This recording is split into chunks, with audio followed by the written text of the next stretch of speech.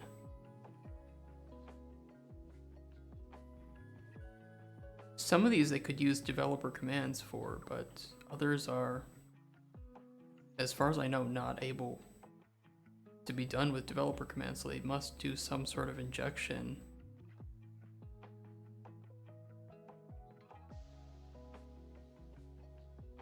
Everything from mechanics to appearances, those are all effects. This is, yeah, this is interesting. This is cool.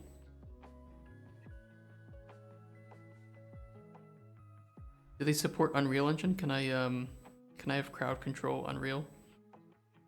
Look, guys, I just placed this beautiful asset and deleted. Damn it. That'd be great. I don't think it would. I think some of those things would natively work with PBD. Actually, let me see. Let me go through each one because I think that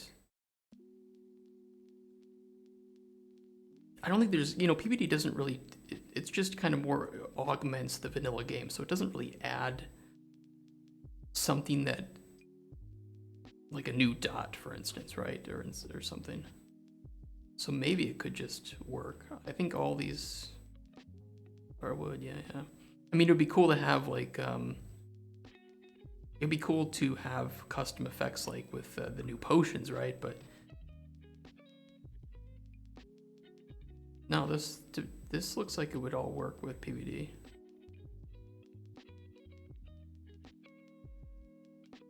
And if there were like one or two that wouldn't, it just, yeah, like you said, you can just have a.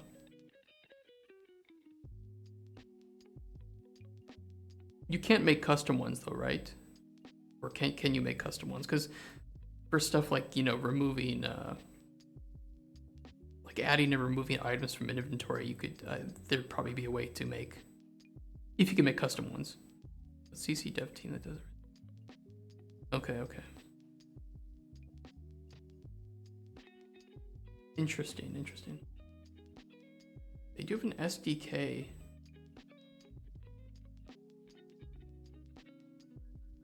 Yeah, see, I bet this is what they use. They use probably Melon Loader to inject.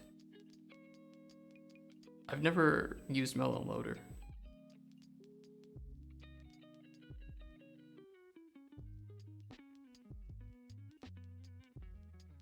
If I get some time, I'll take a look into it, and maybe there's a way to like add some shit. Spawn Shambler.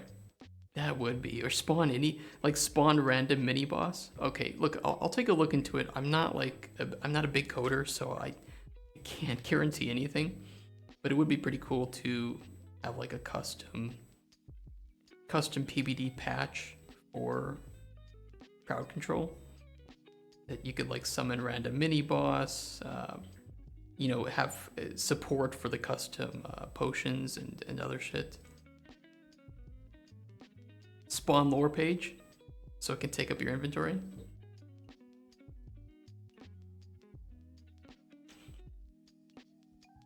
But it would be pretty cool to like, people could purchase like a really nice one of the collector gems. Yeah, the mini bosses would be pretty nasty.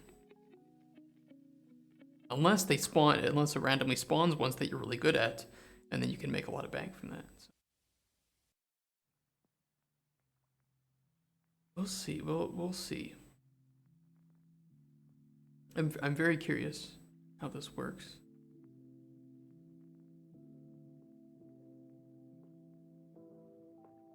We'll check it out. If we get some time, I don't know. Today there's gonna be a lot of shit, but if summoning double ghoul would be pretty nasty. Oh, Dr. Zero Shadow, thank you for the follow as well. I don't know how to get alerts. Wait, can I open notifications? Display. Wait, display dashboard. What does that look like? Test. Oh, that could work. Wait, what's a desktop notification?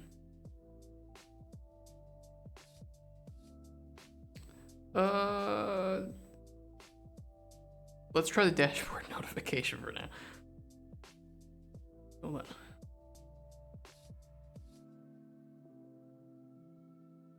Hey, my Discord announcement is working some. Which... Oh, you made an announcement on your Discord?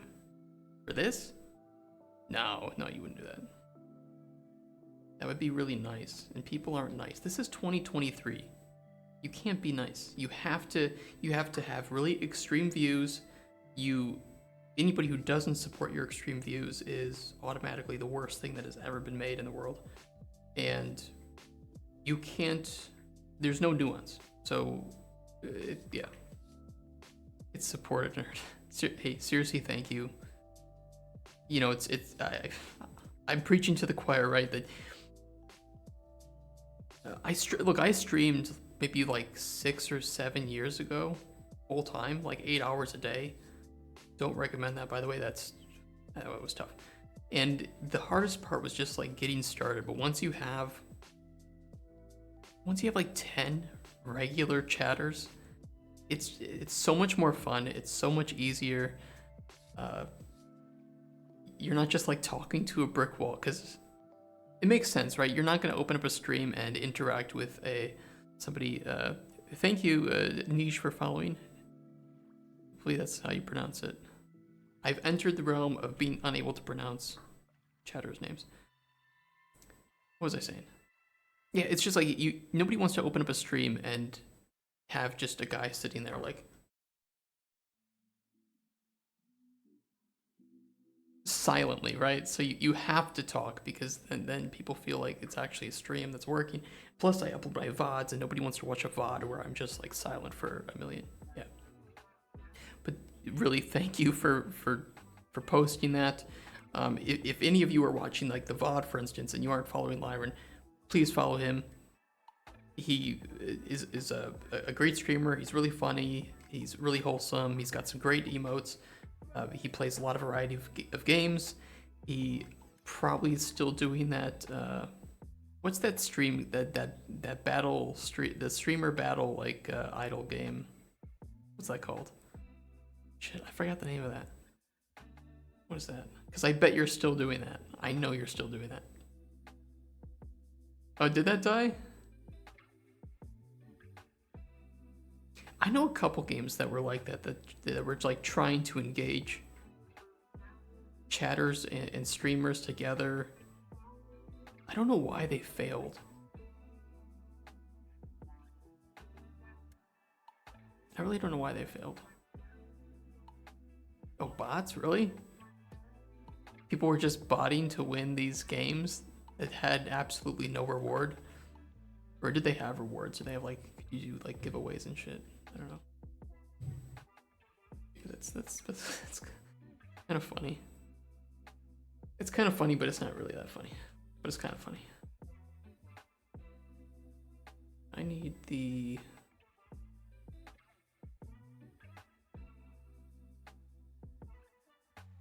I think it's like here.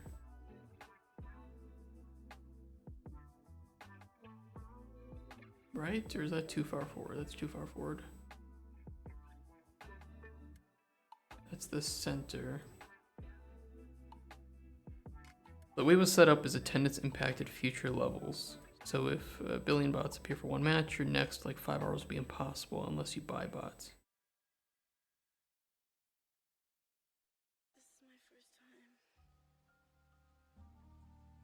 Wait, so people were botting others to essentially make other people impossible to really move forward?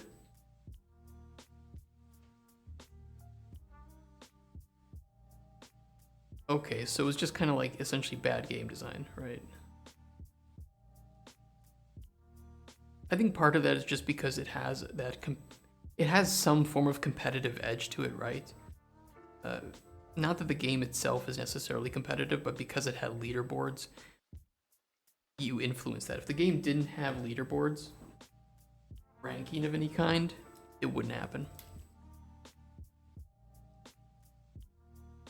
Because then you just wouldn't have to design the game in that way. You know, if you had a, I don't know, you know, you could, I don't know. It's weird. It's weird. There's a way around it, but yeah, it's weird. Kind of dumb. What is the duplication button? I kind of forgot what the duplication button is.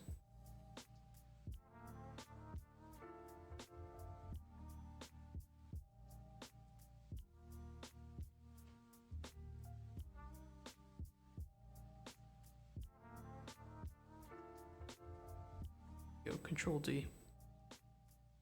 Yeah, there are many battles we had like 400 units, but then the next 4 hours expected 400 units, and then we only got like 30. So the rest of the stream is basically shot for actually. Yeah, that's no fun. You can't really play the game at all.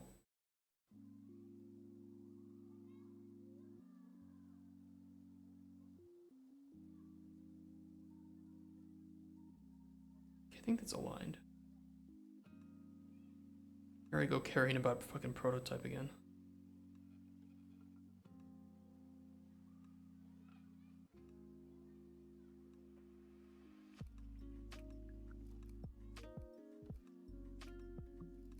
That kind of works.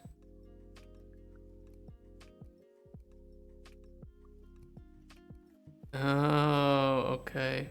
Yep. Okay, I see. I see.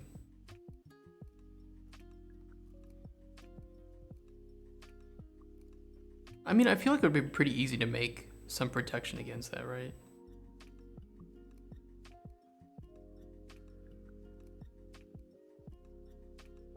The company also never fixes the games they make and keeps...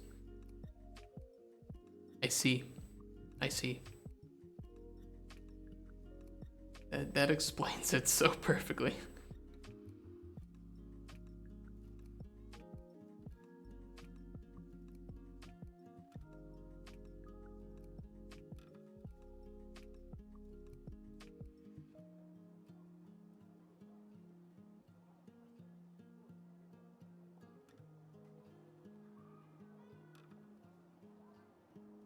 Yeah, let's put a little cube down here. Oh, I just click. One of the toughest parts about being a game dev is you gotta like learn different control schemes for so many different softwares. Annoying. I mean, that's how it works for games anyway, right? So we're kind of used to it. Yeah, good enough. I mean, like 4 iterations of basically the same game and then abandoned the older game each time. Now their latest thing is a racing game, but the AI can't drive. Speaking of, that's funny. But speaking of AI driving, I saw that people are training AI models to play. Oh shit! What's that little racing game? Like super competitive little racing game. It's like Hot Wheels, but you can build your own track. I think Trackmania. Is it Trackmania? Am I correct on that? Trackman. No, but also probably yes. Yeah, I think people, dude, Minesweeper is so good. I think people are training AI models to play this game, and it's actually really impressive to watch.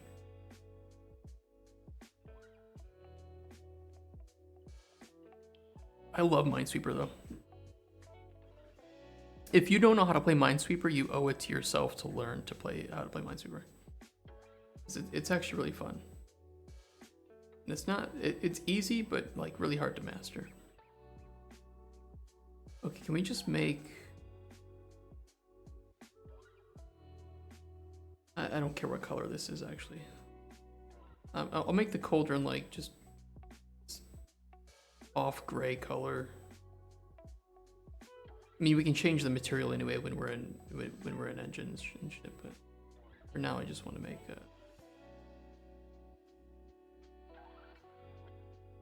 some brownish wooden color. Don't worry, we can fix this because we're gonna pull this up just a little bit. Not that much, but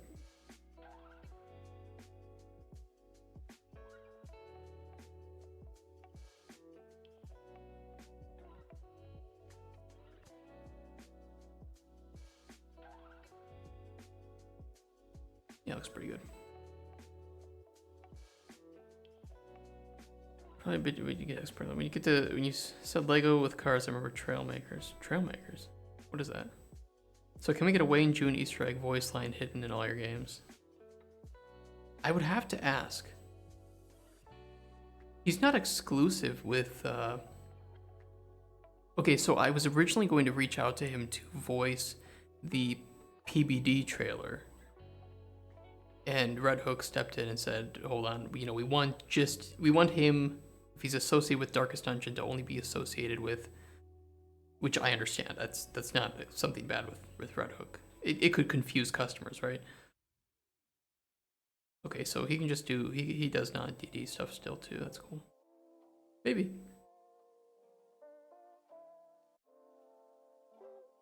It might be a little expensive, but if it's just like one line, I could probably get something.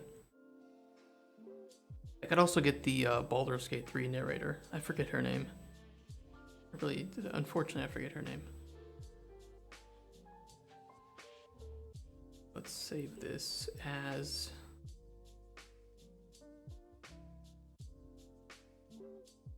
Alchemy table model. Let's export model. OBJ fine. X is up. Wait, no. Technically Z is up, but for some reason Acid Forge doesn't think that properly. Let's just try this.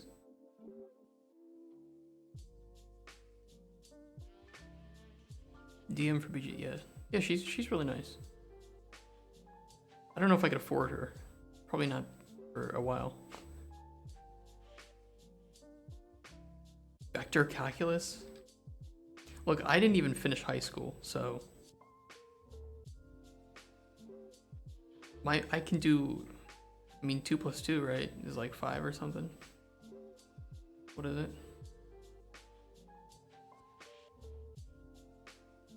True, Mubat. True. Hey, Dr. Seer Shadow. Thanks for the first message. Also, if you're wondering why it doesn't say Twitter/Microraptor Games, it's because Twitter only allows 15 characters in your name. And Microraptor was already taken. So I can only do Microraptor Game.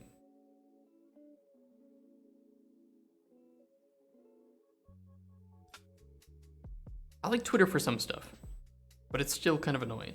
I do prefer it still over like Facebook and stuff though.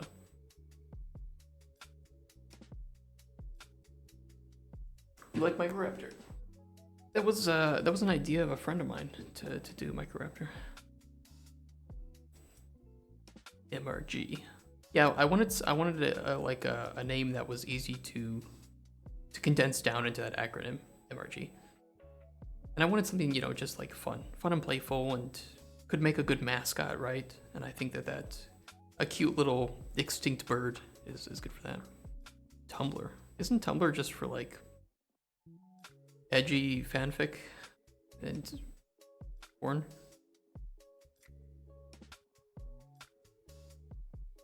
I don't know anything about it. I know what it used to be. Oh, I think they banned porn recently though, didn't they?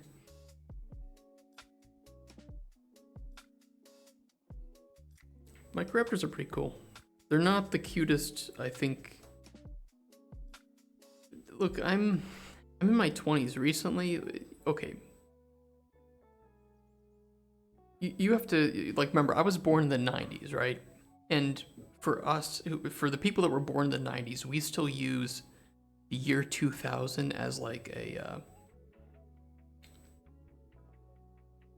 foundation for the way that we figure out how old things are. It's very weird. But, and then we had COVID, so we had like 2 years where people were just like dead and not really learning anything. Wait, there in GWT, you mean like Guild Wars 2? There are Microraptors in that? Proto alchemy table. This one.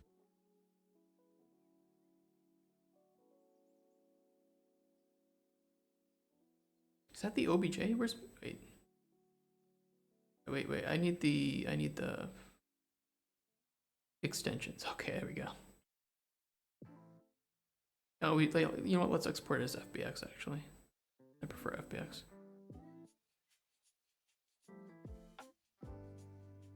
Oh, that's pretty cool.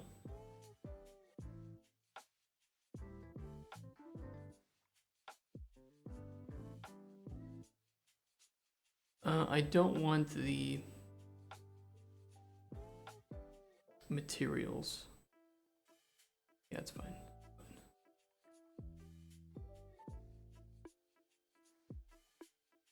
Guys and Magu, you are saying things I don't understand. Look, I'm an old school RuneScape player. Okay, that's my thing. Nanaklee, thank you for the follow. Another Lyren boy or girl. That's tiny. That's not the right size. What am I supposed to do with this? This is a little baby model.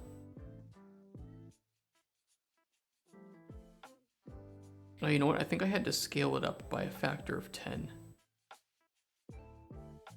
I think it should be 20.1. It's so tiny.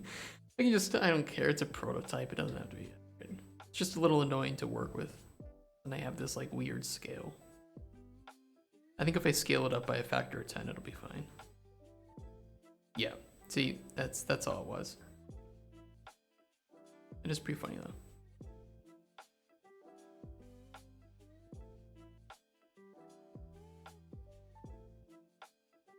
Bit taller though. I should make it shorter. I can always put it in the ground a bit though. Yeah, that looks pretty good. A lot bigger though. Jesus. That's fine. We can pull the camera out. It's good enough. Scale it down a bit more. Yeah, really, the follows mean a lot, guys. It really does. It really is hard to get over that initial hump of 50 followers, and then because then once you're affiliate, you can start promoting yourself a bit more. You can actually start having like proper support from Twitch. Twitch actually acknowledges that you exist and aren't just I don't know, hot tub streamer. Well, if I was a hot tub streamer, I could probably make 50 follows pretty easily. Dude, I wish I owned a hot tub. I wish I owned a hot tub. I have a tub and I can make it hot. Bathwater merch. I've been thinking about getting a plushie made with my Microraptor. The Microraptor's name is Riley. At least that's what I'd like to name it. And I've been thinking it'd be pretty funny to have like just a joke OnlyFans with the raptor, and I could just put it in a bunch of like the funny poses and stuff.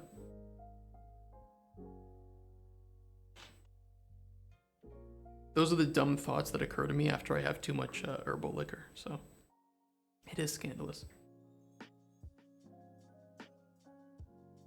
Okay, let's make a proper table now. Let's actually make like a alchemy table.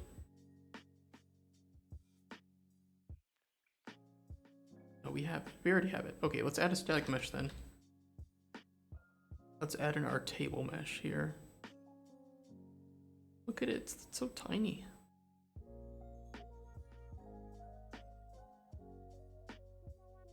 Yeah, it is gonna make this look weird for a second, but it's okay. You'll know you've made when somebody does Rule 34 of it, and it will happen. I remember when I don't know if it was the first time, but I do remember some reactions of Chris Durasa from Redhook finding some of the Rule 34.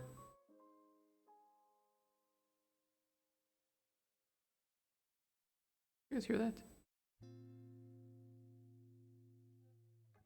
You guys hear a sound?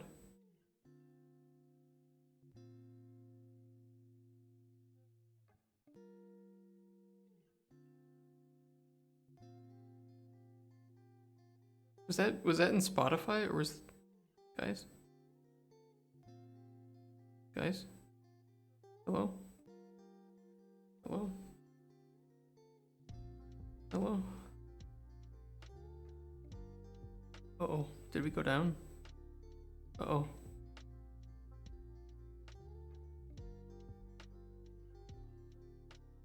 Are we back?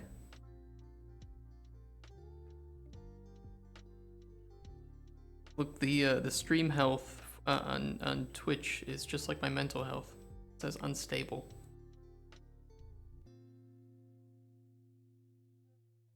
I for a second there, I thought the good thing is the VOD will be safe, but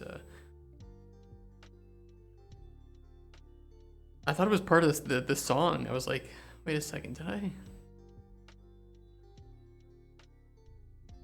don't know. I'm streaming from like a big office building. There are like tons of people here, and I'm actually pretty surprised that the stream is as stable as it is. The number of people here, and I'm just chewing up 6,000 bit rate. Should we make it times 10?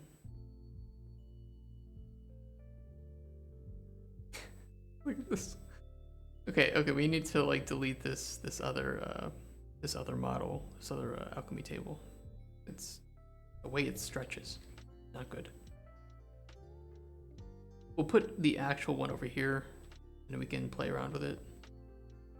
We just needed to model the functionality of the other one before we can actually work on the things that we wanted to work on today.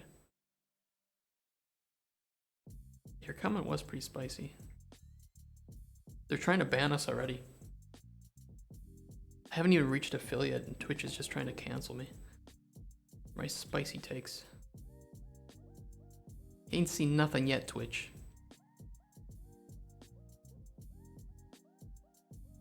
Trust me, I can get a lot more spicy than this.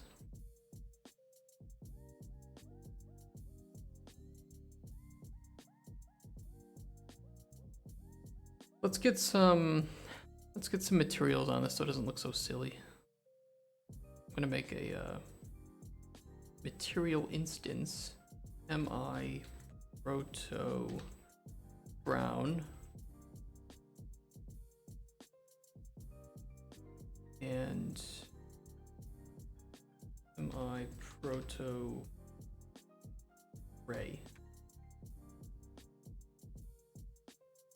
Speedrunning Twitch, man. Silvio single-handedly crashes the Amazon market share. I wish. And then I'd buy it. Actually, isn't Amazon kind of like not really gaining much value right now, or maybe that's wrong. It's always gaining market. Need a good brown color. It's a good brown color if I'm trying to make something a little more dirty. Like a dark wood color.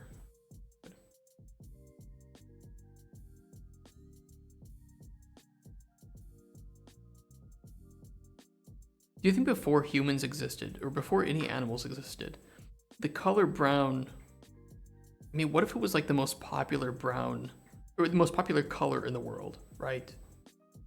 Like, even though there weren't things that existed, like conscious things, brown was like super cool. But now that things existed and they poop, do you think brown is like just angry? Like, I used to be so famous. I used to be so popular. So much of me in the world. Like, I was dirt.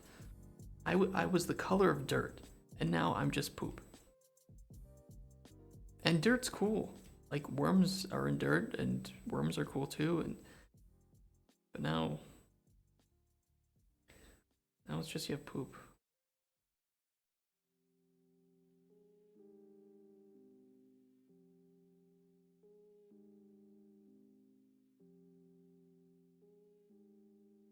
Always buy the NT. I don't even know Amazon stock. What is their stock price?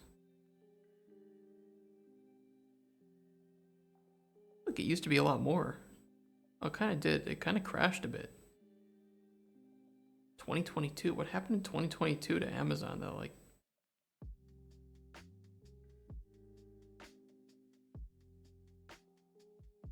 I don't feel like people are buying less from Amazon. Even Microsoft is. Samsung, look at this. One share of Samsung. From whatever this is. I don't think this is actual Samsung.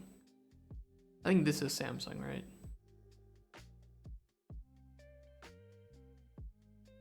What's KRW? That's Korean.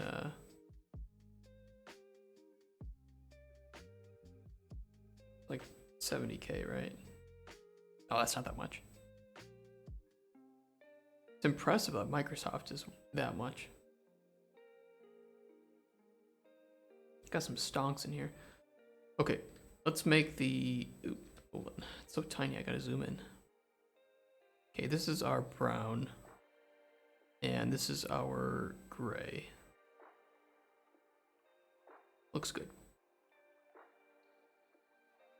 Good enough.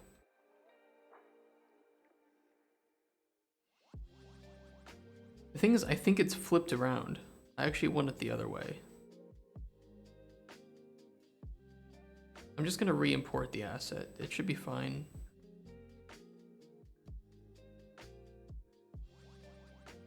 We're just gonna export it again.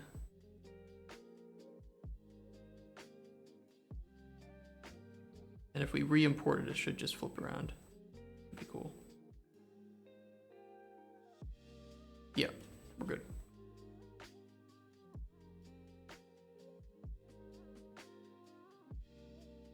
We have a stream schedule too, if you're interested. We don't just do game dev. We're also gonna play some games. For the King 2 and Talos Principle 2 come out pretty soon, and I'd like to play both of those. Also gonna do some reactions to like game design and game dev videos and news, because I want to teach, I want to teach people and I want people to teach me some new things, so that's always fun. And if there's like gaming events and stuff that I can restream, I'd like to restream those and react to some of the trailers and gameplay that we see.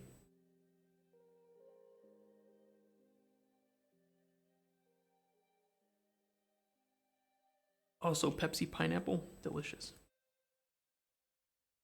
Mix it with some Malibu or some bourbon, so good. Actually, bourbon is really good with the, I don't think they have it anymore, but they had Pepsi Lime Mint. It was great with bourbon. The pineapple is really good with Malibu.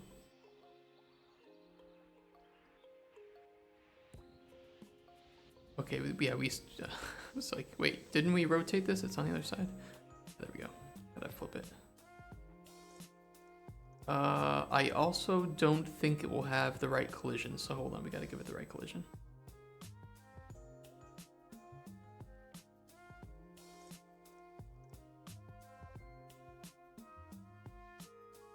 Well, the complex collision is correct, but I think we need to give it better simple collision.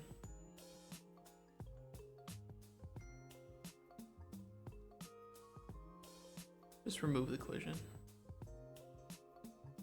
And we will auto convex collision. Many holes, many verts, big precision.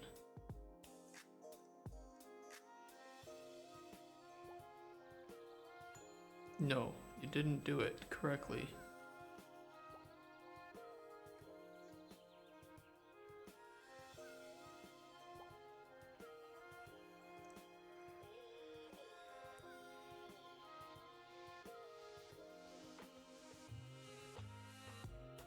Why are you not working?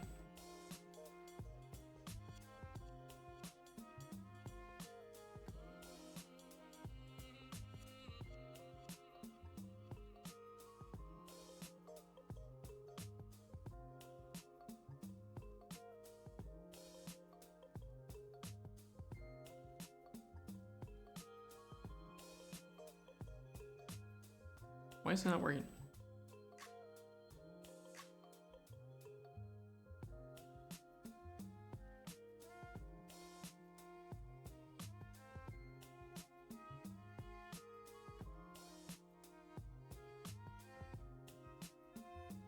Yeah, I just wanted to, okay, what I could do, I could import these two elements separately and then just do the convex collision on each of the static meshes separately, but then just group them together in the blueprint. That could work if it's not gonna be very nice on the collision here.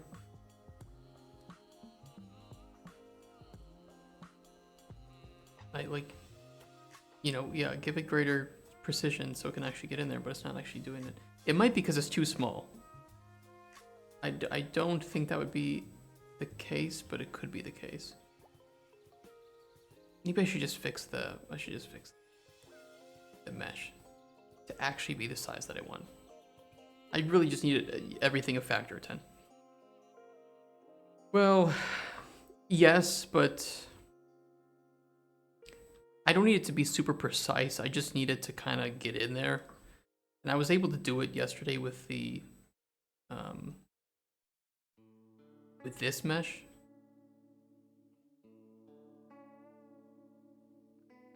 Which is also tiny because I forgot to give it the right. You know, it's like it's not super precise, but it works. It's just a prototype. None of this is actually going to be in release. It's just for displaying the premise of the game. So I'll just multiply this by 10.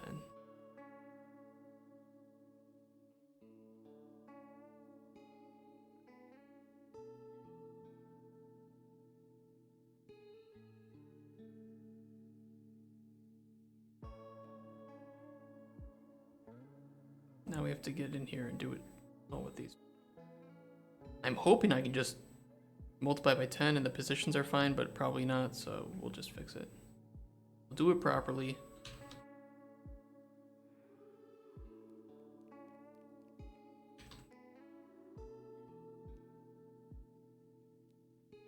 Is it going to be proper? No, it's not. Yeah, seriously, thank you for the raid. Thank you everybody for the follows. I understand it's not the greatest time for you guys in the other hemisphere, but thank you for the support. You know, if there's any interest in watching these or catching up in development, of course we have Discord. If you haven't joined that already and would like to, you can use !Discord. If you're watching this on the YouTube, you can just in the description. And I'm gonna try to find some time to make like highlight videos so that you can skip all the RAF and just get right to the meat of development and see how it's going. So that'll be up on our YouTube channel. So thank you so much for showing up. Thank you for the follows. Lyren, thank you so much for like promoting this. It really means a lot to me. I love you so much in a little bit of a romantic way, and it really just means a lot. So thank you. Like, it's life. Like, you only get one life. If you're not going to be romantic about it, what's the point? What kind of life are you living, right?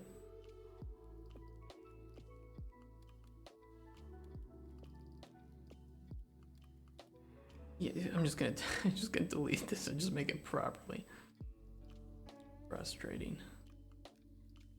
Okay, so it's 2.5 by 1.5, but that means it needs to be 25 by 15. That's the goal here. And this needs to be 10 by 10 by 10. Only on these two.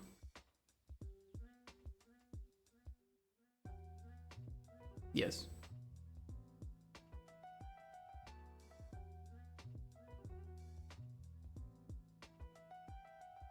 Wait, is that correct? By 10? Yeah, and we want it to be, I want it to be a bit shorter than what we made it. Hold on, where's my cube? I need a cube.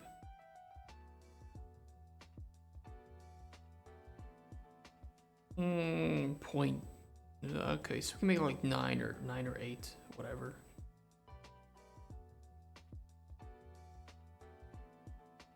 And let's just zero that. No, I want.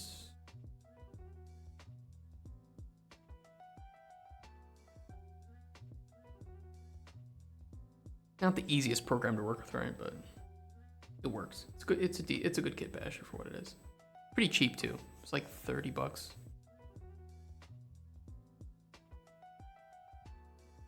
Feel kind of bad for the dev though. It was made in Unity. Pricing changes. We want this to be. What do we make this? 9? 9.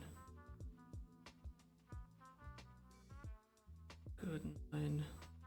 15.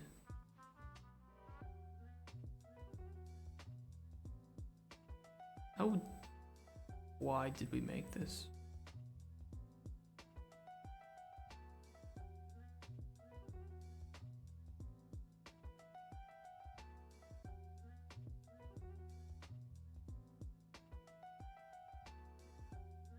Okay, that looks good, yeah.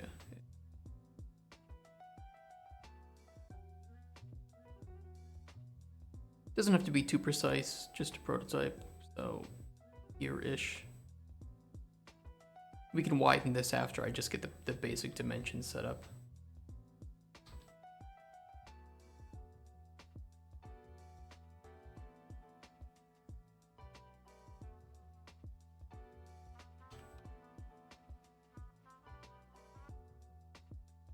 Okay, and we want that to be how long? It's 25, right?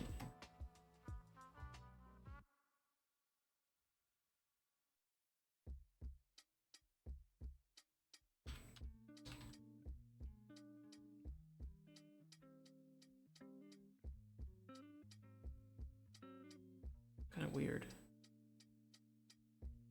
The edge of that. Oh, it'd be -12, okay. Man, I can't wait till I have my own emotes. But I need more. I need like somebody to make them. I only have the Microraptor logo, which is cool, but I want ones that are based on Riley. You know, some Riley emoji and shit. Cause I think that's gonna be the true star of this company. It's that cute little bird.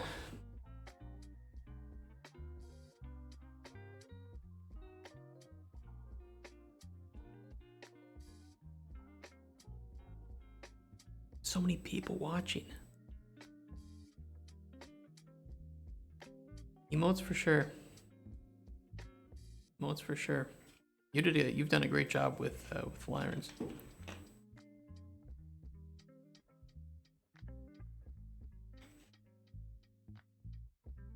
Is it Lyren or Lyren?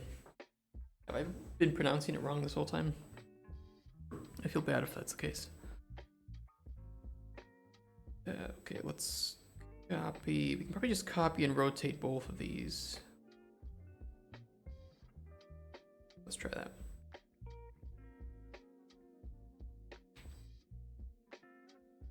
Oh, I want these two.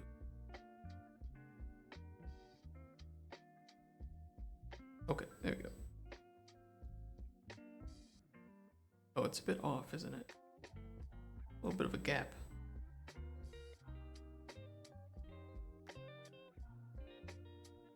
There we go.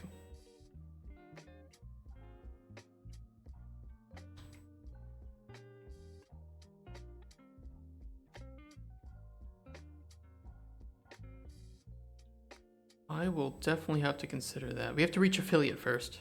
And then I gotta think about finances and all that. Unfortunately. I am in Poland, and unfortunately the Polish zloty currency is not the greatest when converted to US dollars. For instance, my last job as a game designer, and actually my previous when I was working as a lead game designer, well, I was making about 1.5 thousand US dollars a month. It's not great. And about half of that went to rent.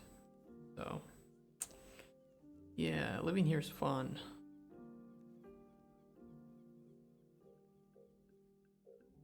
I want to pull these over. Okay, I can do that.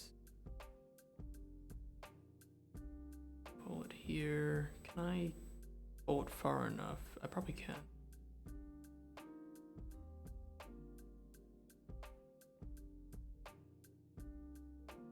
The price of food has really gone up here too. I think I was looking at some stats, and the price of food in Poland has gone up about 20% since yeah, no worries. No worries, no worries. As long as the stream is actually like working and not poofing like it was before. Okay, that's the only hiccup we've had so far. It's pretty good. And I don't know if I showed you guys, but I got you streaming. I got a little mini PC that's handling the stream. Look at that little bad boy going. Thing's crazy. It's been so amazing. Also, I don't know where I'm pointed. I have you guys pointed at because. Damn it. Hold on, let me check. I have such a weird setup. Okay, I think we're good. Yeah. We're good.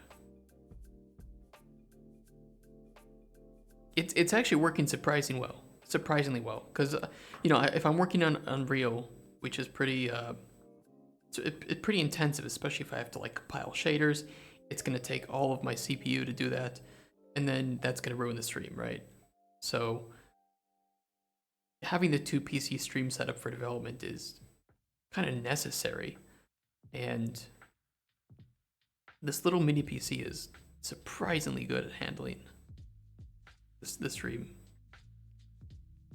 Also use external emote hosts and plugins. I have to set that up. I have that on my to-do list.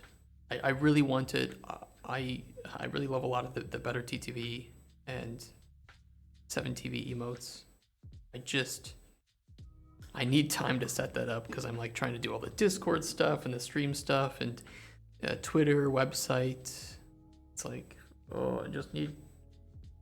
And then I have a part-time job as well, so it's hectic. It has been crazy.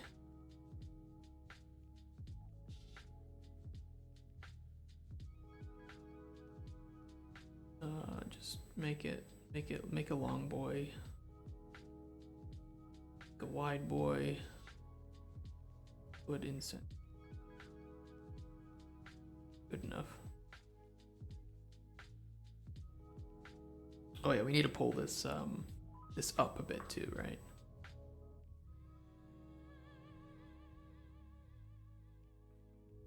I feel like that's not as long as it was before. Small boxes got surprisingly capable recently. One doesn't do crazy stuff. They've only done a couple emotes. I don't know anything about it.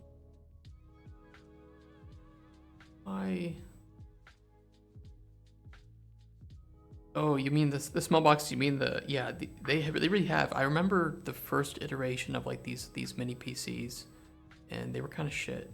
So I had to do a lot of research on finding a really good CPU, and there's a pretty recent Intel CPU, the this little N95. I think it was released this year. Yeah, Q1 2023, and it's surprisingly good. It's surprisingly good. It's got 4 cores, very low watt, can handle up to 16 gigabytes of RAM, which is what I got in there, and I don't know. It's like it's really nice and it's really cheap. Cute little Celeron. Works well. I just feel like this is not long enough in this way. Let me paint it real quick. Stop it.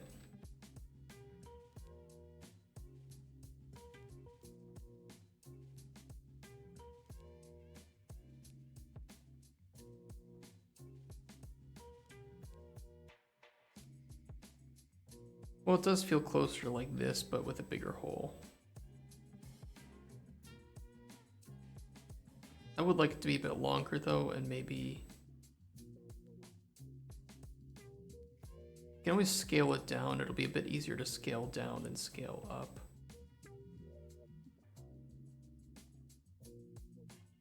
But maybe this is just too large as well. The problem is I can't control the thickness of the walls, and it is what it is, right?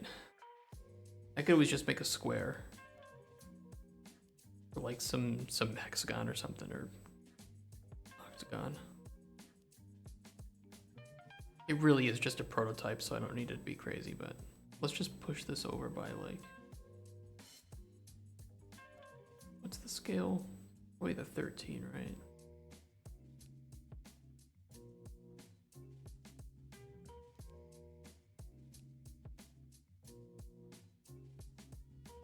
That's a bit better.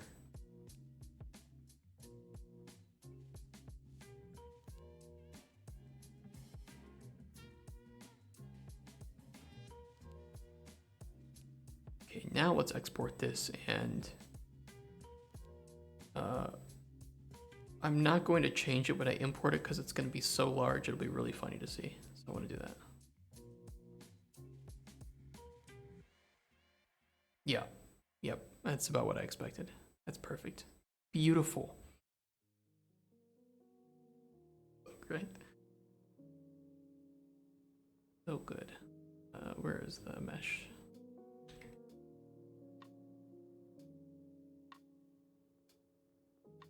You'd think you were doing alchemy before.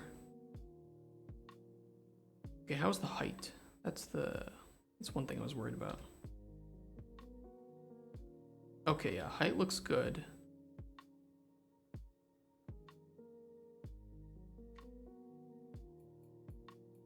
Is it backwards again?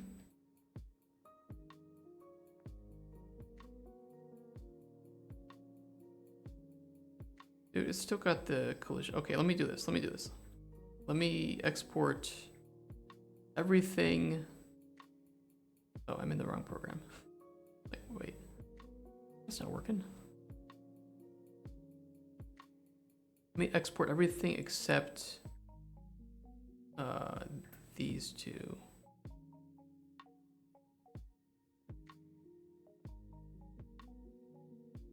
And I select it. There we go.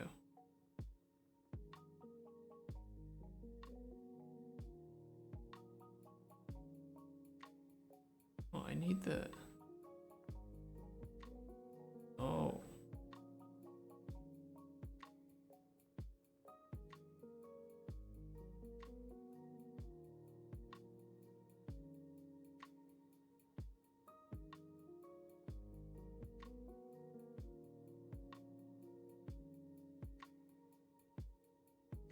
Okay, yes. Wait.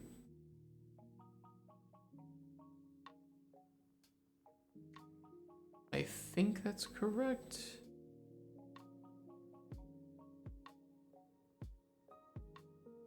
Export selection only.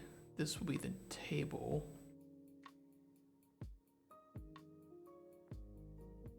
Import.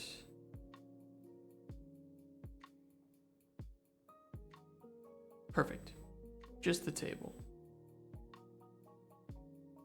We can give that simple box collision. No, we still need to do more complex collision because we don't want any collision on the inside of this. This should be a bit easier to potentially give collision.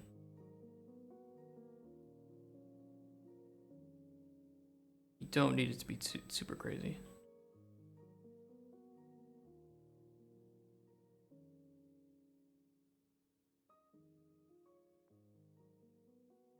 Why isn't I filling that in?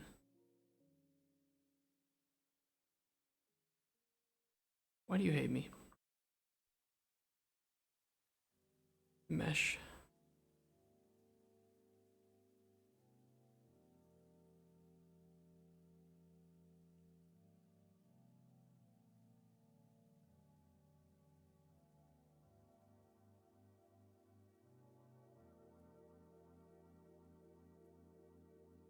It's so weird.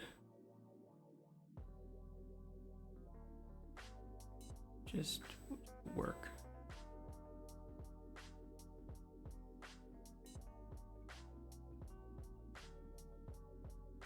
Just too weird of a shape to give that weird collision. Unfortunately, the Kit Basher just does not...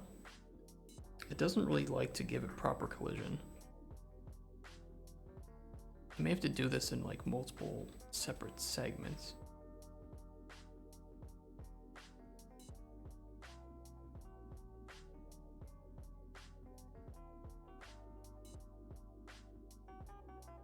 Or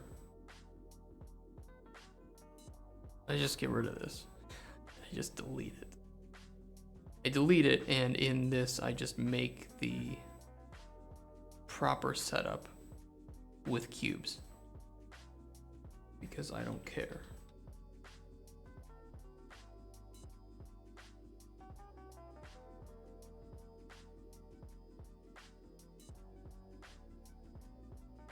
And I think that's what I'll do.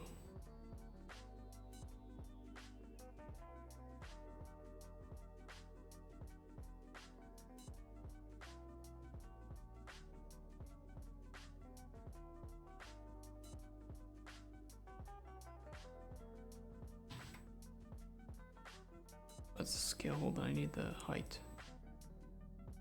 No, that should be right. But I don't want it locked. Okay, perfect. Yeah, looks good. I will still use my Cauldron from yesterday, because that worked. That was fine. That was just okay.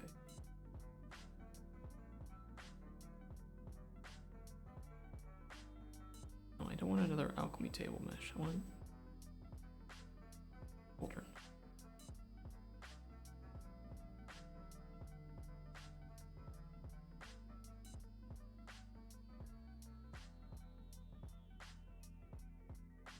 Oh, sorry guys, I'm tired.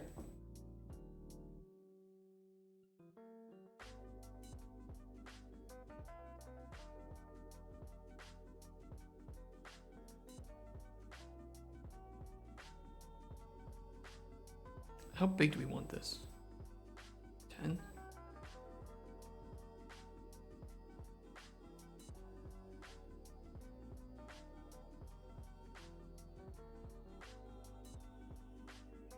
Kind of poking up a bit too much though, isn't it?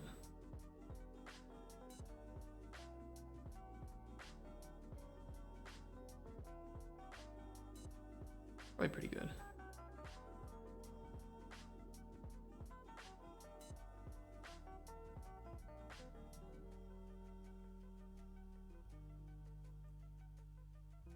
God, I really wish it scaled from just one of the sides, but that's okay.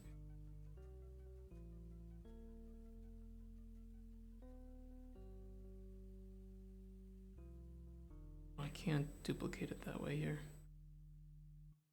Annoying.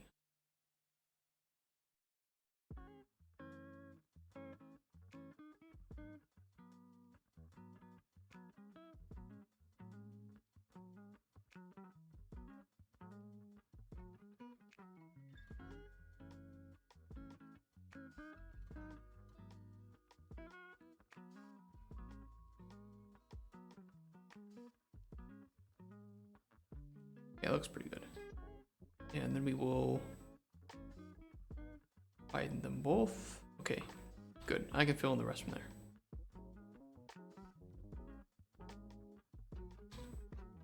And then we'll group it all properly afterwards.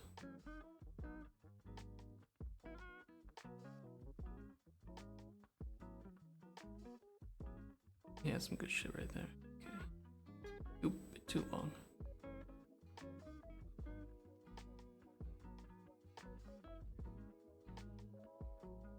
Damn it, longer than before. Okay. bit shorter. It's pretty good. Pretty good, I think.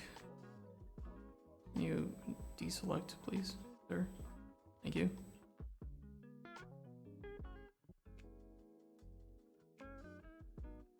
Yeah, that's pretty good.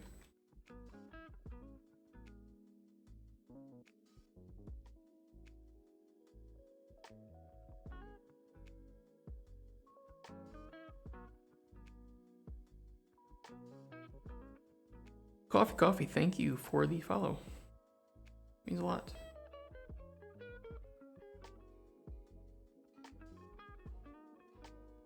Look, the notifications are helping now. I don't just ignore it for minutes on a time. We're learning.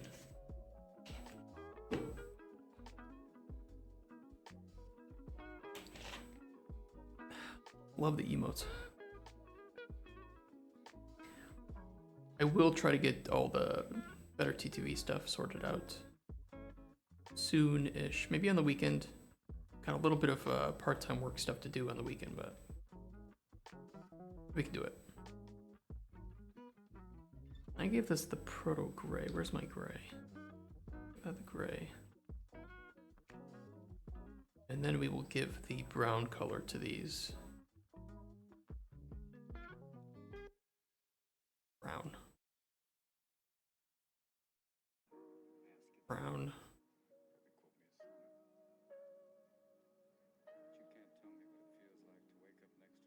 Brown. Beautiful. Beautiful, beautiful. I probably should have just done it that way from the start. I don't know why I was trying to make it modeled on my own. The important things we do is to make sure that the collision is good. Well, let me show collision. Yeah, our collision is good. Why is it lagging? It was weird.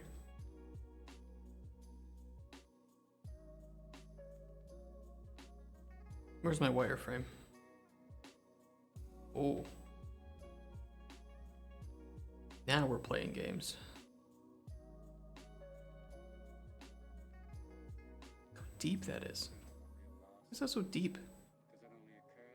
What is that? So deep.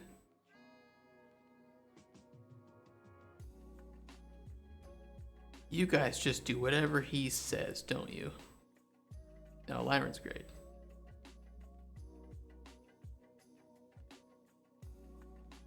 Why is it so deep?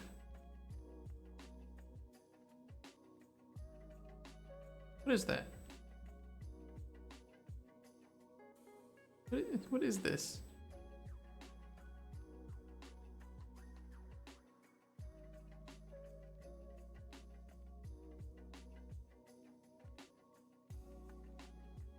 What the fuck is this?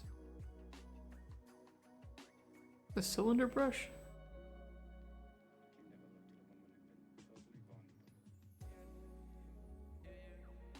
Oh, okay, yeah, it's okay. It's the cylinder brush. Okay.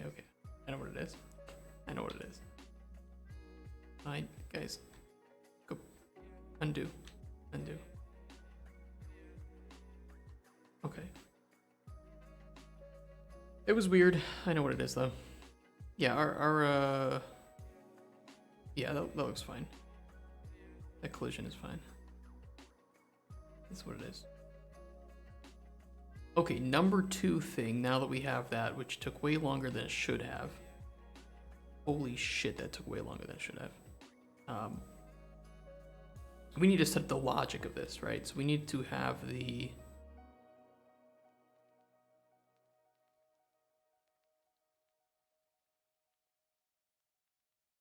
I don't see it. Where is it?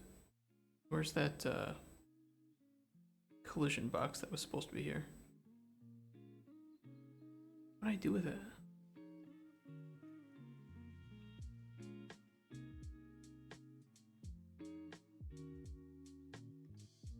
Wait, this was supposed to inherit from the collision, from the...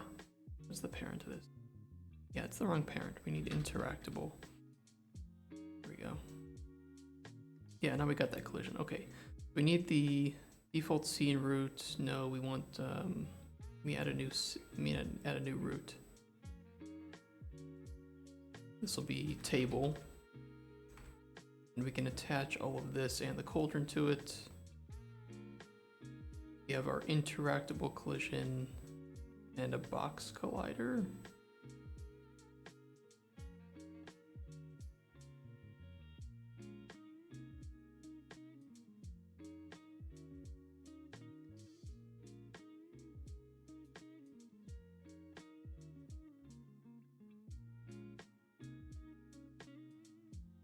What is this box collider for?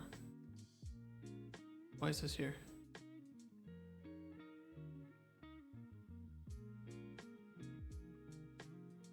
It doesn't do anything. Why is it here?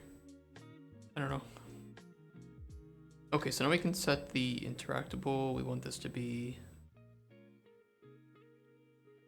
pretty much about as large as the table itself and just peeking up.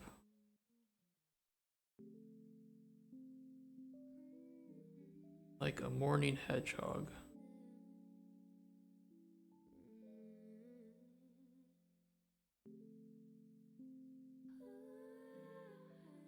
About right there. It's pretty good. And I think the collision presets should be fine on that. Yeah, it's just visibility trace. Perfect. We do want a box collider. I just didn't want that box collider. That was a very mean one.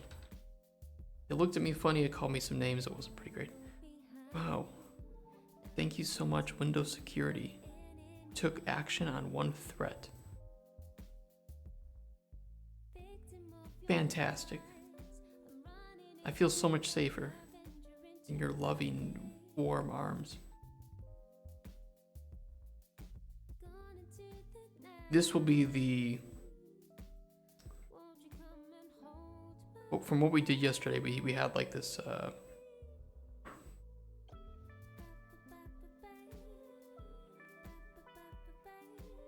don't even know what we called it.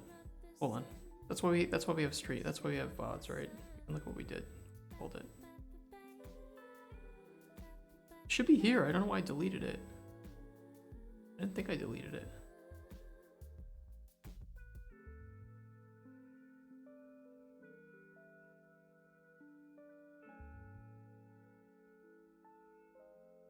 It was just a box that floated right above the table. It was like the countertop essentially, and that's what was used for the line trace for dragging and dropping the ingredients. Just call it table top collision. And I think that should have custom preset, ignore everything except block the alchemy table trace.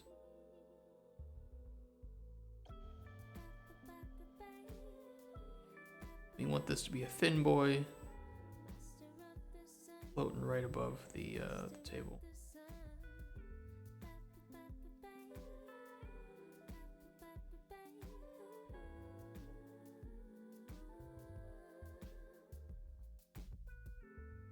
I think just like that.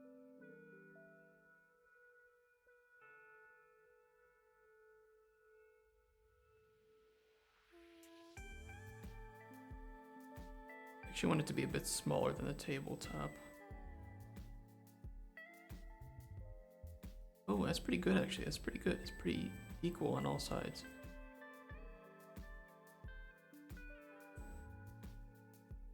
Now we actually want the table to have collision too, because the ingredients do have physics enabled, so they could like roll off or something. We don't want that to happen.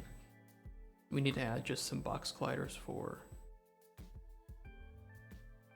The only thing they need to do is block physics actors. That's it. Here we go. Box. Table. Like, I don't know. Protection, table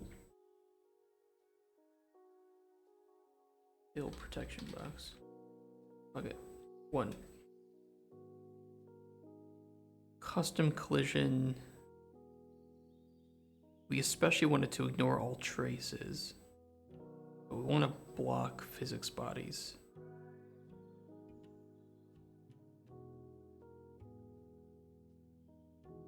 Worry only, no physics collision. No, we want...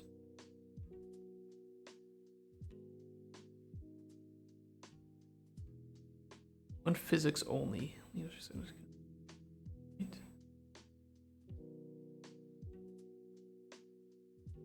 Wait, maybe there's a physics actor. Collision enabled. Okay, so we do need collision enabled, yeah. Okay. We don't need overlap events. We just need collision enabled, ignore all, block physics body. Also, I want to make sure that the tabletop collision actually has.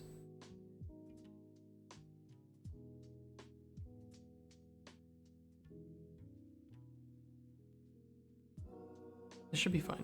Yeah, that should be fine. We only need the query. We only need to query the trace for the line trace. And here, collision enabled. Yes, okay, good. Now we just want to set this up as a barrier around it to block. You know, I think that the player is considered a physics body too.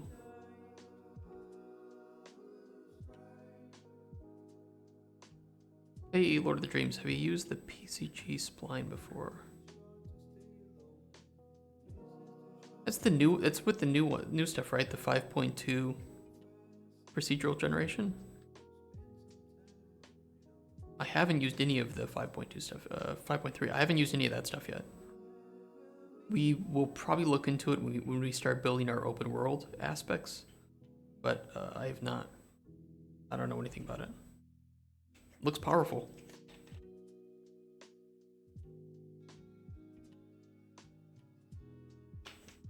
I've used similar tools though before in the previous game that I've worked on. But we developed that in-house. I was curious if you could use it to create planets. I only seen people on YouTube make mountains.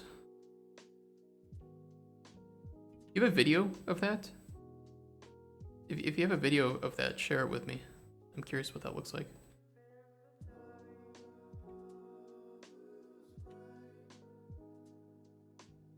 Okay, so I kind of want this just sitting like this, right outside the...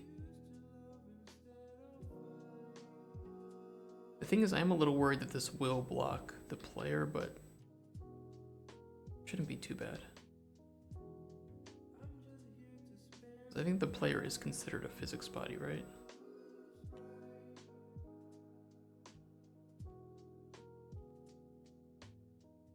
I mean, we don't need the player jumping up on the table anyway, right? Just whatever video you think is best representative of it. Because then I could kind of look at it and see if you could use it to create planets. Although you'd have to tell me kind of what you want to accomplish with it. And then maybe we might be able to see.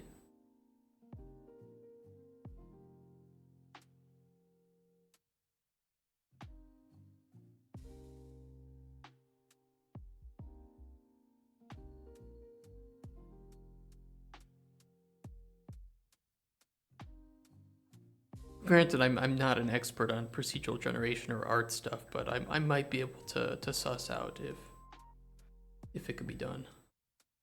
Maybe.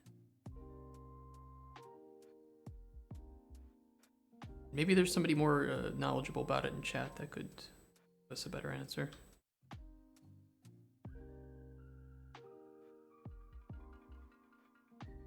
I think that's pretty good there.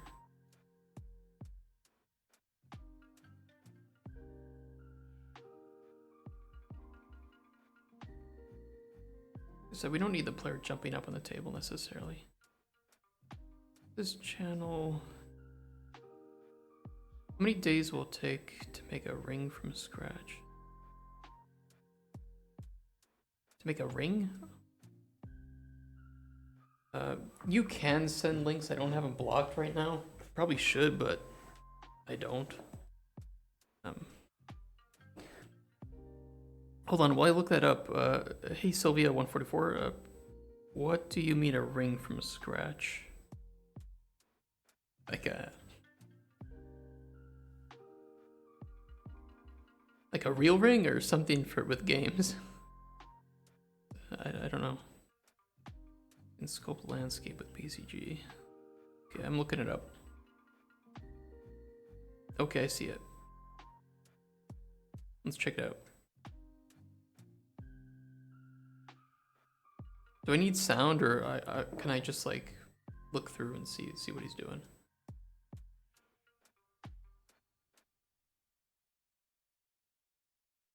Okay, splines, landscape splines, cool. I mean, landscape splines have existed. You'd use them for like roads and such.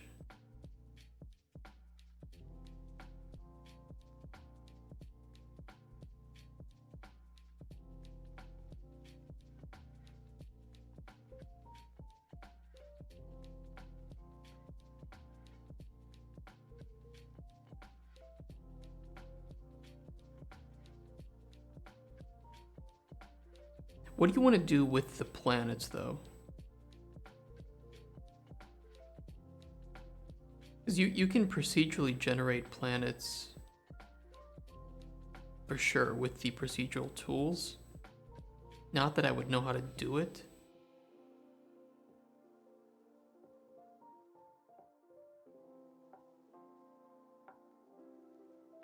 I don't know if you would specifically need like the splines. They would just mainly be able to help you. You try to make a planet out of the terrain. Not a sphere, and wanted to make a space game.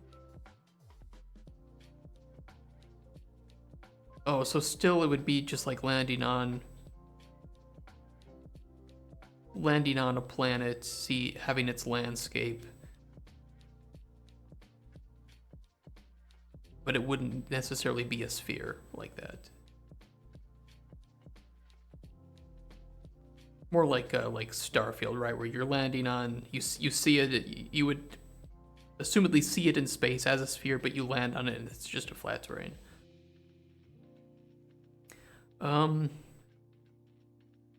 As far as I know, you can.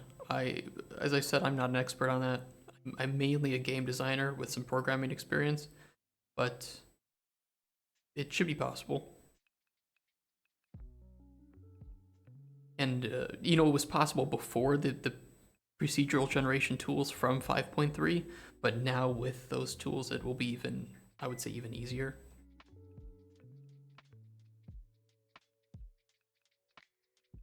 God, that's some spaghetti.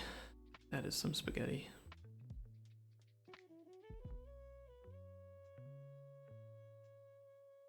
Yeah, sadly, we're gonna try to look into this stuff later in development. We're still pretty early, but I mean, some of it could just be that the PCG graph doesn't have good ways of like moving data around. Similar, because I know materials can be the same master materials. The material editor it's something. So it could just be that. He seems to organize it well, it's just that probably the PCG graph doesn't have good ways to organize data. And similar to the material graph, you have a lot of like smaller nodes that do different things, and I don't know. We'll have to look into that.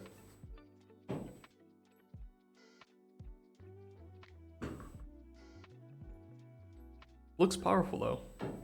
But yeah, I gotta look into that.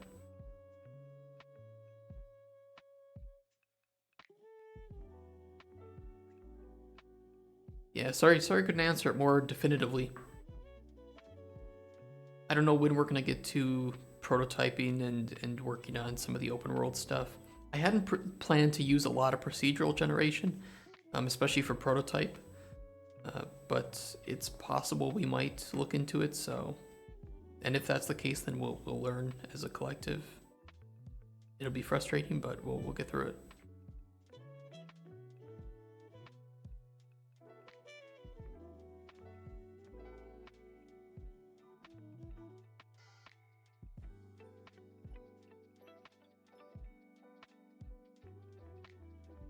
Looks pretty good. Ignores all blocks physics body, so it should, I assume, we put a bunch of like ingredients and shit on there, it should block it. You can do it using height maps, but not sure how far you can go using that method.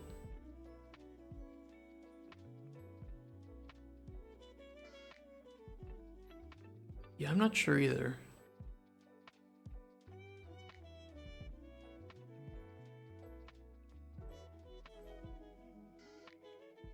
Let me get these moved over to the new table.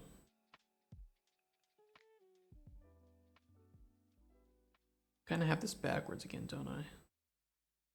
Doesn't matter. Well, kind of matters, but it doesn't really matter.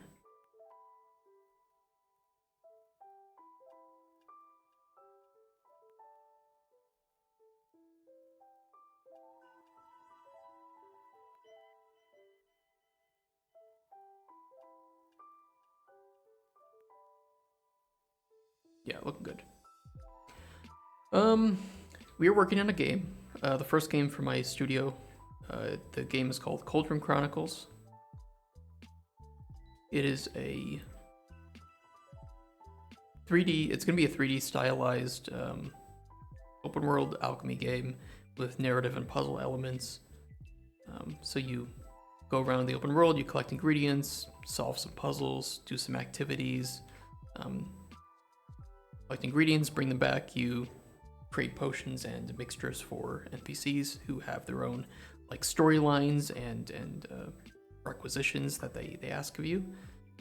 And what you provide them, if you provide what they're looking for or something better or something worse or not at all, it could affect how their storyline really ends up.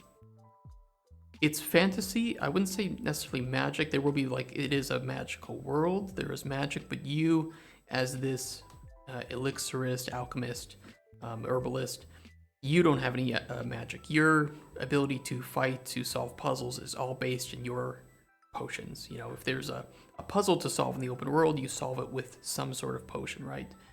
If there's some vines blocking the way, maybe you use something that deteriorates or burns the plants. Or some, exploding like mixture can break open walls. If there's a skeleton, you throw like a potion of harm undead, right? It's more casual. Not that there may not be some more hectic things to solve, or like maybe a harder enemy, but for the most part it's going to be very casual oriented, something you can just relax and play on the background and stuff like that. Like an anime I've seen where this guy had to work out in magic. It's that I don't even know how to pronounce it. Mashal. I've seen both pronunciations. I don't actually know which one is correct. Very funny. I really like it. It's like, it was very Harry Potter inspired, right? But it was kind of like a parody of Harry Potter. I enjoyed it. Should I just flip this table around? Why was this table not properly? Oh, it's because I screwed it up on my own. Really? Yeah, it is kind of backwards. Let me just switch it. Let me just flip it all around. What's the button to... Wait, it's all part of this, isn't it? I can just flip this as a whole. Bean root.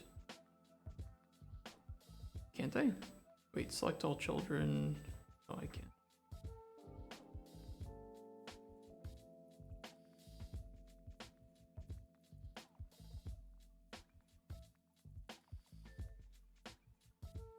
Okay, not that. Not that. Oh. Not that way. Can't I just flip the... Oh, there we go. It wasn't working before. I don't know why.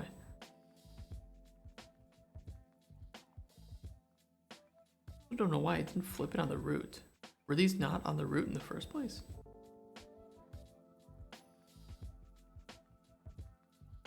Oh yeah, the location is kind of off, isn't it? Where's the root?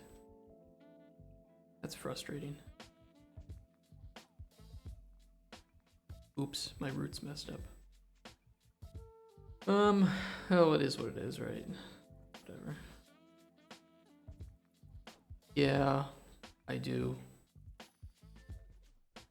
I can't rotate. Kind of wish I could. I guess I could just rotate it all together, right?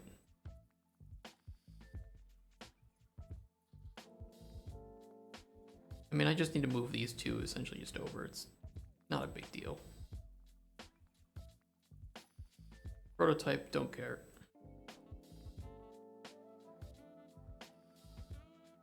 Yep, that's good. We're back. Back in business.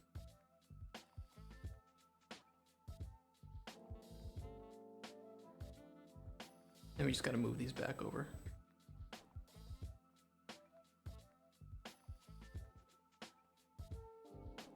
Now I just gotta hook up the camera logic. And then we should be good. Yeah, we just need to put the camera actor in here. We can add a camera to an actor, right? Yeah, we can.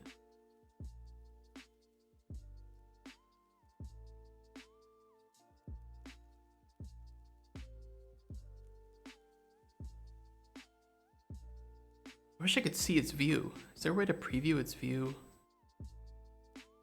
in the viewport like this?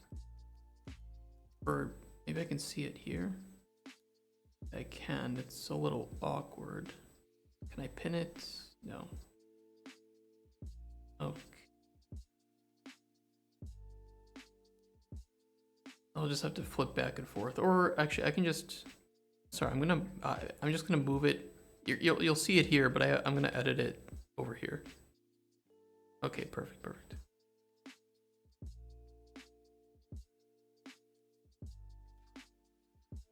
We just need it like before, roughly. That was loud. He's banging. When he banged again? Not banging.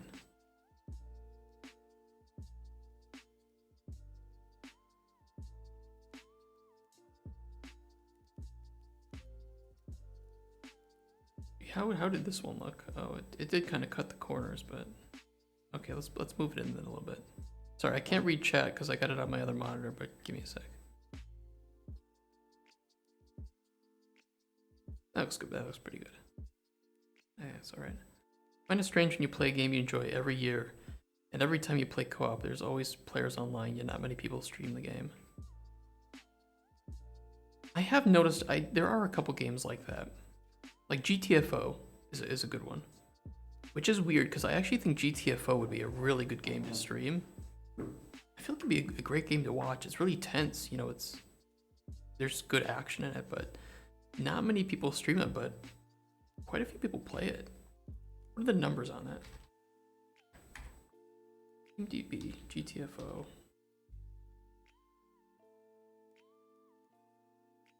It's like 387. Maybe it's not that many people in game, but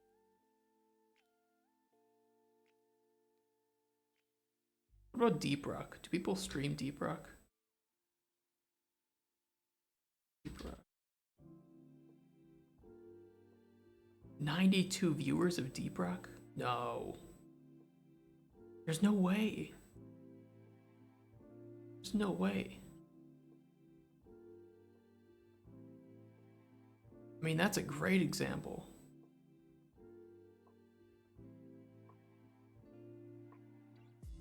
Oh yeah, Unity was co-op, wasn't it?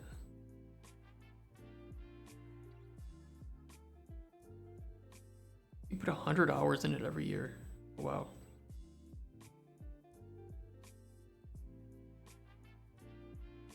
That is crazy. Where did I put the camera blending? Where was that?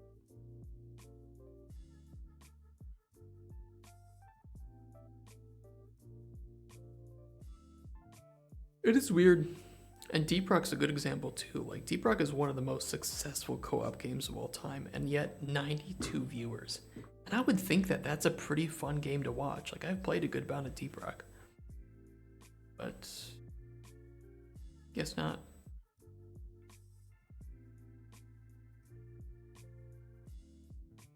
It is a weird phenomenon, right? Like you can't always predict that. I mean, if a new update comes out, I guess people might do it, but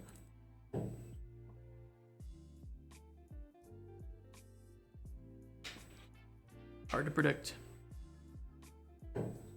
Who is banging? I don't think you guys can hear that, right? Bang, bang, bang.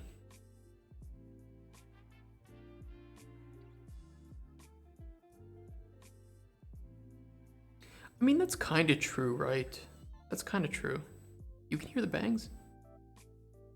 So weird. Thank you, Moobot, for spamming the chat. Yep, I think streamers don't really like co-op because they can get stream sniped. I mean, if you're like a more wholesome streamer or you're a smaller streamer, you might not have that problem, but there are a lot of really popular streamers where you know that if they did co-op and they didn't team up with people they could trust, you would just get some weird shit happening.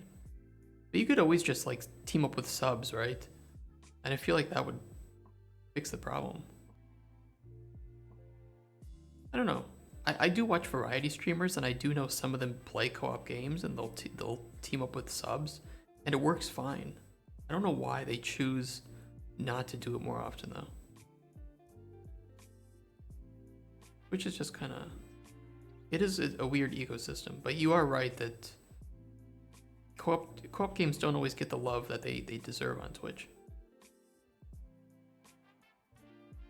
PvP, yes, which is weird because PvP games are way easier to disrupt with stream sniping or some form of shit. What were we doing?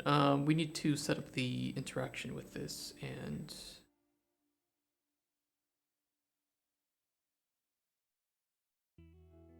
why? Wait, it was this BP camera switch. Okay, so we just need to pull this into the alchemy table interaction. Yes. Perfect. Implement event, camera switch. We don't need to get the actor already within the actor. Just essentially need to copy this and delete and fix the parts that I don't need.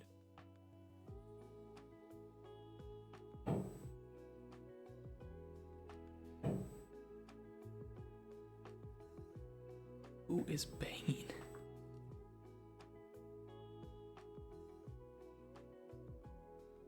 This is not a multiplayer game. I don't know where you saw server nodes. Maybe it just looked similar. But it will be a single player game.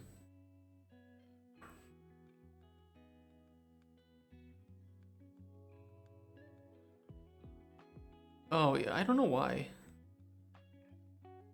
It's for the new enhanced input system to add and remove context. Because like when we switch the player to the view of the alchemy table, we remove their ability to like move and jump and shit. But then when they close it, we go back. I think this will work.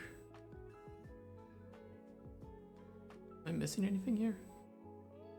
Okay, interact, set view target. We need the...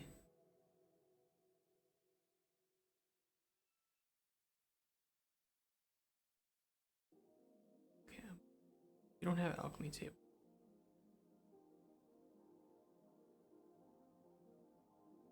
Oh yeah, we don't need this anymore. And then this can go. And this will be our view target. Can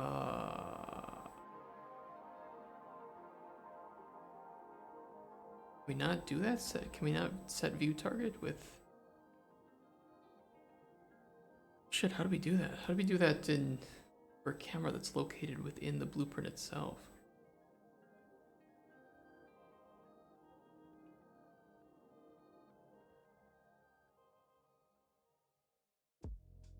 How do we switch the player's view to that?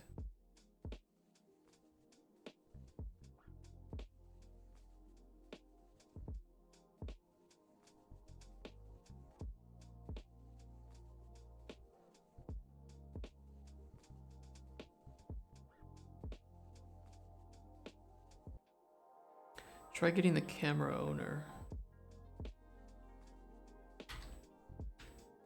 You are very correct on that. Thank you. That might a minute.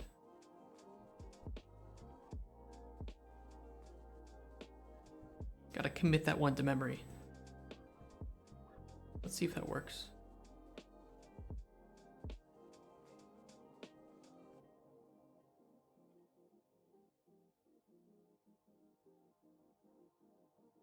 Okay, we are back. We just gotta fix up some of the line traces. It's all good how to do that, and I'll go to mine. Yeah. There's always those weird things where if you... It's like you're missing one node, but you don't know which one. And you could scratch your head for hours trying to figure it out. I kind of wish that... You know how if you drag like an integer to a float node, it pops up that automatic conversion node. I wish that in some cases like this, it had that ability to auto-complete, right? That you're not just left wondering why things are so screwed up. Yeah, I imagine we did access none because we're setting this up.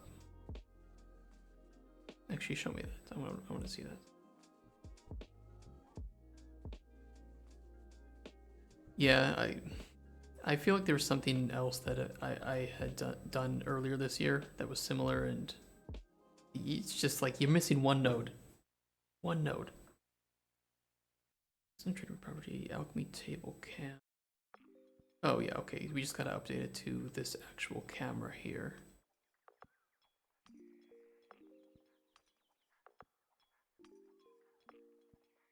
We can probably just get the world location directly of that, right? We don't need to get the owner.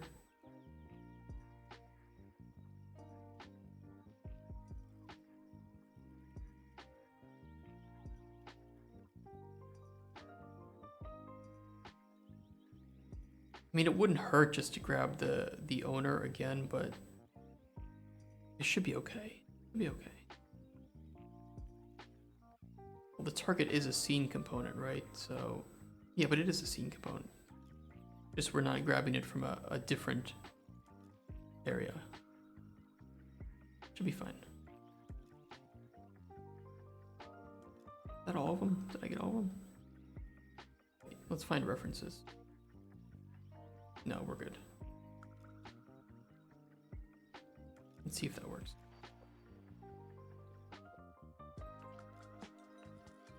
Okay, yeah, that's good. We still have that choppy movement from the tracing. It doesn't really matter though.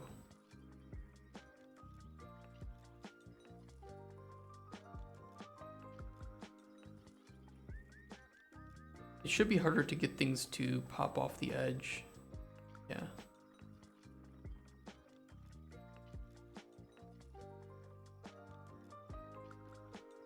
Again, it's just a prototype, so if something does fall off the edge, it's not a big deal, but we don't want it to be easy.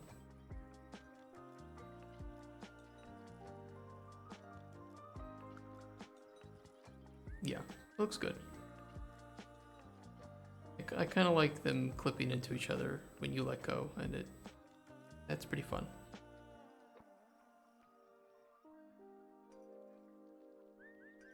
It's like popcorn. Like popcorn, that's pretty fun. Good. Okay. Yeah, that looks good. Okay, we got the proper actor made. We can delete this old nonsense. Yeah, delete it. delete it, get rid of it. Go on, see ya. We got the good one. Now we can actually implement the things we were meant to implement. Took a bit longer than usual. It's good. Now we can make the ingredient tooltip. Let me get the tooltip up that we have. I also want to open up a spreadsheet just to make the... No, let's make the tooltip first.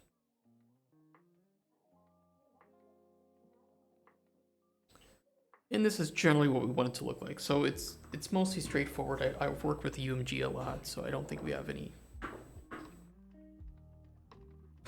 These are the only ones that are going to be a little bit weird, but it should be good. Atlanticus Graticus. I kind of want to have that overlaid.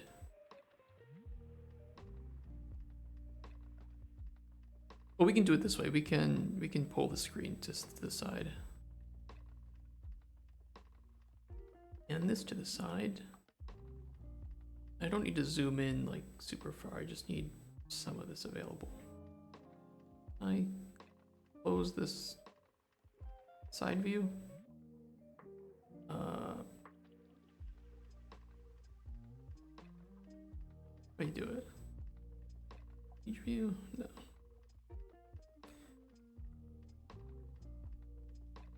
Since you have things like herbs, you can make the sun have some effects on the plants. So I would like to have like, you know, plant growth stuff. That's the desire, at least. I would like things to, you know, grow in a realistic location. You can't just have some, you know, nocturnal plant, for instance, growing right in the middle of the road.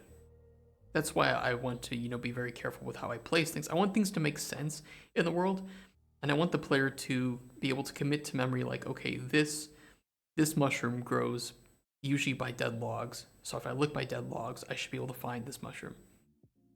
You know, I want that consistency in the world so that the player can actually learn and make connections. It will have day-night cycle. We will have seasons. Things like that. So certain things will only grow in certain seasons. Should be fun. That way the player can, you know, can learn those things. Let me just move this to...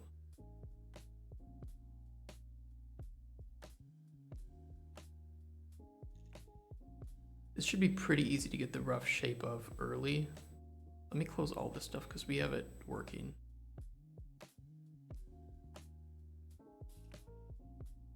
I really got to organize this stuff into a... We'll organize this stuff at the end. Get it all into the right folders.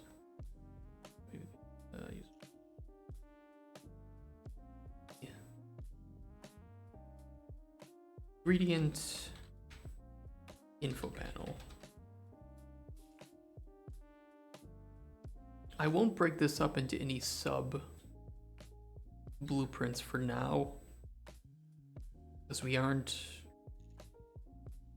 I don't really think there's anything here that I would reuse.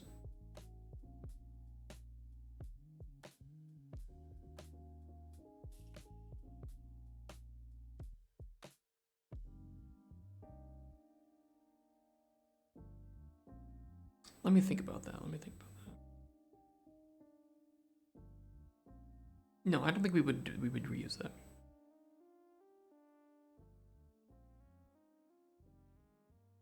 Don't have to worry about models. Can do that last.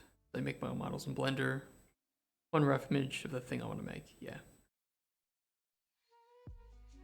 My problem is I really like to try to do things as properly as possible, because it helps me learn the proper procedure, but then I have to remind myself, no, I'm making a prototype. This is not about proper procedure. This is about getting to that first playable as quickly as possible. Testing if it's fun, and if it's not, fix it or remove it.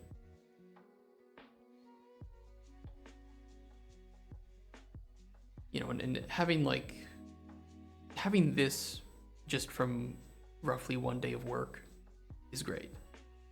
You know, this is simple enough, it makes sense, it captures the essence of me wanting to have an immersive way to test this alchemy system. Because I don't like the UI-based alchemy systems. I think they're not very immersive. They're cool, but they're not immersive at all. And this to me is so much more interesting to actually see the ingredients, do things with them on this table, and then throw them into the cauldron. Doesn't look great, it looks simple, but it gives us the raw essence of being able to test it.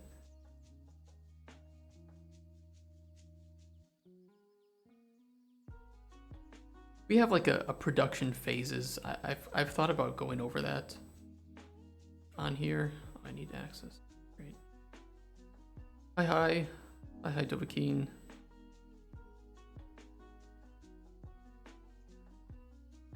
Need access to get to my own Google Drive? Really? So funny. Let me show you here because I might have it. Game dev, production diagram.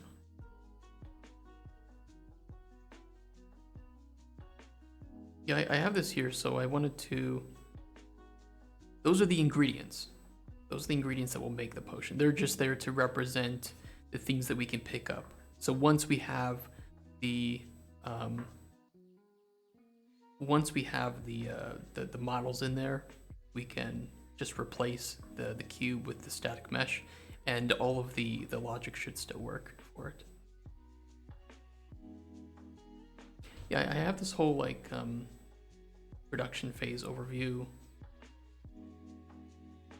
and you know, obviously right here we are very much within this phase, right? Pre-production. We're just creating prototypes to get to first playable, which is we will have, you know, first playable is defined as us having all of the prototypes in a way that we can test the full gameplay loop, even though it doesn't look good, it might have some bugs, there's no, you know, finished art or anything. It's just a way for us to see if the gameplay loop is viable or if there are any major pieces to that gameplay loop that we are missing. Yeah, it's exactly. It's just, you know, if you think of like Minecraft's gameplay loop is pick up, place blocks, right? That's all you need to test. They can just be white cubes. They, you know, white box everything. It can be really shitty. It doesn't have to work properly. It doesn't have to function in the way that you see it. You don't need any art, any crazy effects or sound or whatever. Just your first playable is just being able to play it. After that, getting to vertical slice, that's the big chunk of work.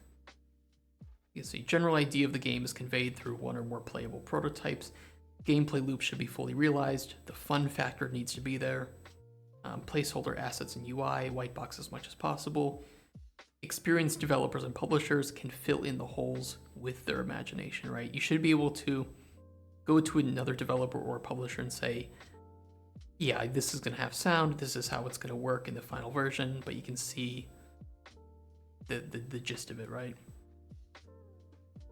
And then from here, you should actually start to create your gameplay loop, your pillars, your GDD, and start planning for the pipelines and the assets you're going to need to go from vertical slice. But when you go from your first playable to vertical slice, you start with a completely new project, because all of this code, all of this stuff is so unoptimized. It's really bad.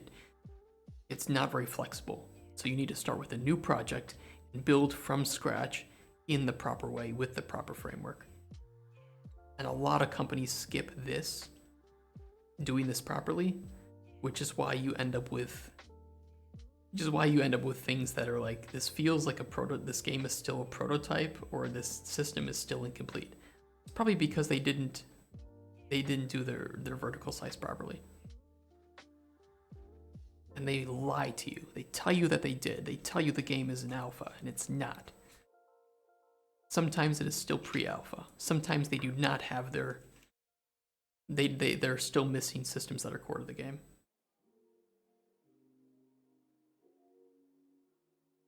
Yes.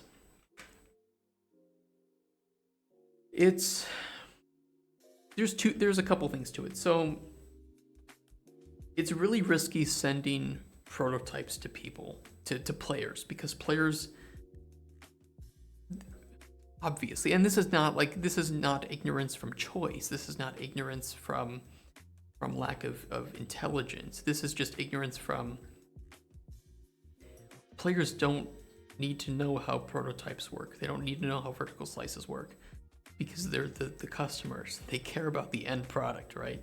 Exactly. A lot of players don't understand development.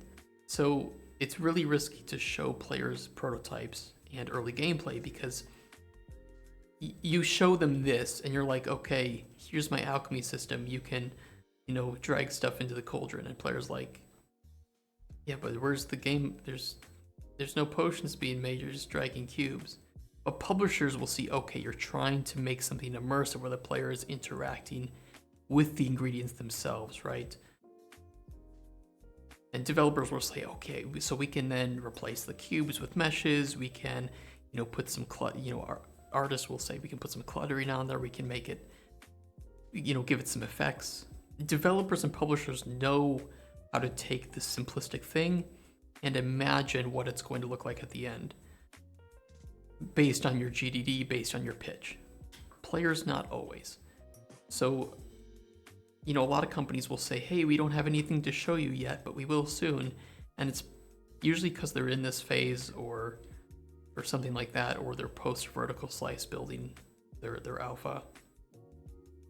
Is what it is. I love early access. I love testing early prototypes. I got my first character for my project out of the way. Dude, nice.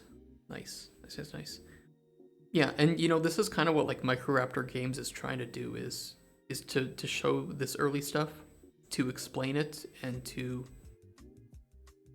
help explain to players how they're being duped and scammed by some other developers and publishers. Like, hey, if it's not like every developer who's unwilling to share early gameplay is bad.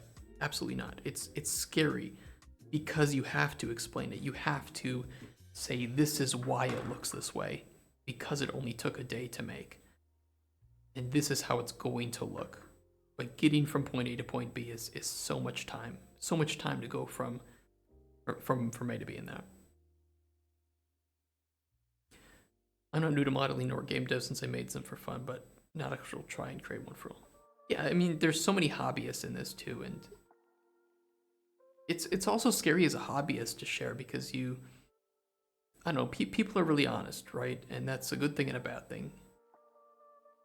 A lot of developers don't want to share early stuff because they think it makes their project look bad to share early development. But I think that most players are interested in that because they're very curious. They're just curious about that phase because it's usually so secretive. Take like God of War, for instance. Like, it's a beautiful game. It's amazing. The gameplay is wonderful. And when I see early development to that, it's just so cool to break that open. I really love it, but I can understand why developers are scared to show it. Or they do it for, lore purposes, right? It's a big franchise, it's got a lot riding on it, and if you spoil the story before it's out, it can hurt sales, it can hurt interest in the game. So I can understand you don't want to share some of that for those purposes, and that's fair. Or there's so many reasons, but it's like you could also set expectations. Some things do have to be cut, some scopes have to be minimized. Some things just aren't going to make it. And if you show it early, players might expect it to be in the game and release, and it may not be. And if they aren't, then there's disappointment. And take ideas from anime I like. Well, there are so many good ideas from anime for sure. So many good anime. My project I'm doing is a hobby. I'm now selling my game. I want to MC game how I want it to be. I think you said you're like a Minecraft-like game. Oh, my general idea for Minecraft game is one where the Nether is a part of the overworld. How does that? How do you see that working? I'm curious. I've played too many thousands of hours of Minecraft, but also not enough, right? Minecraft is great. Oh, okay, so like a separate biome.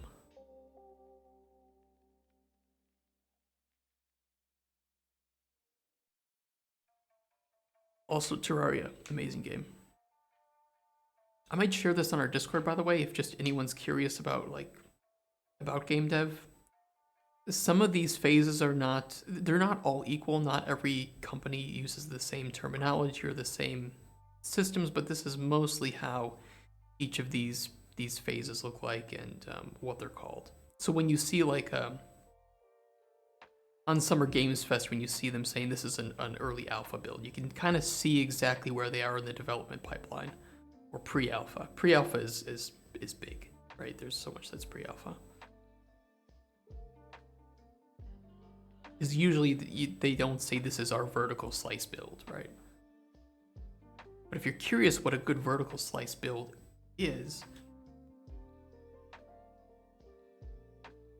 in my opinion, and I don't have proof of this, I'm in Poland, I probably could get some contacts of from CD Projekt Red, but I believe that White Orchard from Witcher 3 was likely their vertical slice.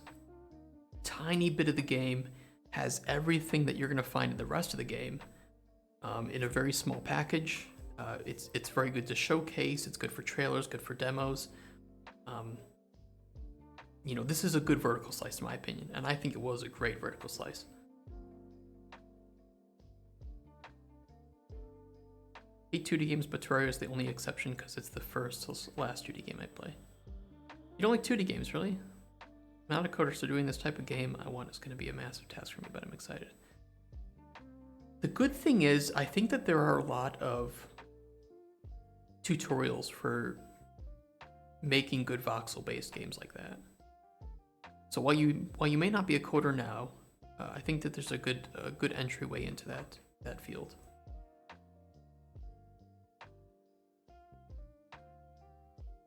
I'm used to moving my camera around in the 3D space. That's interesting. If you don't have to tell me like specifically, or you don't have to tell me at all, but I'm curious of your age with that, because I know that like my parents, for instance, probably would have much easier time with 2D games just because that's where they grew up on. They were playing like Sega Genesis and shit and arcade games. 36? Just want to learn how to do the procedural part. Lord, but I mean it's an interesting topic to discuss either way. Just with like game markets and such. Because actually my game here, Cauldron Chronicles, it is marketed towards a bit of an older audience. I'd say older, but it's more like 25 to like 50, right? It's my target audience. I'll just say I grew up playing games like that one game. Which one? I'm working with 3D stuff since 18. Wow. Wow.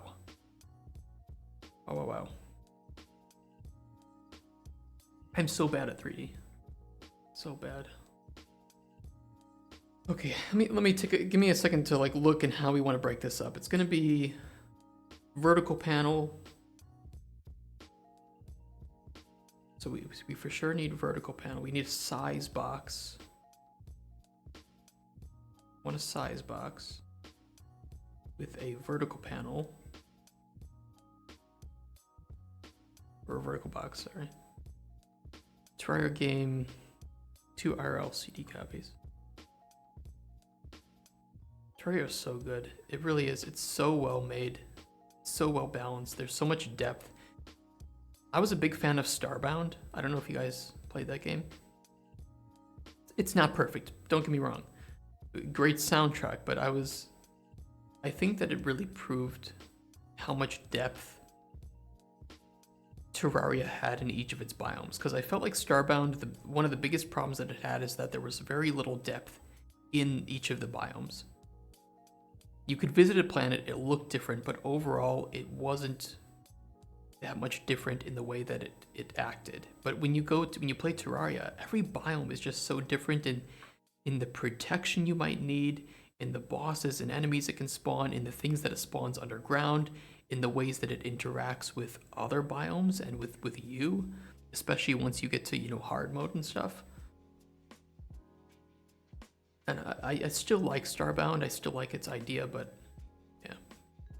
I wish someone would mod in Terraria into Starbound, put it in a planet. That'd be pretty cool. That'd be pretty cool. Or Terraria with different planets. That would be an undertaking.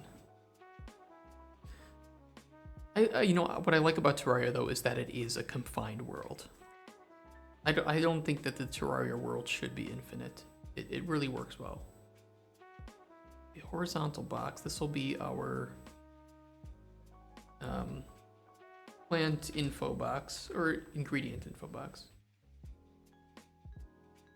I'm gonna name it now so that I can actually, like, you know, keep track of this shit.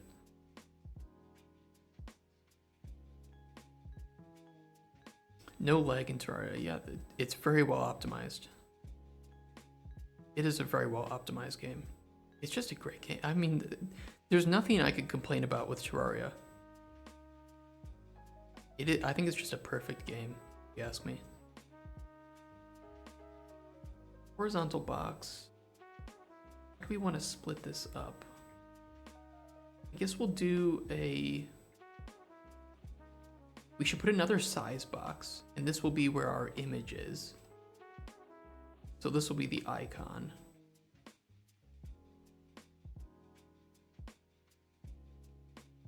The ingredient icon. And that way we can control the size. So if we do put like a 128 by 128 in there, if we put a 256 by 256, we can ensure that the size box will scale it down. Technically, I think we can do that regardless, but the size box will ensure that. Like how you can grab the sun in Terraria. There's so much crazy stuff you can do in that game. It really just embraces its world and its craziness, and I love it for it. Is that too large? That's all right. All right. I think it's all right. Okay, to the right of the size box, we want another vertical panel. I don't know if you guys were here yesterday, but I was explaining, like, working with Unreal UMG is just a lot of panels within panels nested into craziness. How do you make things like UI to show in UE5? I never messed with UI. So you have to design the panel first, which we're doing now.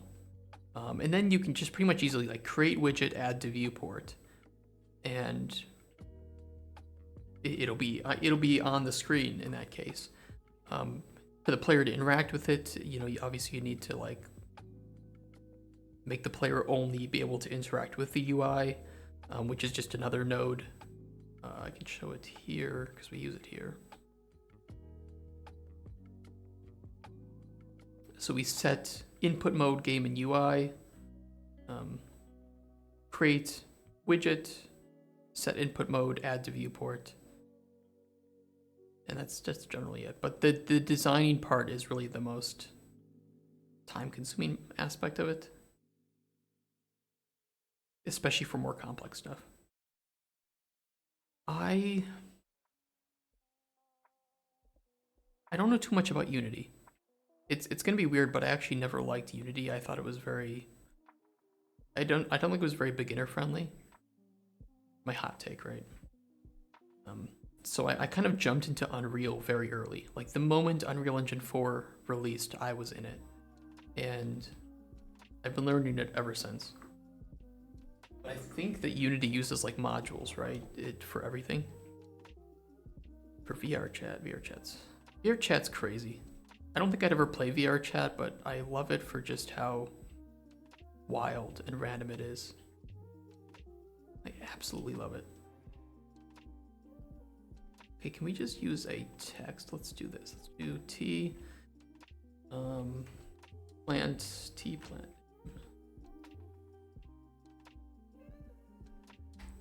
And it's really cool. So we can then just, you know, say, hey, this is a variable to Unreal. I have to pull this over. Is variable. And then we can just modify it within the graph. So every UI has its own graph, very similar to other blueprints. And this is where we can perform all of its functions. And we'll be doing that because we're gonna have a data table to build the ingredient from that data table, and that'll be a big function in our info panel.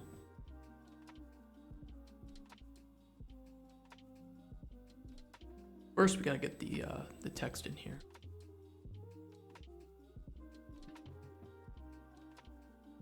Great plant. We're just gonna set it up the same way. Okay, and this will be our Planticus Graticus. Oops, there's a V in there.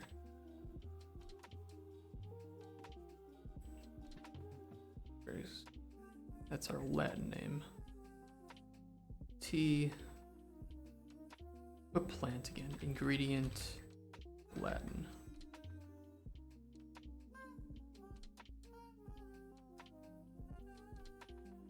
Ingredient name. Cool. A is variable.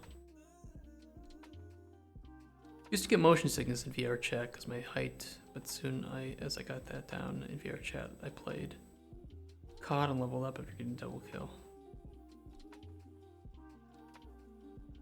Yeah, I don't think I've ever put on a VR headset. It sounds crazy, but I've never put on a VR headset. Always wanted to. I haven't ever owned one. They've always been too expensive. I've never had enough space for it. There were never any games that I wanted to really play. It just, you know, it's like I have to sit down. I have to put this thing on, and I have to exist in this region. And it's just like it's so much work for the experience. Not that the experience is bad, but it's so much work to get to that experience. But I should try it, especially at like Gamescom or something. If there's a then I can try. Quest 3 a try. I've heard good things about the Quest 3. Don't need sensors. That does sound interesting.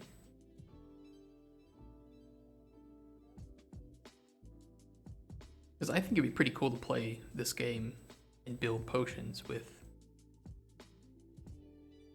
the controllers, with the VR headset and controllers.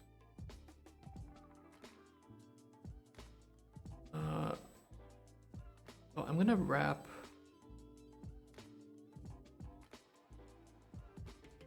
Well, I'm gonna wrap this vertical box with a border.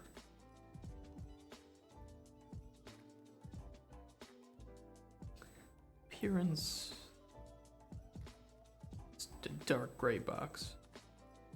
That way we have a background.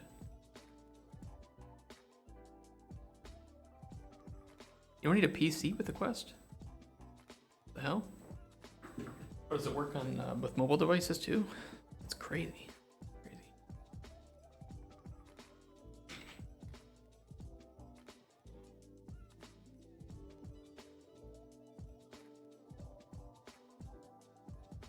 Wow.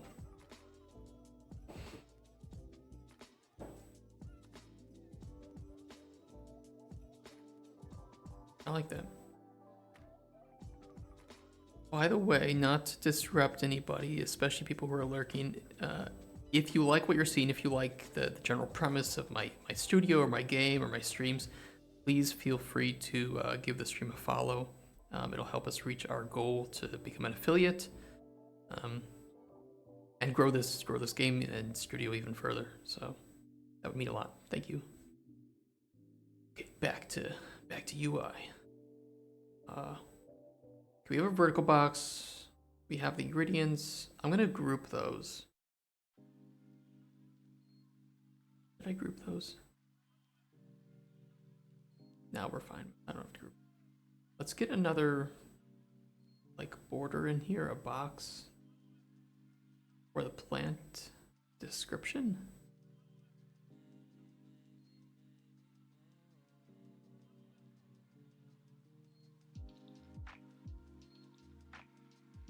We want to fill.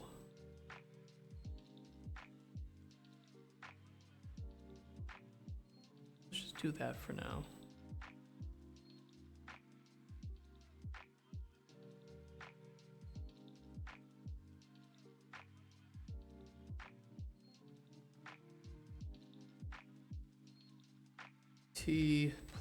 Ingredient description. I keep thinking of these as plants. More than plants. Animal parts and all this other crazy stuff.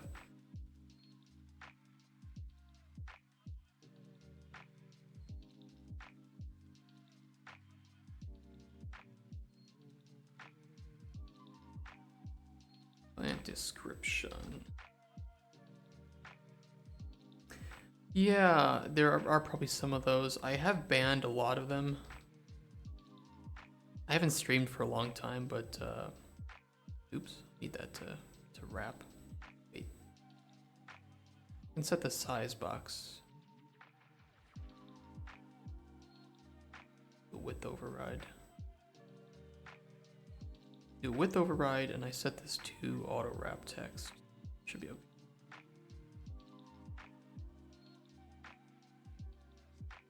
If I have to do another round of bans, I'll do that.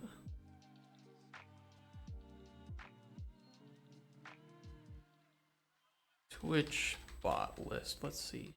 See if there's any evil people in chat.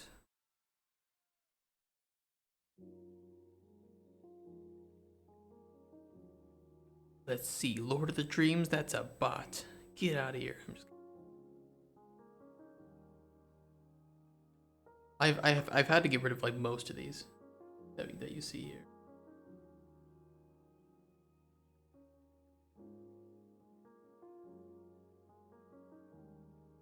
I don't really see any. They're just lurkers, just hanging out. I think we're okay. Just lurking. Why is this not auto wrapping?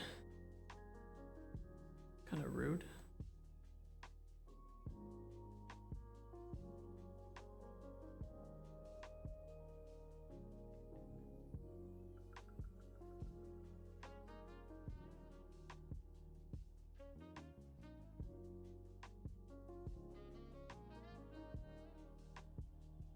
Now it is.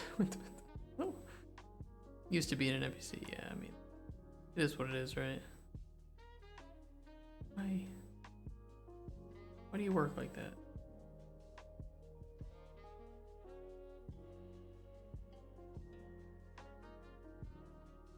Do that. Be good. How big is that?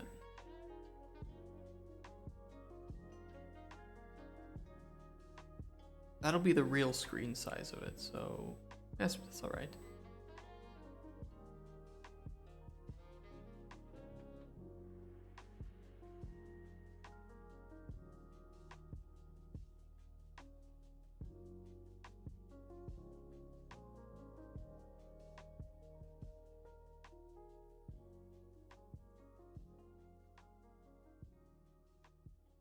That looks better.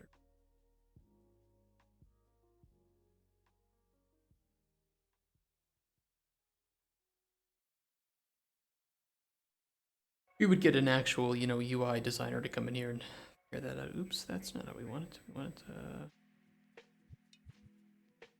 like this. But I want it to be 128. 128. That's tiny.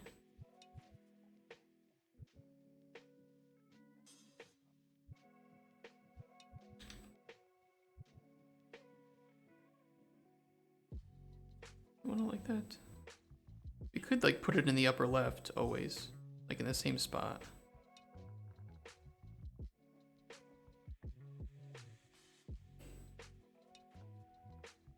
Yeah, you can. I mean, if you need it for art, you can do that.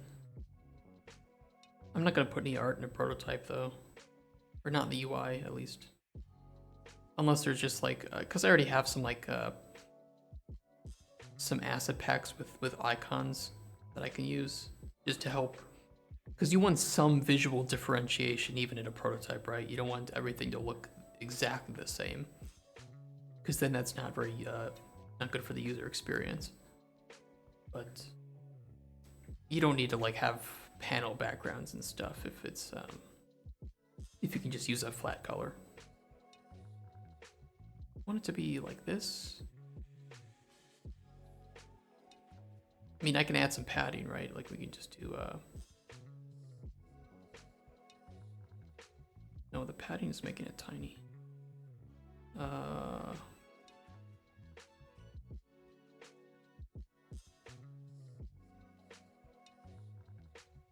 Just doing that.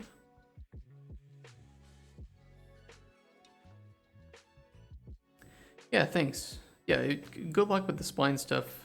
If you figure it out, let me know, because it's a very interesting part of the development process.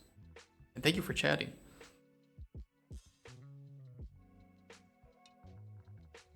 I need to move this.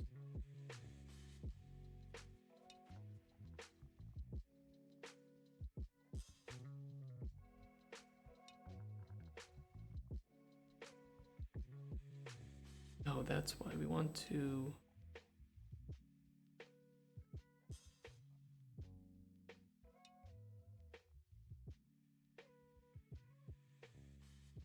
That should be better. Can't make this. Give this some padding. Oh, it kind of has padding already, doesn't it?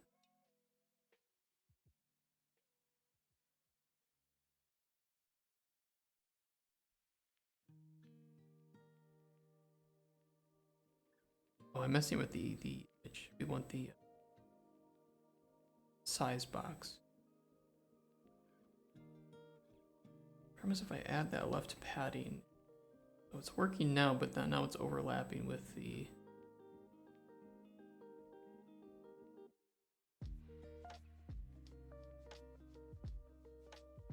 Why are you doing that? There we go.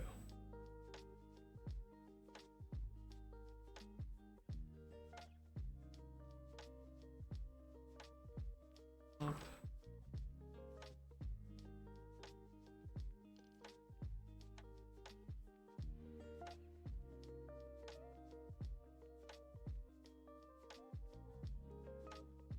Looks about right, I think.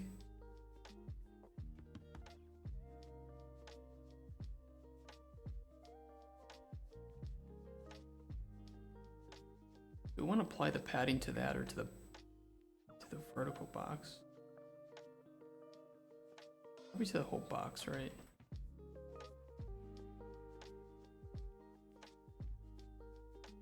That looks good. I think that looks good.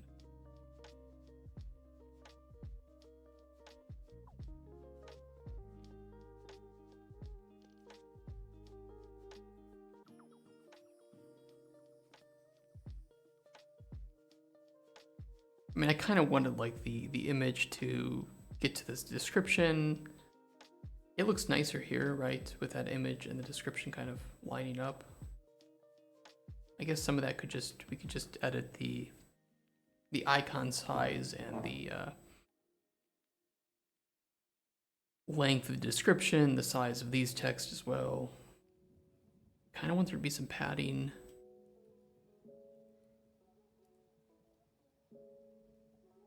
Border slot, there's some padding.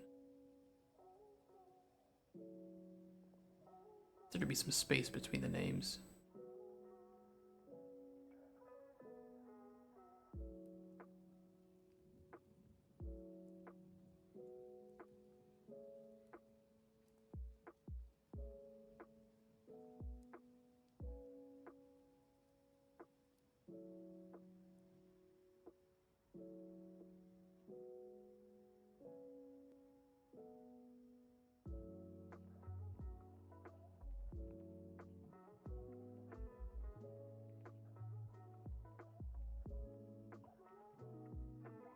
Looks pretty small though, doesn't it?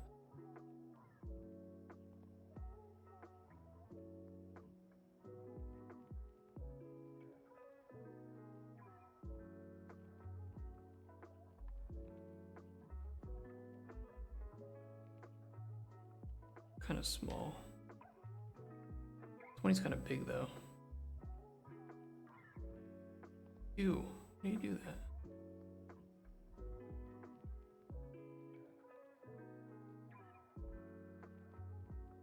It's so ugly. It's so bad, but it's like it's a prototype. I don't care. I don't care. There's some weird looking UI. I don't care.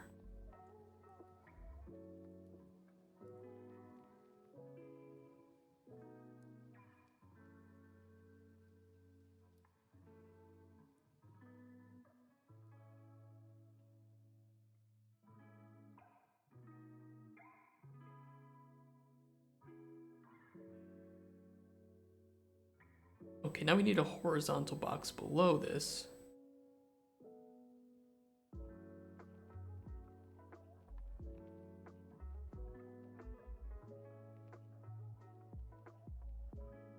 There we go. Below that. That might help. There we go. That's better. And this will be our, I don't know, like ingredients. It's like tertiary info. It's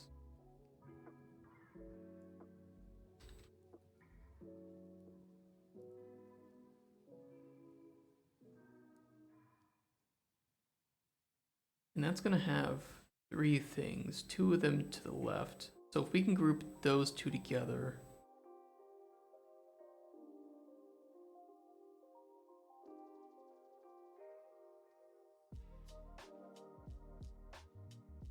Maybe we just do 2 canvas panels like this.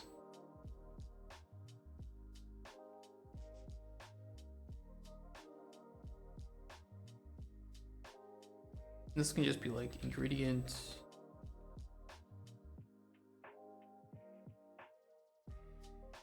I'm not even gonna name it. Well, I have to name it. Ingredient, location, and sunlight.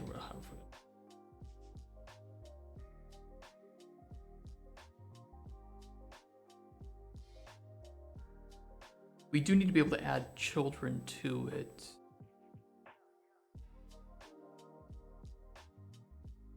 Maybe a horizontal panel in this case would be better.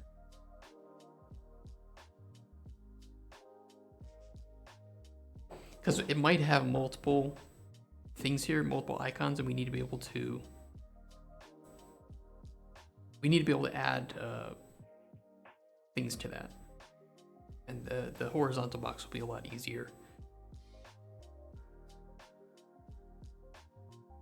Because it auto lays them out for me. I don't think we need the panel. We can just replace this with the text. That's T ingredient type. Ingredient state, actually. Type and state. Type state.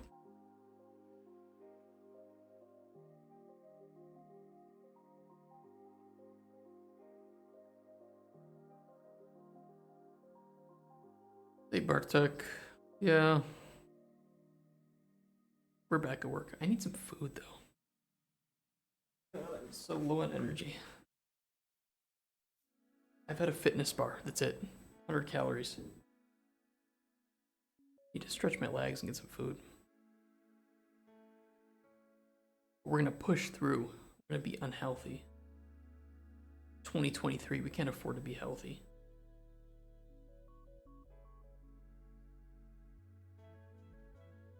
Okay, we want to fill and put on the right, and this box we fill and put on the left. And now we can just add a couple of placeholder images here for the memes.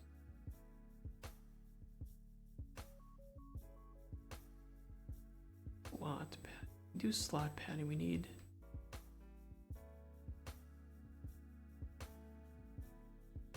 I could order something. It would be so expensive. So expensive to order. I mean, I'm in a really good location. I'm on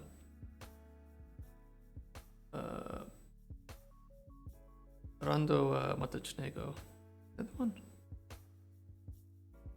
I'm doxing myself. Actually, there's a McDonald's right here. I could just go to McDonald's.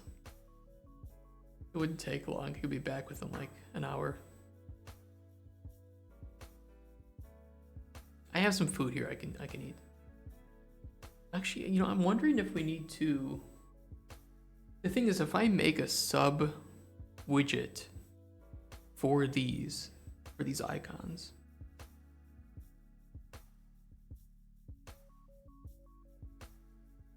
I can set the padding in them directly, and then when I add them to this this list here, which I do need to make a variable, it should be a lot easier. So maybe we'll do that. That'll be pretty easy.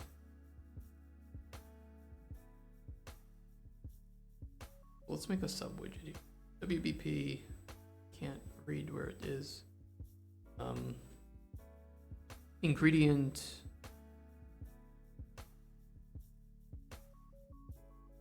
info icon. Or what it's called.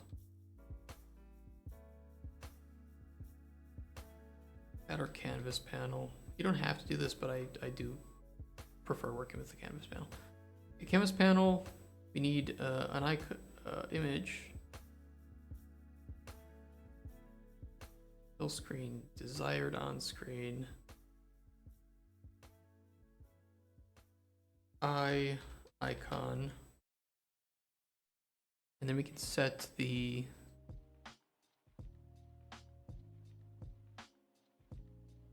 where's my padding? What do we need to get for padding? We need just do a border. We can just do a border without any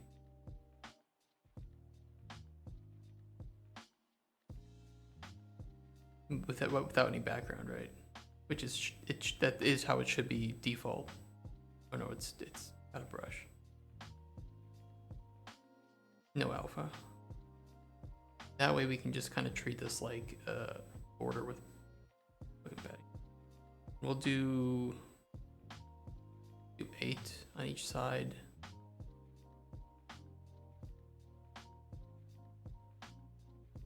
I don't want it to fuck with the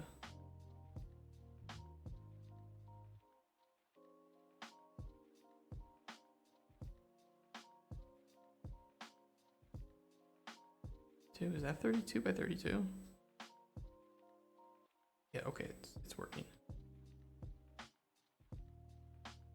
And now if we add that to here, it should look better.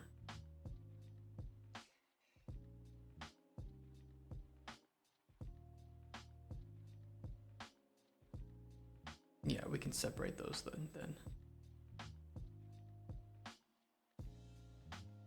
Much nicer, much nicer.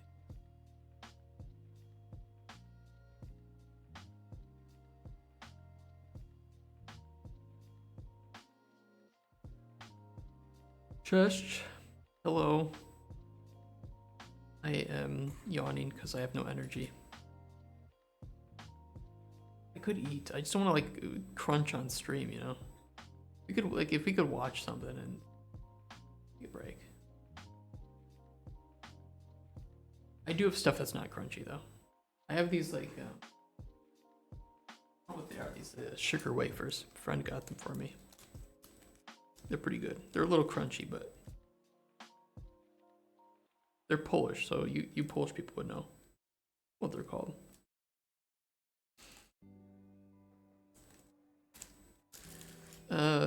Could be disc, little sugar disc. Tasty.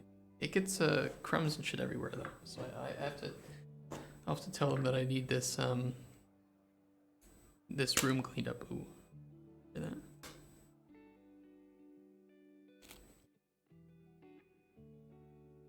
I'll move back from the mic a bit. Hopefully it won't pick it up. It's not super crunchy, but it's got a little bit.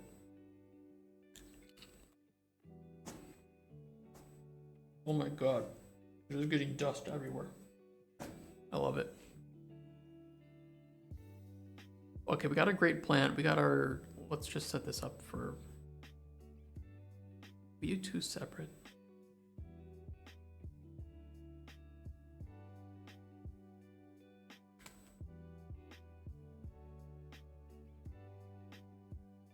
Yeah, we can do one text box. And then we'll just build the text box in the function. They're messy. It is what it is. Okay.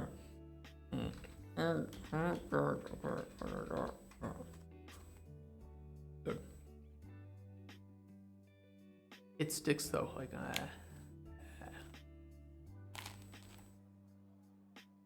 good.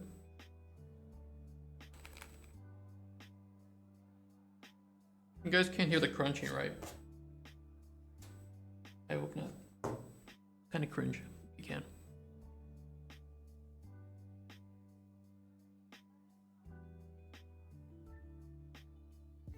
Sticks to my lips. Yeah, Moobot, you got it right. Follow Microraptor game. Only one game, Twitter. Because Twitter only allows 15 character usernames and Microraptor Games is 16. It really sucks.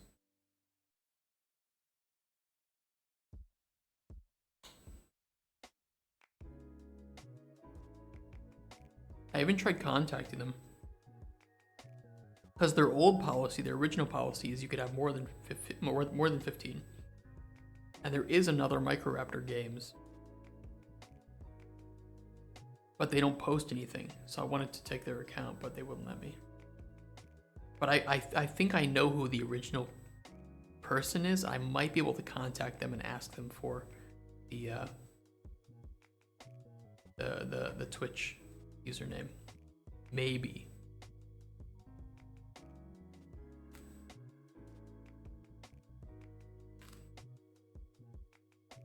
I should try to do that. Okay, let's center that. I think I have some of this dust on my face. Uh-oh. Yeah, I had some. Oops. I want to center this text to... Not super necessary.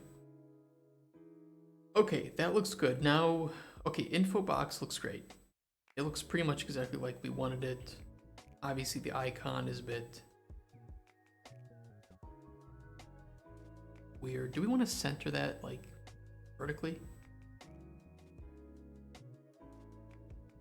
Where is it? Where's the icon?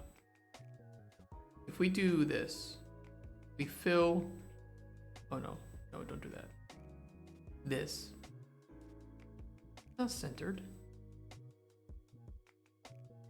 Excuse me, Unreal, how is this centered? This is so obviously not centered. Are you high?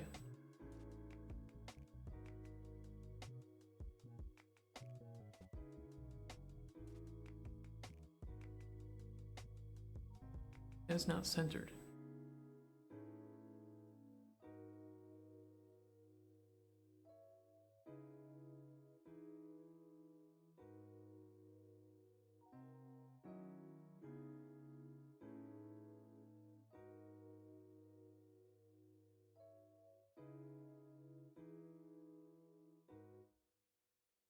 Okay, we're not going to do that. It's going to stay up here. And it's not because I don't know how to center it properly. Because I don't like it. It's rude, it looked at me wrong, and I don't like it. So we're not doing it.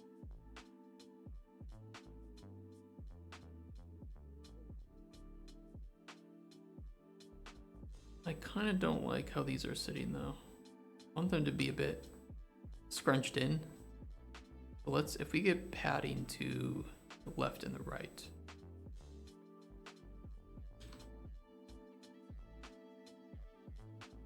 And they're kind of scrunched in there, right?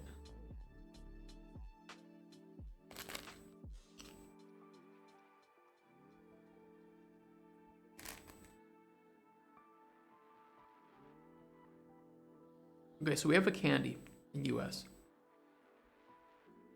that is made from this same material. But they put little sprinkles in the center. And they're called UFOs, flying saucers. They look like this. So same kind of material, right? Like melts in your mouth, but then there's some nice sugary little sprinkles inside. I always like those. They're pretty tasty.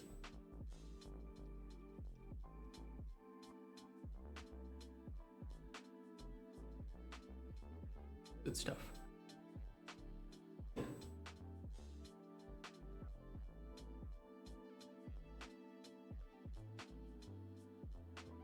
Okay, let's make the effects box now. We have this.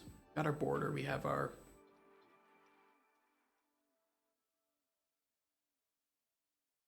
Oh, no, we can put them in here. Yeah.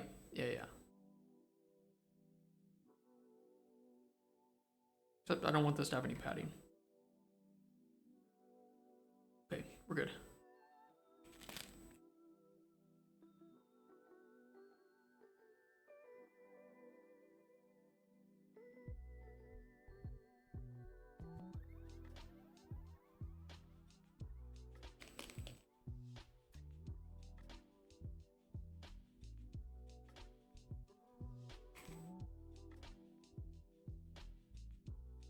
Tasty.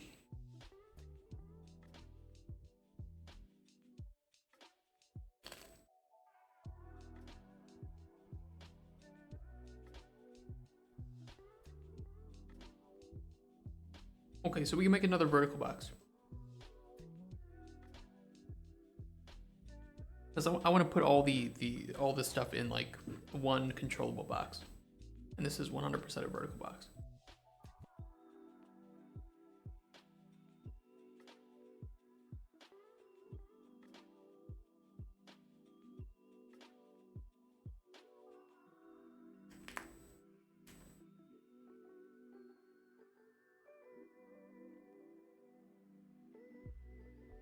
Add our text.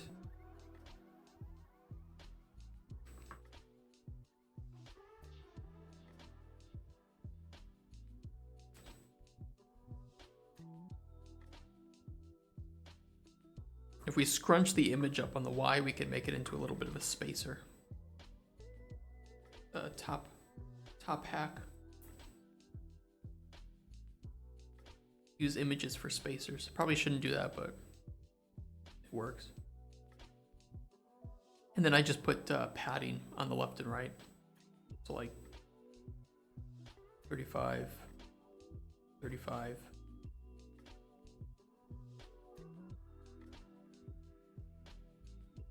And same here, because we want to have it fill, but be even further in. So like we could do padding on the left and right of 60.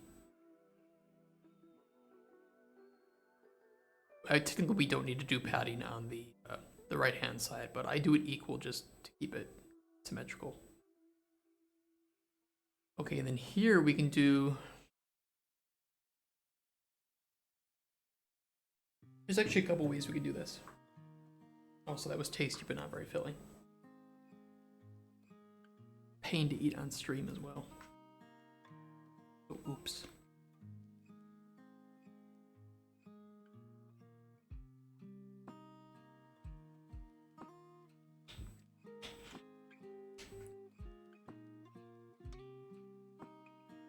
We could do a uniform grid panel.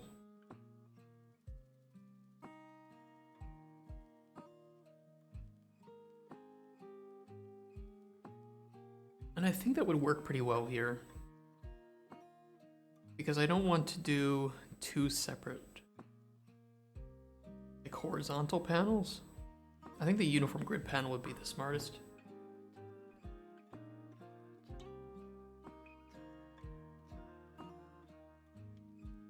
And that would look just like this.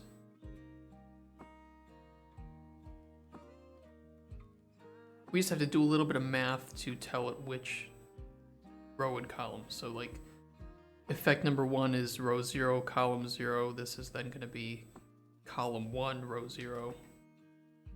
and then we have row 1, and then 1, 1, right? And we can tell that to center, and then we can do minimum desired slot width here. Can't we tell it not to put it on the right hand side though?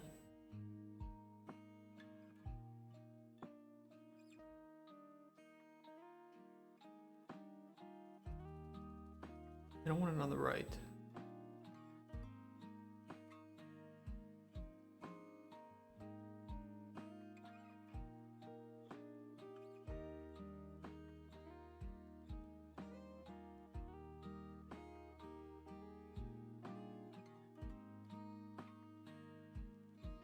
Because we need it centered.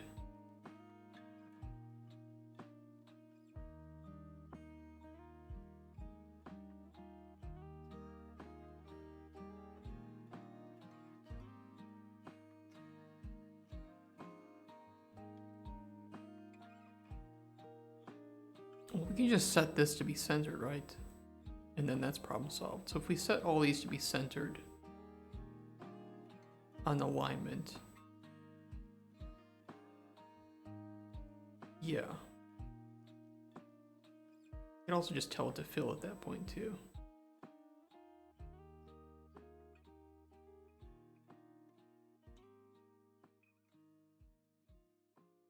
It's pretty wide though. I kind of prefer having it be controllable. Because I don't want, if they're too far apart, it just looks fucking weird. But how does this work with different text sizes? Restore health. Just try like, put some placeholder. And I'll use like Elder Scrolls potion effects as example.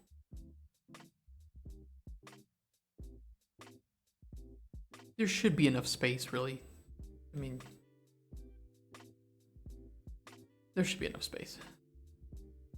I don't know if it maintains that same. We'll see. We'll see. I'll just do like restore, restore, restore. Okay, so we'll push them over a bit.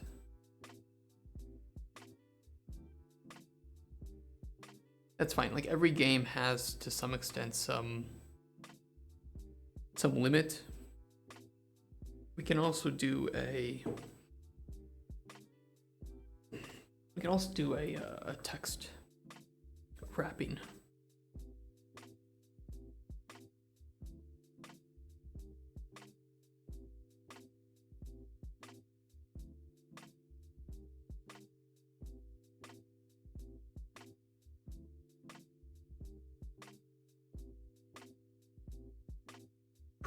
Prototype, don't need to do it, don't worry about it. You're not gonna have anything that long anyway. That's what she said. I kinda want some vertical padding though on this. Slot height, there we go. So we'll do 300 and 40. That's not much, 50. 60. Well, hold on, because we have to center these two. We can center.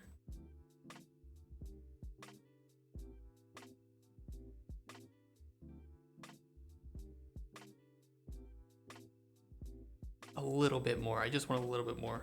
75. 70. That looks good. That looks good. It's kind of a big info panel, but a lot of information to convey, so that makes sense.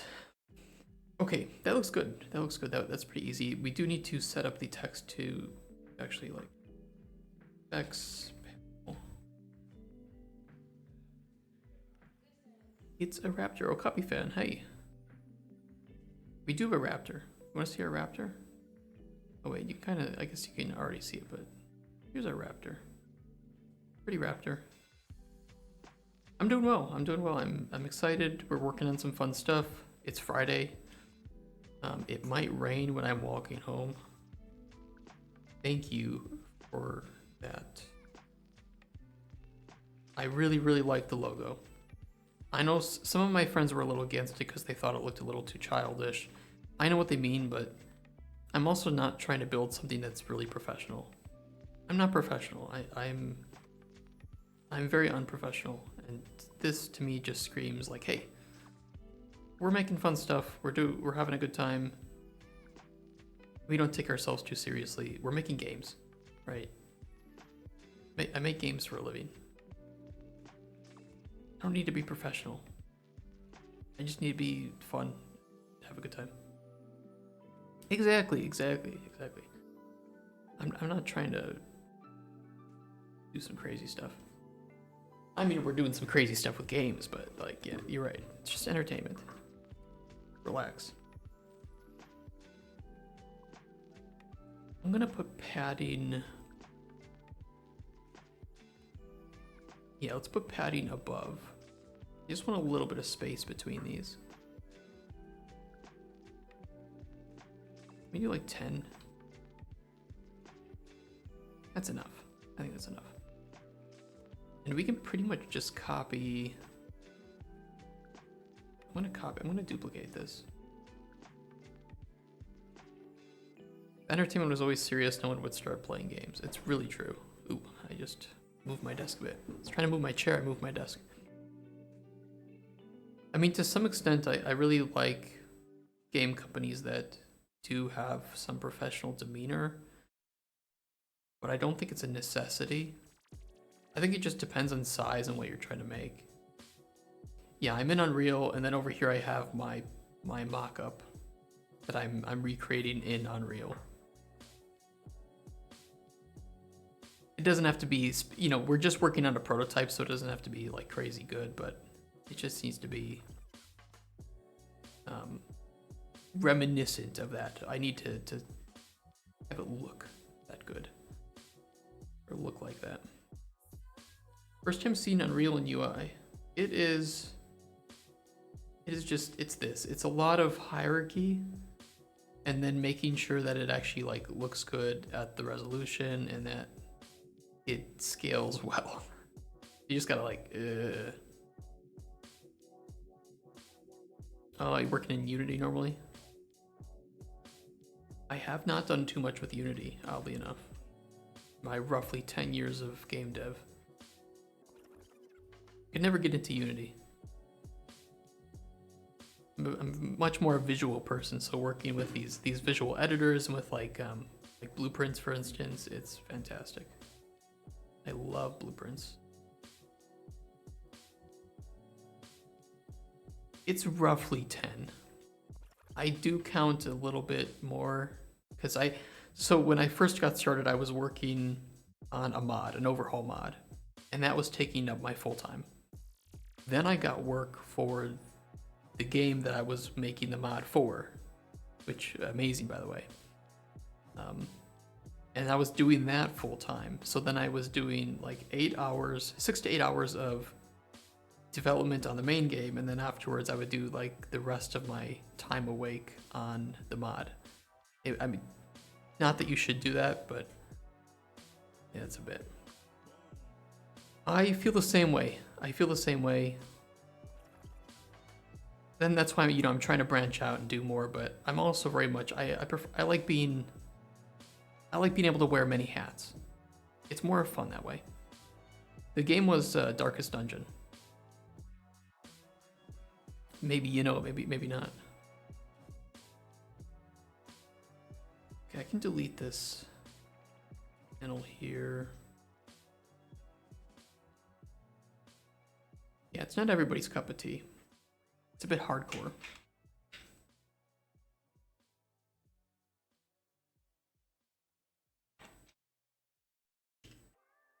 How do we want to set these up? How do we want to set up this progress bar?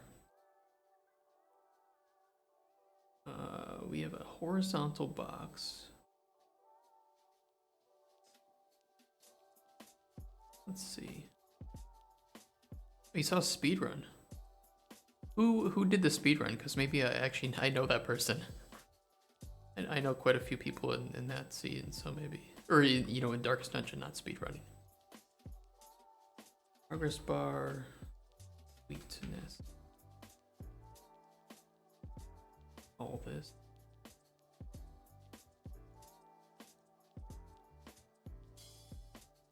Actually, I'm going to wrap this in a canvas panel.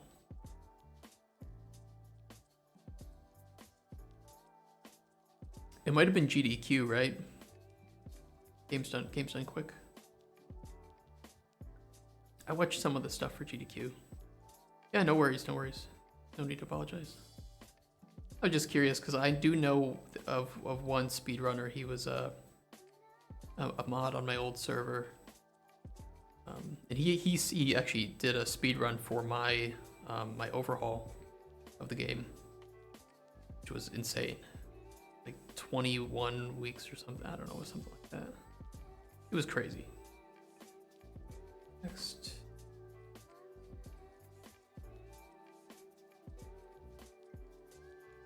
Yeah, he was incredible. He was an incredibly good player. I could never hold a candle to that. I want to center this.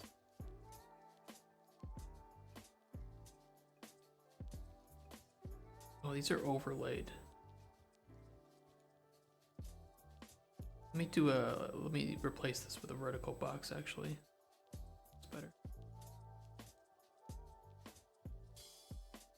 A little scrunched up because I'm split screening here.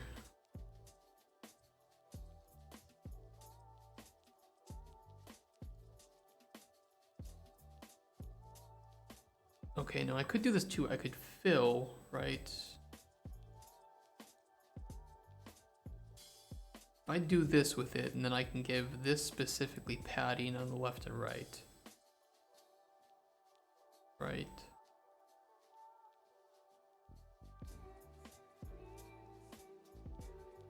Center this. But I think that just generally I'll replace this with a size box. I'll wrap this with a size box.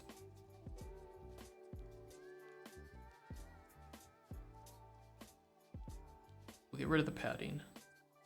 Doing active game dev for about 2 years now. Did you do small stuff the years before? And really far back, I used tools like RPG Maker and Game Maker. Dude, Game Maker, that was the stuff. That's the stuff I started with too, way back in the day. I mean, I always wanted to get into game dev, but I never knew how. I don't know how old you are, but we might be around similar age, and there were no tools, there were no degrees, there weren't really any books written on it. Exactly, Game Maker 1 free version. And you just kind of had to like try it yourself and try and fail. Very much that entrepreneurial kind of stuff around it. But I kind of like gave up because I didn't know how I could get into the industry. I didn't know anyone in the industry. And then like high school and college didn't really work out for me, so I just kind of felt like it would never be possible. And then I attended a game event, a game dev event in the Midwest, where I grew up, and I was kind of depressed because I really thought like there was no hope for me. But then, you know, there was a really good question during a Q&A panel, like, what kind of education do you need to get into game dev? And so many of the developers there were saying, look, it just matters what you make. You know, if you can prove that you can make a game, we'll hire you. Simple as that. You know, if you could work in a team and prove that you can make a game. And so it really just reignited that. And so I was like, okay, maybe it's still possible. Maybe I can do this. Yeah, ever since I've just been like teaching myself in the same way.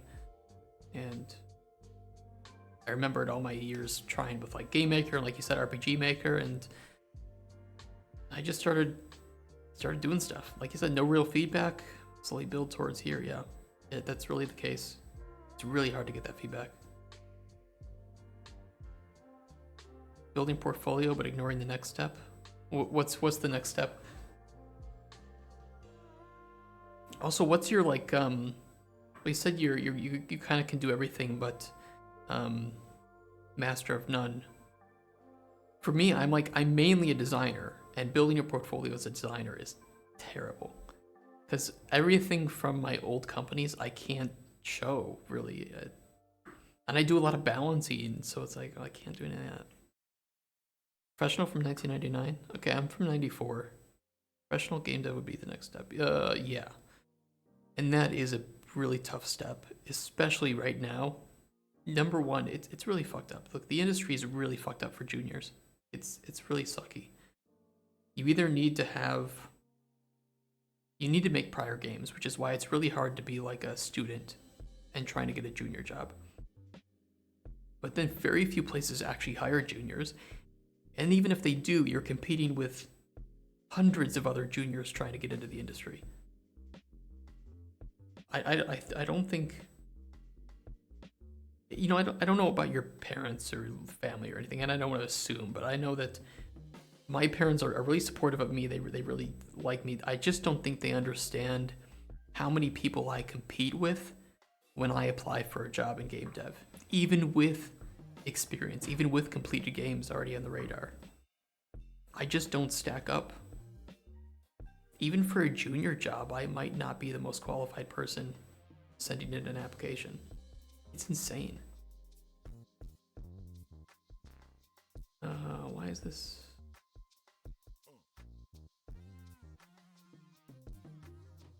Okay, there we go. Sweetness, and then we can height override. We can make this a bit thicker. Do 30 and I don't know, 550. That kind of looks like it. I actually need to put this in an overlay. Oh god, how do I want to do this? Currently help desk and software developer for a job, 32 hours a week, 6 hours a week game dev. That's cool. Any free hours on top of it when I have inspiration. Of course, it's as a hobby. Yeah, and you know what? You're the smart one. Doing it as a hobby, you have a lot higher chance to actually, it sounds really weird to say, but doing it as a hobby, you have a much higher chance of succeeding than somebody doing it for a job, because especially after all these layoffs recently, there's just, it's so tough to get a job. I know so many really, really experienced people that for the past year have been trying to get jobs in game dev, and they don't even get a single interview because there are just too many people on the market. So many companies from when COVID hit, a lot of game dev surged. It grew like 30%, and so companies went on a hiring spree. That was the time to get a job. Now, game dev is shrinking because people are going back and doing work, and you know, they're not playing games. They're not sitting inside playing games all the time. So game dev is shrinking. Now the companies are actually responding to it by laying off a bunch of people, and they're not hiring because they're not making as much money. And you have tons of game devs just out there like, what do we do? What do we do? And that is pretty much the boat that I was in too. So I'm like, well, I can either sit here for the next year or two and basically add nothing to my portfolio, or I'll just start my own company. Whatever. In 2 years, it will be better. I mean, even in like 1 year, it should be a lot better. Companies will respond to it. You'll have more indie developers growing. You know, the industry itself is still growing financially, economically. You know, revenue is increasing all the time in game dev. So it's just that at a certain tier, especially with AAA, I just don't get into AAA. Just don't get into AAA. AAA is really unstable right now, but indie developers are really winning. I mean, and that's really relevant to on Steam with stuff. It's just a lot of these games are made by smaller studios that you see here, and they're winning, you know.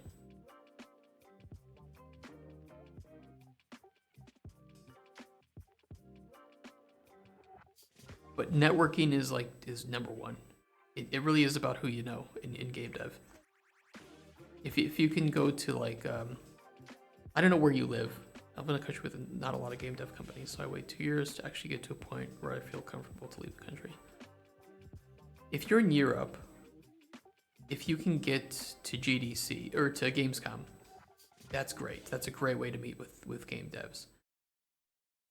There's also in Poland, Netherlands, Europe. Okay, I don't know about any game dev in Netherlands. I know there's one in Sweden, but I think they really try to hire like Swedish developers primarily. In Poland, there's Digital Dragons and GIC. And both of these, and if you're in the Netherlands, Poland is pretty cheap to visit. Go into EDX and I don't know if I've ever heard of EDX. What does that stand for?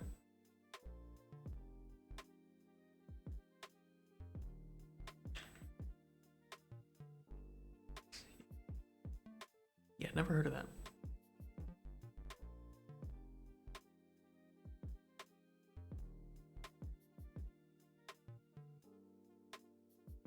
What do we do with this style back? Was too late to go. Yeah, I know how that is.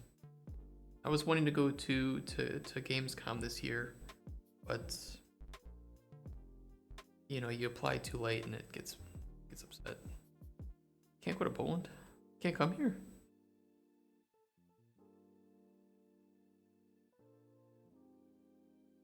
Wonder if like this doesn't need to be a whole progress bar. I can actually just put an image behind a progress bar. I really just need the progress bar to be this triangle.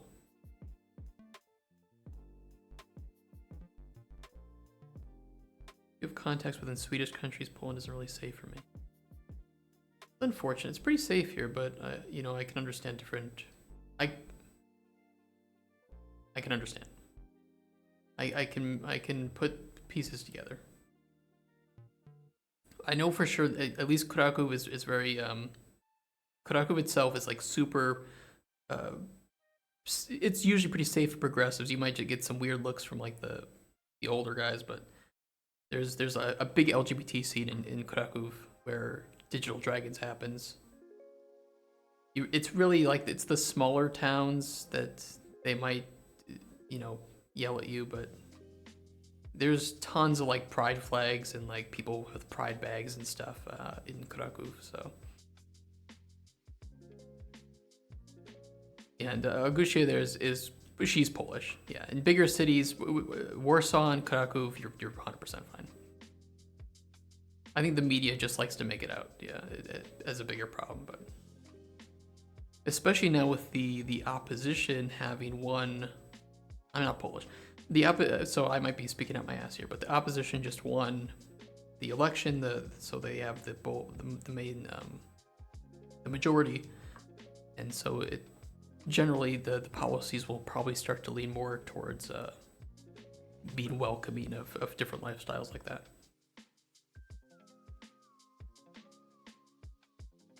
I'm not saying like lifestyles in a, you know what I mean? I'm not trying to belittle, it's just words. Words are hard.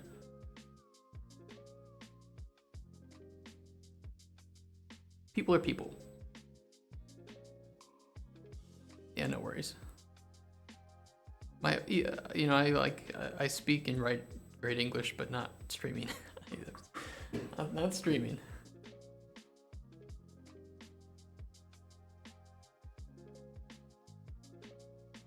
How do I do this progress bar? I mean, I could just do a number for now, but I kind of want to learn how to make a cool progress bar. I could draw it as an image. Let me make an image. Can I make an image and scale the canvas? I just need like no, I can just import one. Let me look up a triangle. Triangle image with transparent background. All I need, I just need a triangle. I need black triangle. This one looks.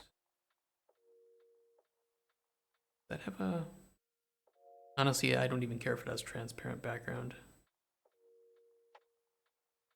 don't care. Hold on, I can't see chat for a moment. Hold on, sorry. WebP, I need to convert this. Convert. Uploading, processing, download. Thank you. So to say hello in Polish, the formal greeting to somebody that you don't know is dzień dobry. And to somebody that you do know or you're familiar with, like maybe your neighbor, you say cześć. And Polish people love if you can say cześć because they think that it's hard for an English speaker to say, but I don't think it is.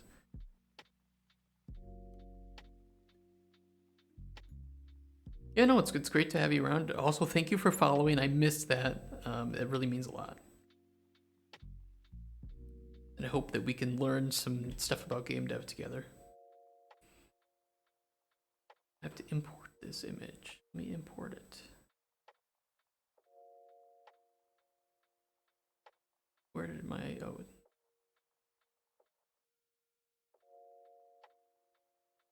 Oh, it does have... transparency. Okay, perfect. Let's see if this works. Let's see if I can draw this as a... Okay, it's a big triangle. Wait, the background. I don't want the background. I want the... Oh, I don't know how to do this actually.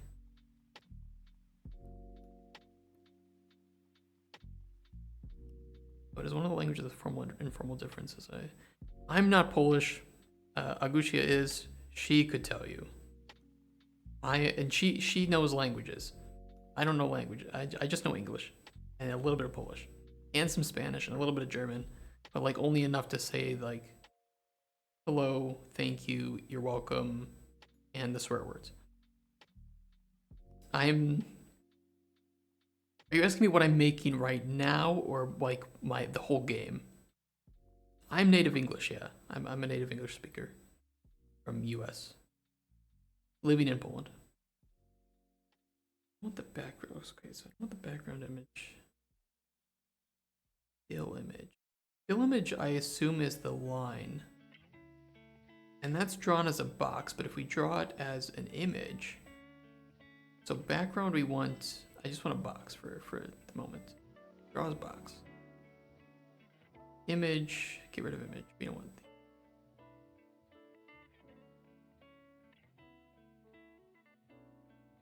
However, if we draw the fill image as a triangle, there's the triangle.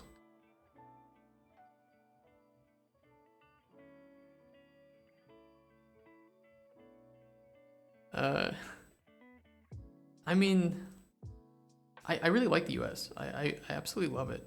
I just don't think that the people, especially shown on the media, are great representations of our country. They're really not.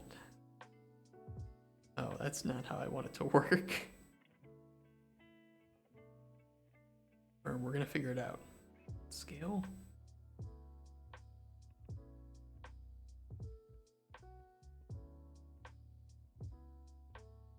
I'm gonna try to figure this out.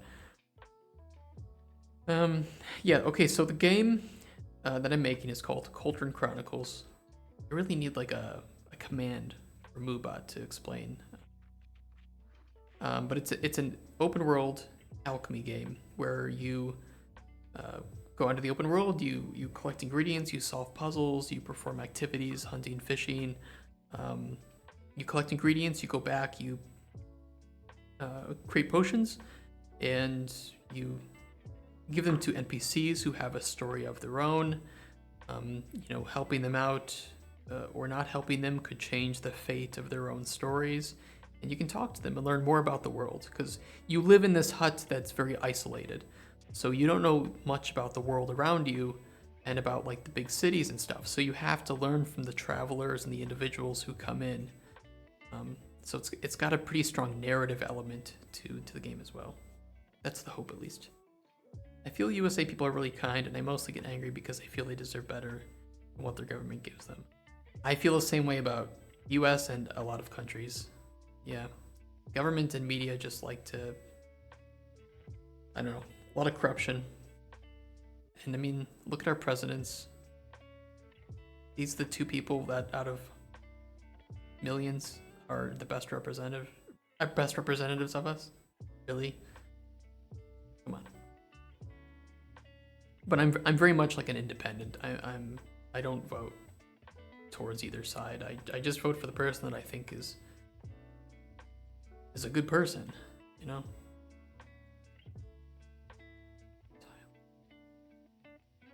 I'm really curious how we actually, if we can actually create this type of progress bar that is just a moving image on the top.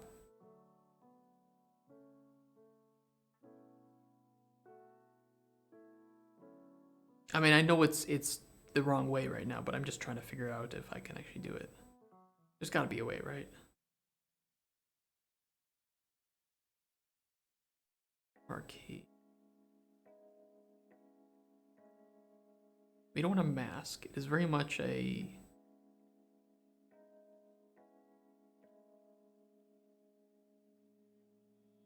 so weird.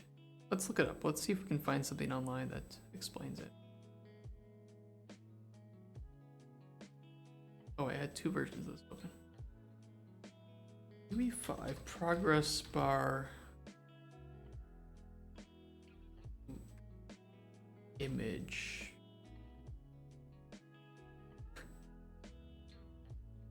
Thanks a lot. You're helping me, keeping me from fixing this rock tile.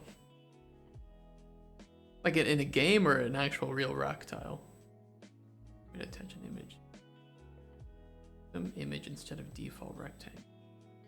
That's kind of what. No, we don't want an image filling up. We want. Wait. Couldn't I just use a slider? I need a progress bar. I can just use a slider. Stupid. Like, that's exactly what we want.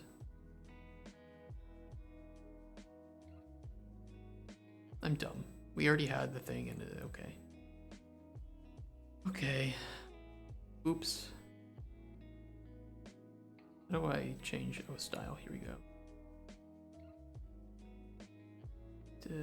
Normal bar image. Is this the one? No, it's the bar. We want the...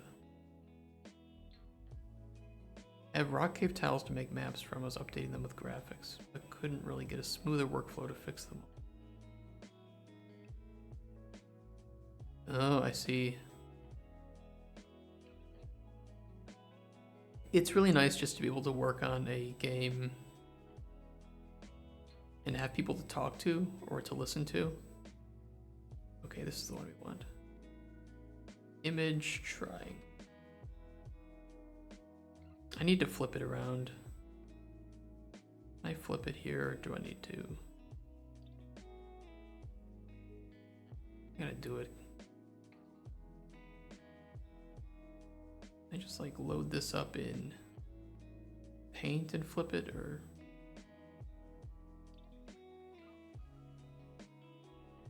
should be able to. Where's my canvas? Rotate.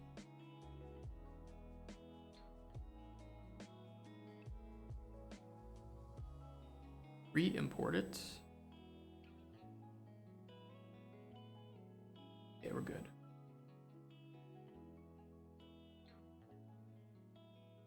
So I have to update all different tile types by hand and then fix them by hand to align with the other tiles. Oh, fun. Oh, fun. Gotta do it all by hand. God, I've had to do that in the past. It sucks. No automation.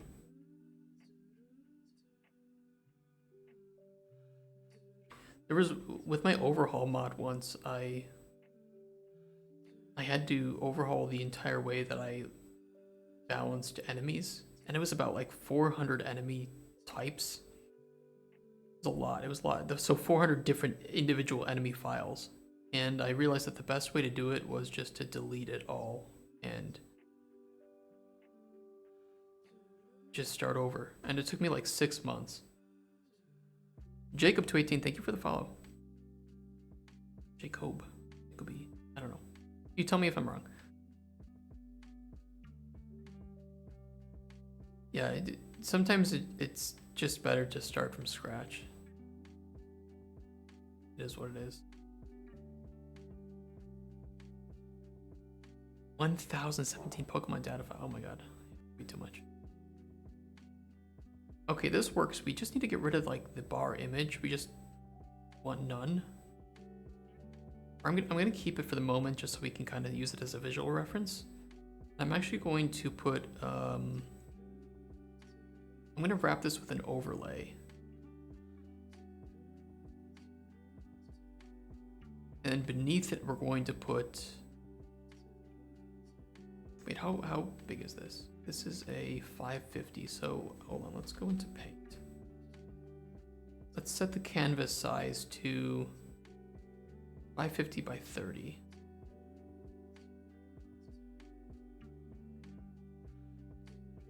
No aspect ratio. I'm going to drag a shape.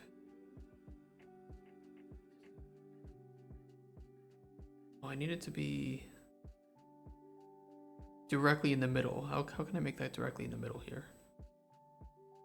It's excluding moves and items. Huh. Pass.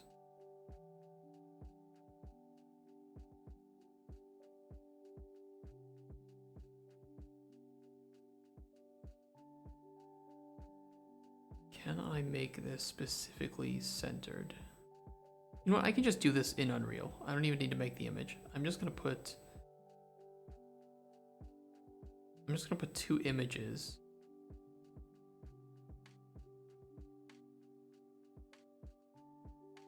Horizontal box. Two images in the horizontal box.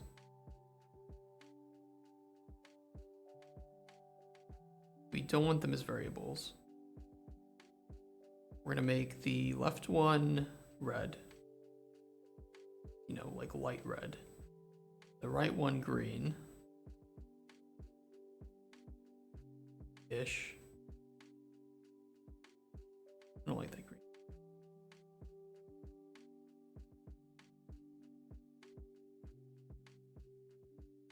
Made a Pokemon game for hobby with intention of learning, not releasing. Oh, that's cool. I like it.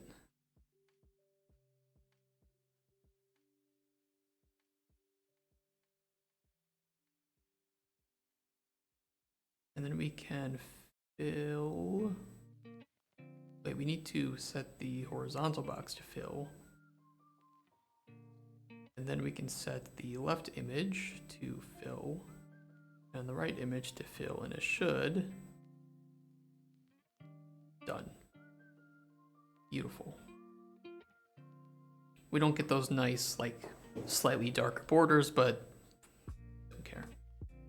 We do need it to be lower in Z order than the... Does it to handle it the other way? Okay, there we go.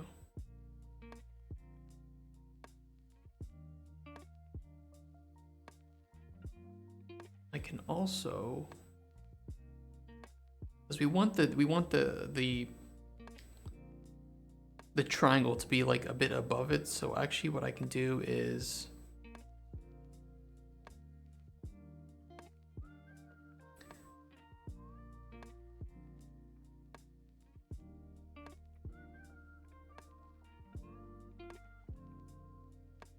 on this horizontal box, I think I can put a padding on the top of 5.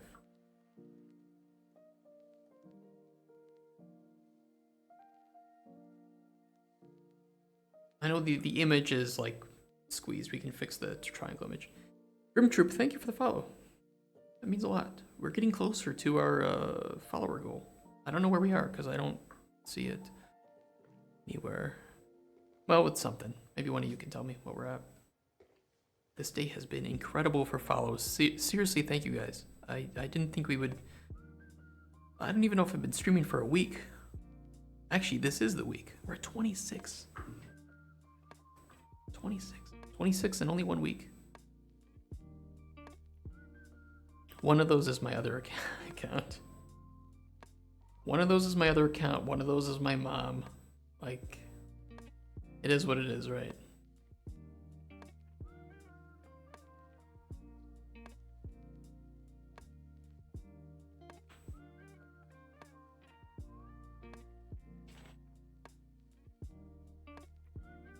Might have to go to the bathroom though. If I go to the bathroom now, we can stream longer. So if you guys can wait like 5 minutes, I might do that. Okay, hold on. I gotta remote into my streaming computer, and I'm gonna set it to BRB.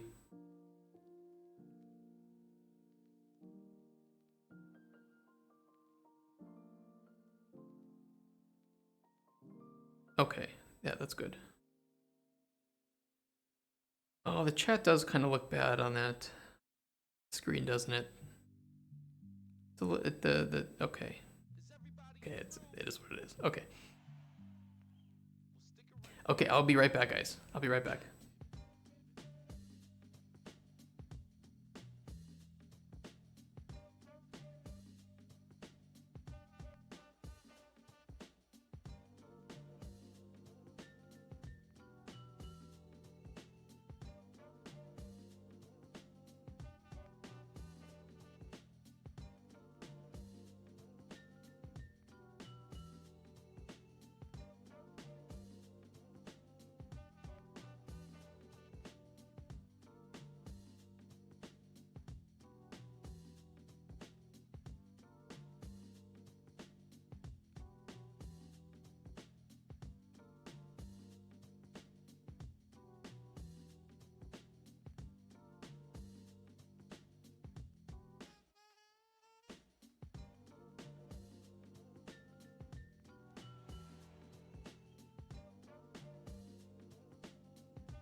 Okay, so the bathroom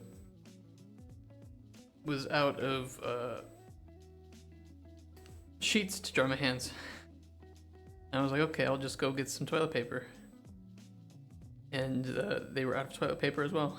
So I guess don't use that stall.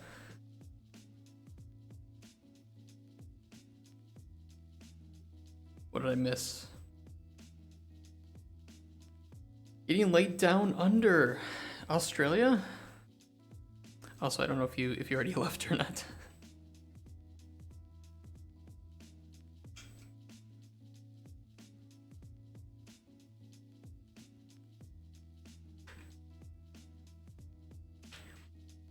But yeah, I hope to see you again.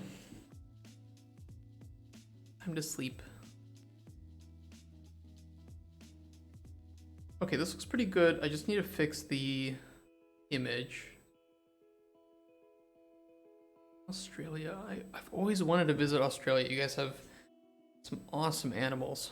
And obviously, you know, like everyone in the world that's roughly my age, I grew up watching Steve Irwin, so...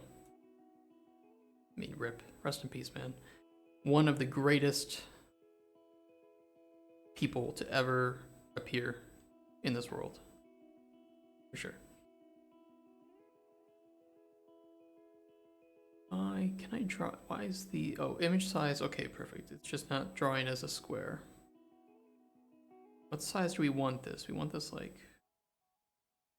I don't know, 15 by 15? I kind of want it longer.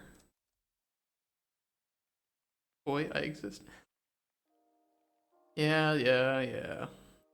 No, I'm just kidding. You guys are all great. You guys are all great. 30 to 33°C. Ooh. But it's like a dry heat, right? It's not like a humid heat. So, you know, generally you could get in the shade, have a nice cool drink, and you're roughly okay. Like humid heat like Japan is just, you know, it's like you can't get in the shade, you can't escape it. 30°C, oof. Let me convert that to freedom units. Hold on.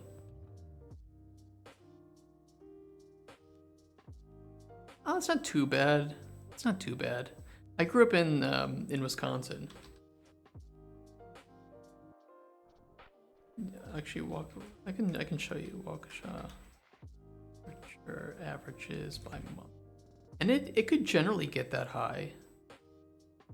You know, we got pretty warm summers in around where I grew up. I'm kind of used to that. Imagine cooking eggs with cold. I can't wait for the snow either. I actually really like the winter. I'm not a fan of like how cold it can get, but I like the snow. I like the vibe. I like, you know, the holiday spirit, the lights. I'm very nostalgic in that way. That's why I have Christmas lights up. I don't know if you guys can see them. I don't think you can. They're here. I bought Christmas lights. I already have them up. It's not even Halloween. That's how you do it, right? Oh yeah, bushfires, I imagine. Didn't you guys have some really bad ones last year? Love winter, hate autumn, okay with summer, like spring. Wait, let me process this. Love winter, hate autumn. Why do you hate autumn? Maybe it's because it's like kinda cold, kinda warm, kinda wet. I like the colors though of autumn. Oh, spiders. You're not gonna like this, but I love spiders actually. I absolutely love spiders.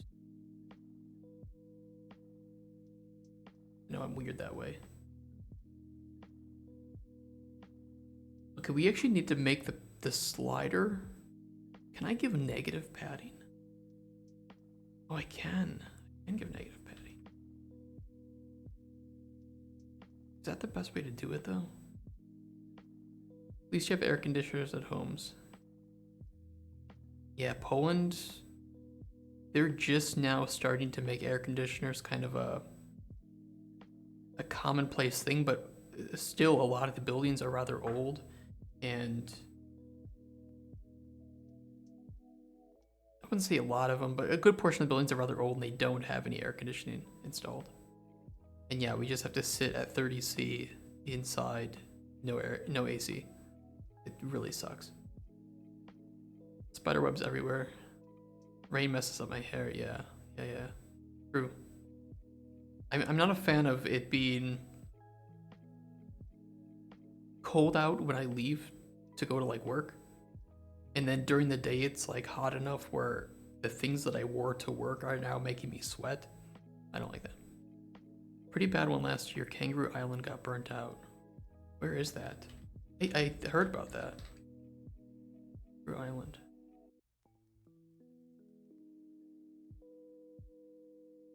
It's a pretty big section of land. Wow.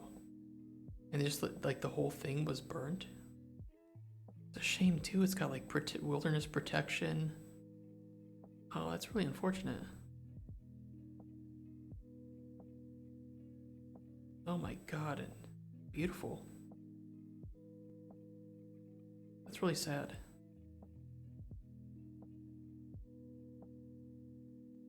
Really unfortunate. It's not really about buildings being old, it's just people never considered it needed for their homes. I don't know, there's a lot of those like regional weird things. Like when I grew up in the Midwest in Wisconsin. I'll show you guys. I grew up in the Midwest, and there are, in like this region, there's a lot of tornadoes. And so it's very common for homes built in this area to have basements, because that's where you go to survive a tornado if there's ever one. And I didn't really realize until I grew up that a lot of other homes in the US don't have basements because they don't need it. It's not commonplace, but if you get like a house in Midwest, absolutely you can get a basement. Just in case that tornado decides to ruin your summer. Okay, I was trying to fix this slider. I didn't really want to use negative padding. I feel like that might cause problems, but maybe not. Maybe it's okay. We'll just give it like a padding of -12 on each side. Simulate being at max and at normal.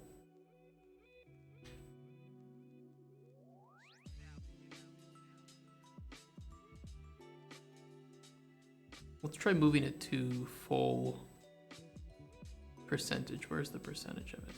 Value. Yeah, looks good.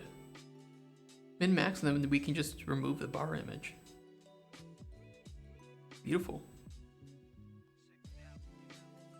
We have our progress. We have our bars. That's the first time I've ever made something like that. It's pretty cool.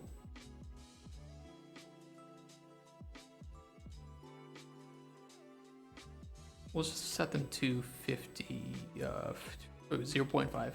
Sorry, float value. I mean, the one thing that's troubling us at the moment, we're getting storm forecast, which any lightning will start fires, and it does help being our winter. Wasn't very wet and unusually hot, and now we're facing the worst case possible. Oh, jeez.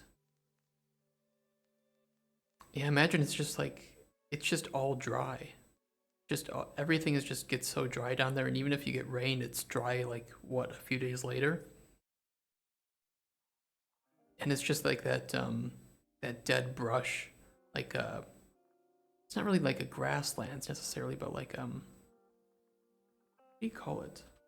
Like deadlands?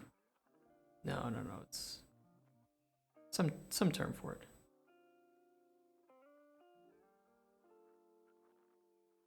Well, hopefully this is entertaining enough. We're just making progress bars.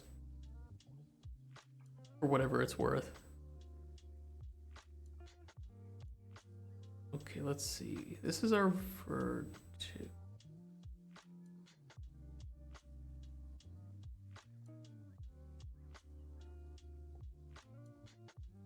Sweetness box. So this is what we can pull, and I want to put some padding up on the top and bottom of this. Just the top. We'll do and padding. We'll make this small, regular 20 maybe. Looks pretty good. Bushlands, okay. What they're called. Bushlands. Oh yeah, it's just dry grass that acts as kindling, like I said, for any tiny bit. Yeah, you gotta sleep. Sorry, I won't keep you up. But yeah, thank you. Hope I can see you again some other time, and get some nice sleep. Have a nice weekend. Progress on the progress bar, that's true. Meowth. I love Meowth. Pokemon. I think Meowth and Team Rocket, and I mean, I watched the English dub, right? Because that's what I grew up with. Their voices are hilarious. I love their voices. It's one of the few English dubs that I just think is like, really, really good. Or I've heard, you know, like Dragon Ball, the English dub of that is really good too.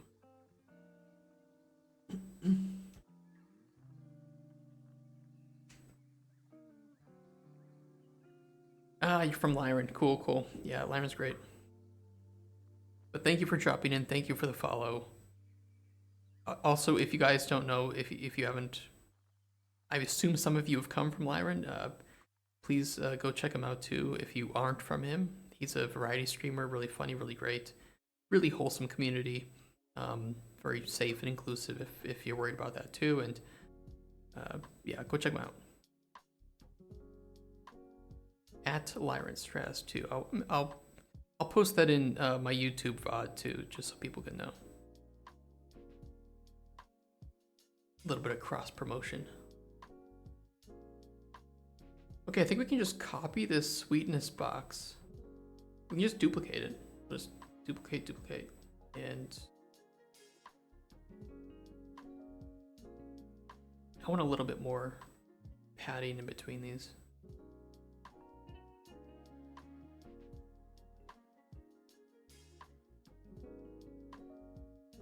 It's looking good so far though. We just have tags left, and that's an easy one to do. This was the biggest one that I've never made these before, but looks like it works fine.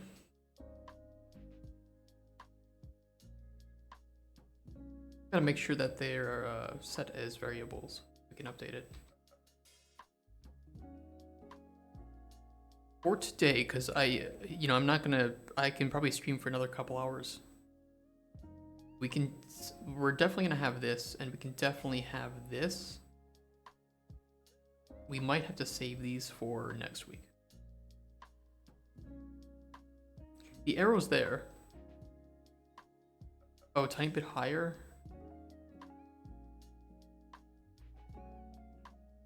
Maybe. I think it's a bad color too for the background. It's dark on dark.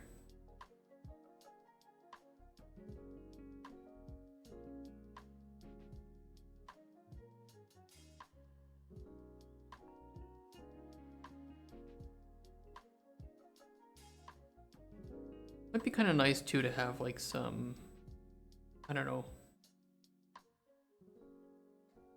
But yeah, maybe a bit higher. I think it just needs better contrast, like some outline, or maybe just an entirely different color. We can move them up a little bit though.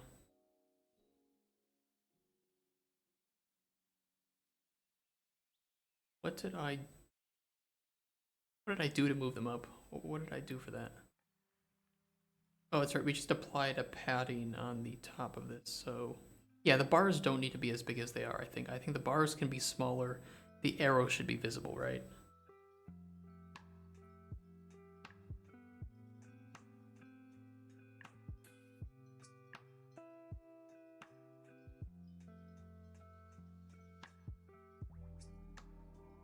Wait, which one is it? Oh, it's here.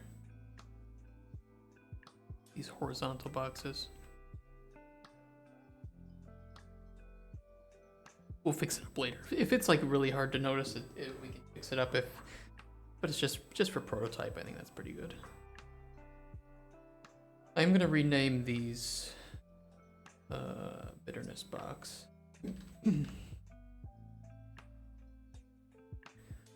And the arrow a tiny, teeny bit less width, and it looks perfect. A little bit less width. Okay, I can do that. Sourness box. Pretty big text, actually. I could also always just move text over to like the side or something. But prototype. Don't care. Okay, let's rename these two over here.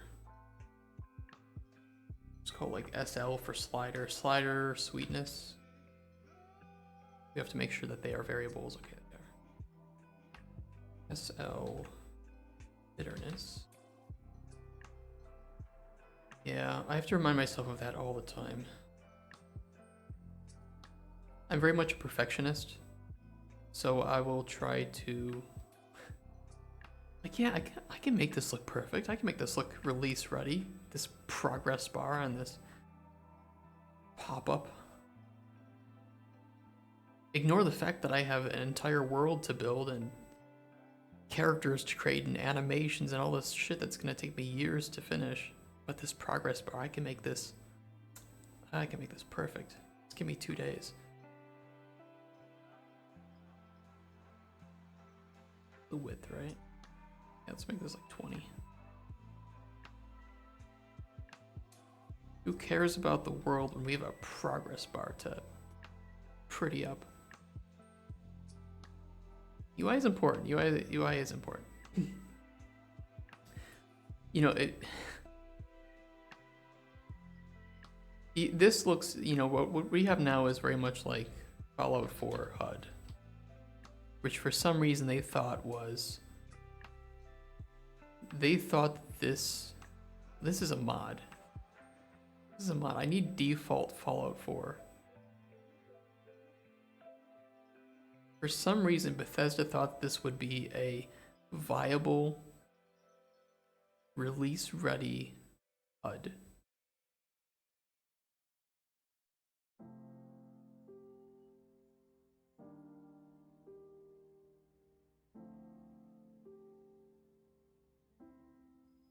I just want to know, like, which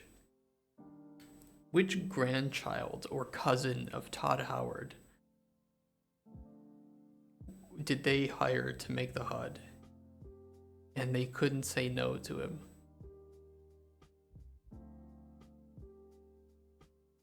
But even Starfield, like, the HUD was, I thought the HUD was pretty decent. Okay, some of the UI was not. And for certainly the quality of life on Starfield was not good. I thought the HUD on Starfield is good, and even like Fallout New Vegas, which they could have just taken the code from. I thought the HUD at least had character, right? At least here you have some semblance of a fitting character within this. And important information. And even then, they dumbed it down even worse.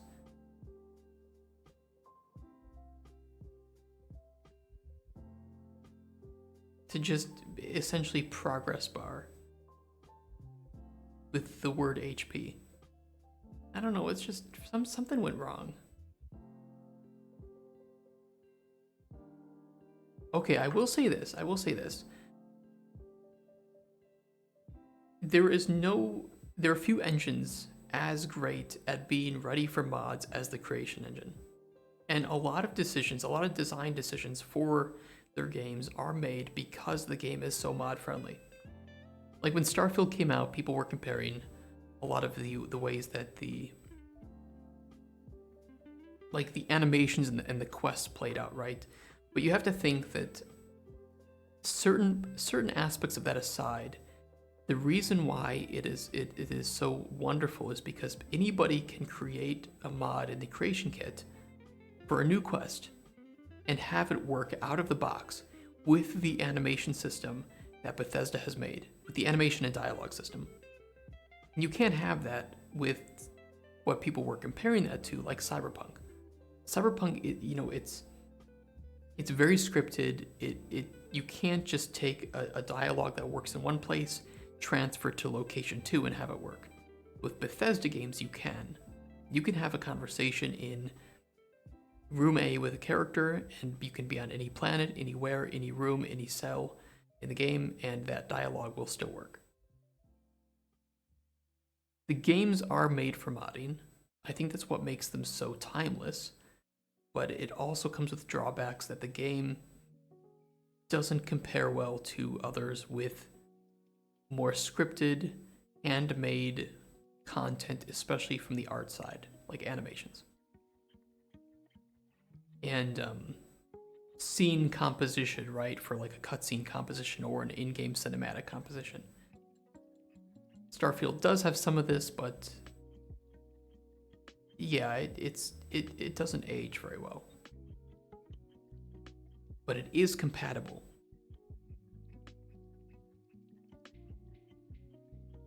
Starts comparing the moment the modders have fixed most issues. Yeah.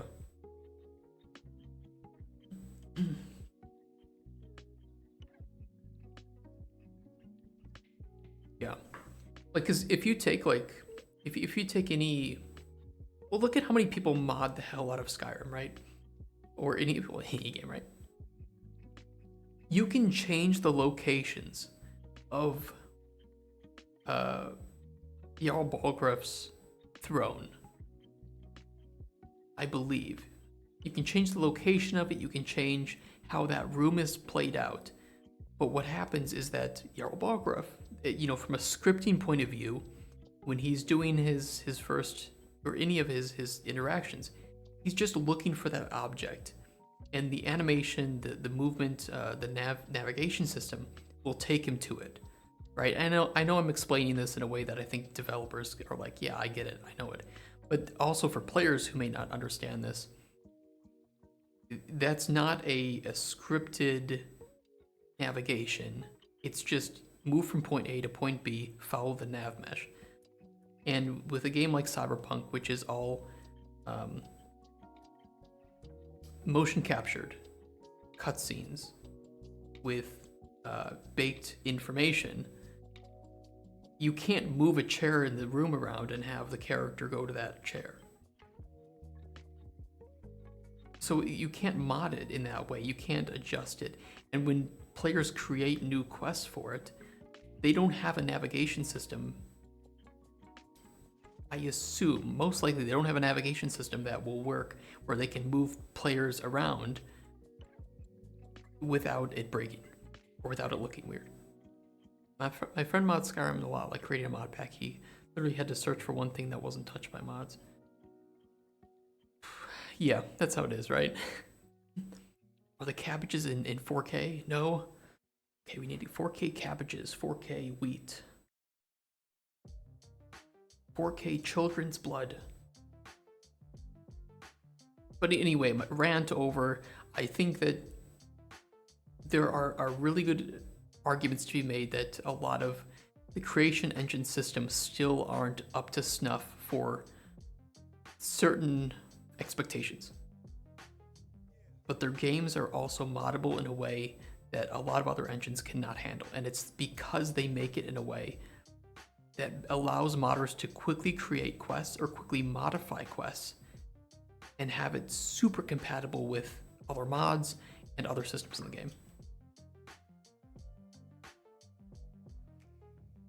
Final Fantasy XIV don't look for the grapes meme. Oh no. What is it? What's the meme? Okay, we need a tag section. I gotta make a tag section here. Do that real quick. We're almost done with this, and then we can get it in game. I'm getting sidetracked by rants, which I love to do, to be honest. So I like ranting, and I have a lot of things to rant about. And I've wanted to rant about Starfield for a while because I actually don't think it's a bad game. I think it's a good game. I think that it's impossible to have made Starfield a new IP that isn't directly marketed towards Fallout fans and isn't directly marketed towards Skyrim fans. So you have this weird conundrum where it's good for some people who like Bethesda games, but not every Bethesda fan. And also they're trying to bring in new fans who didn't like Elder Scrolls or Fallout, but wanted a space game and are new to Bethesda games.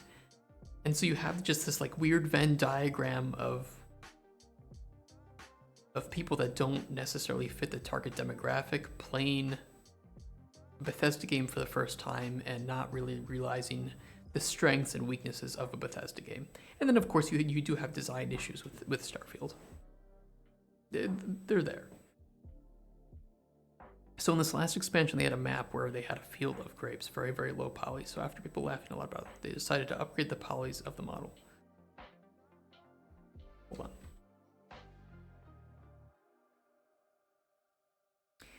Oh, I saw, this is what it was from. So this is what it was from. I saw the grapes. I didn't know it was from Final Fantasy.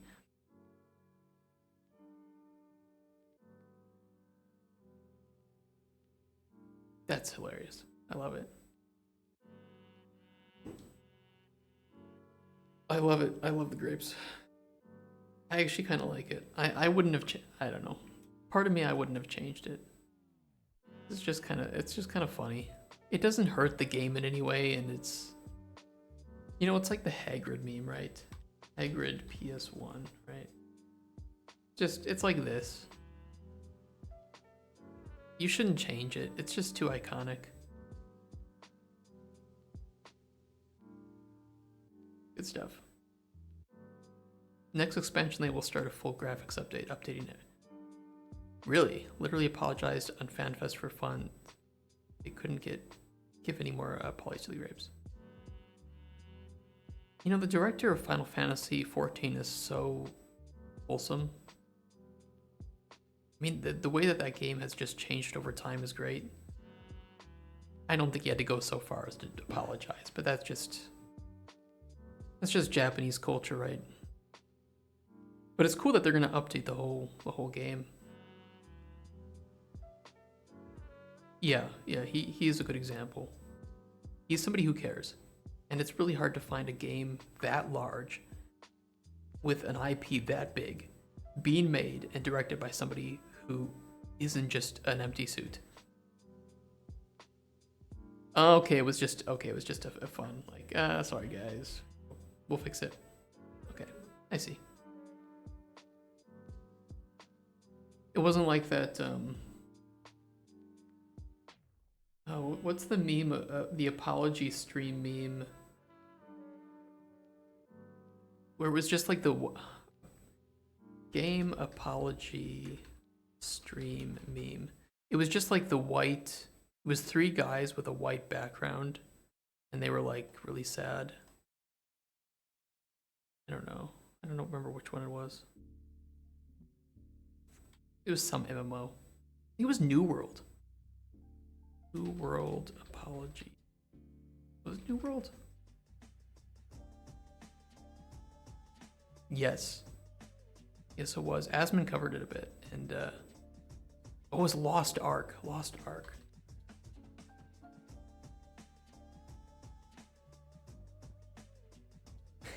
Yeah, it was exactly this. It was just this white screen. It's great. They do formal apologies for character butts in the past.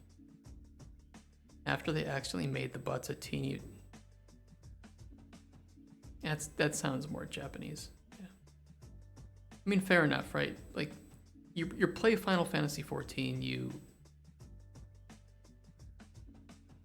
you don't have to lie what you're playing for. And it may not be the only thing you're playing for, but it's like,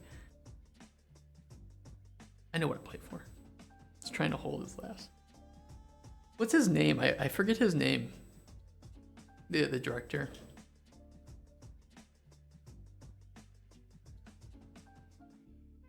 More water in my...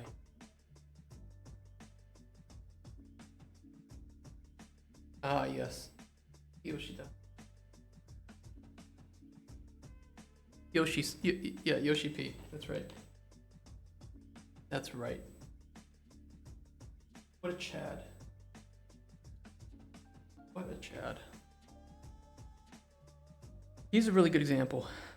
He's a great guy. We need a tags box.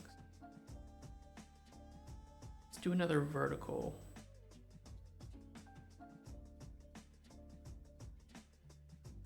Actually, I'm just gonna like copy this. I'm just gonna duplicate this. Not make it a child with that.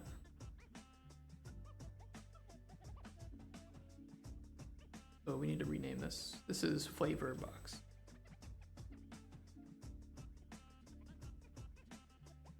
And tags box.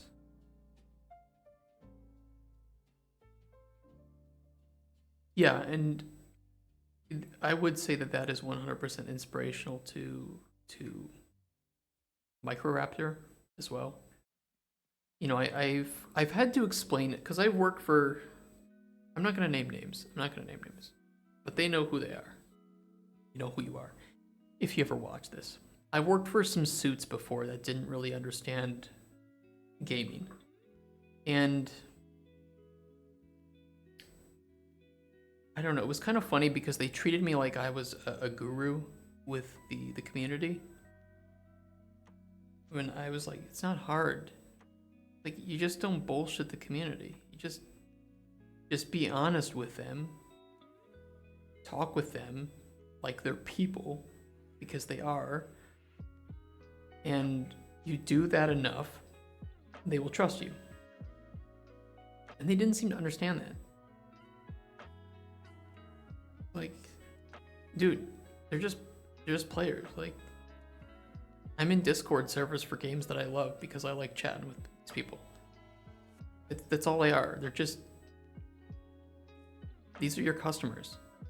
How do you not understand them? Why are you in an industry if you don't understand the customers?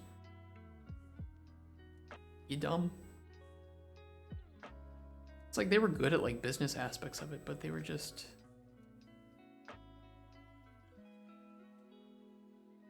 I don't know, it was weird. It was weird. That kind of taught me, like, I'm not gonna work for empty suits. I'm gonna have Microraptor, and it's gonna be owned by somebody who knows games, who loves games, who plays games, and we're just gonna be like open with people because it builds trust. What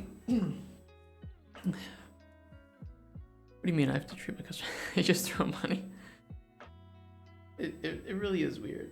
Like, I think they see them as a demographic. They're like, okay, we make a game. We're this market. This is our ideal market. This is our ideal customer.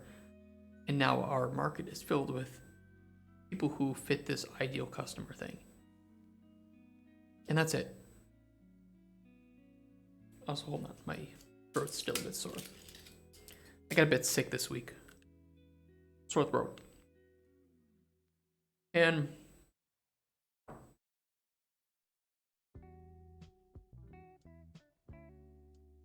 I really don't think it's hard to build trust.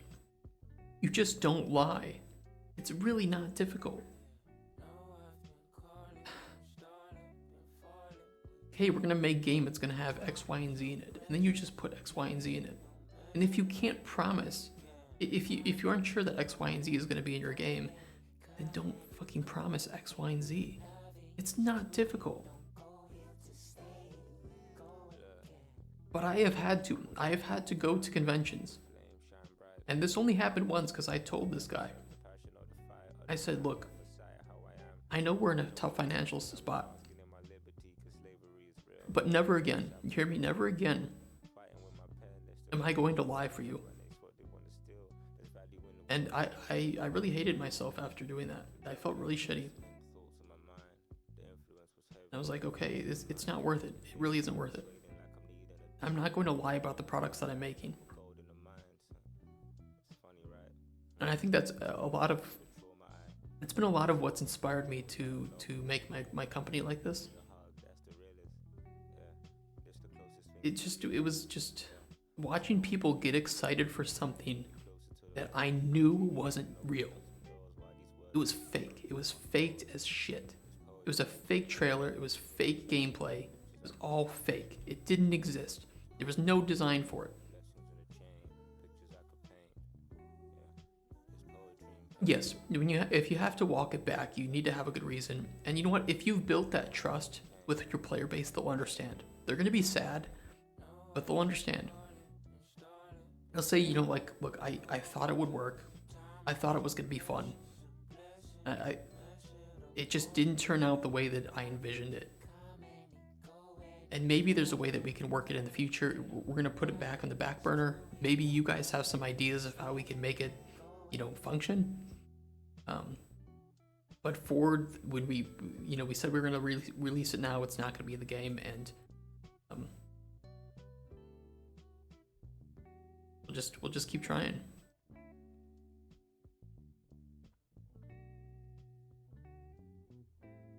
But yeah, it's really messed up.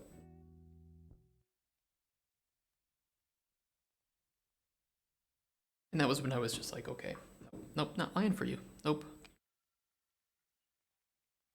You don't like what I'm saying, you can fire me, but I'm not gonna lie for you.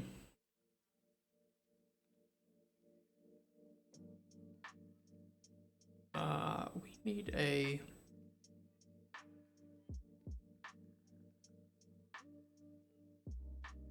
This is almost gonna be a uniform grid panel as well, but we could probably just get away with a horizontal box.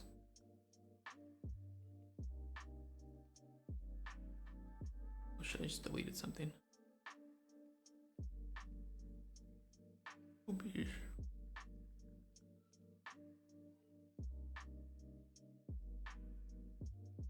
Eggs.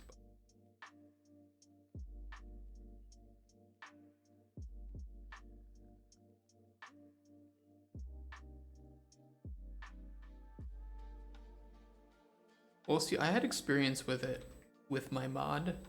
You know, like an overhaul, a mod for a game is not really a good, it's not equivalent to a full game, right? But I was building it in a way, and if you're curious, like I can pull it up. That's not my main account. Hold on, we gotta go to the workshop.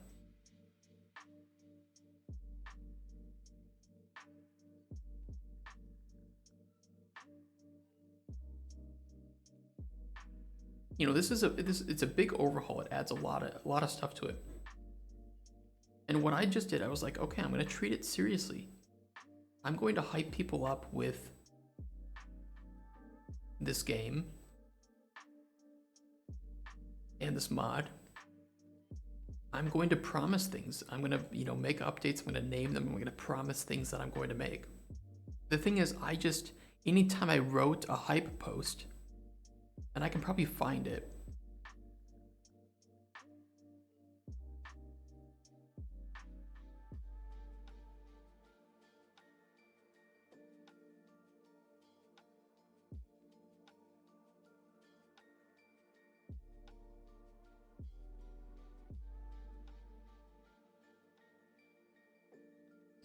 I didn't update this for when I made a hype update, which I did, like, I don't know, somewhere around here.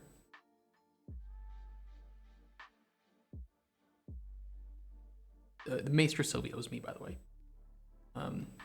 Jesus Christ, I wrote a lot of stuff. Okay, so I wrote these hype posts talking about things. The thing is, I only talked about things that I had already implemented, I had already tested, and verified. So everything that I hyped up was actually in my release, except for one time, which was what taught me to make sure that I do it that way, right? There's one thing that I hyped up that I couldn't make. I had apologized for it, and then from then on, I just never promised anything that I hadn't verified. So, lesson learned. By the way, there's also a situation with the player base is shitty. I feel Minecraft has hit that spot now. Devs want to be open, but the community always complains no matter what.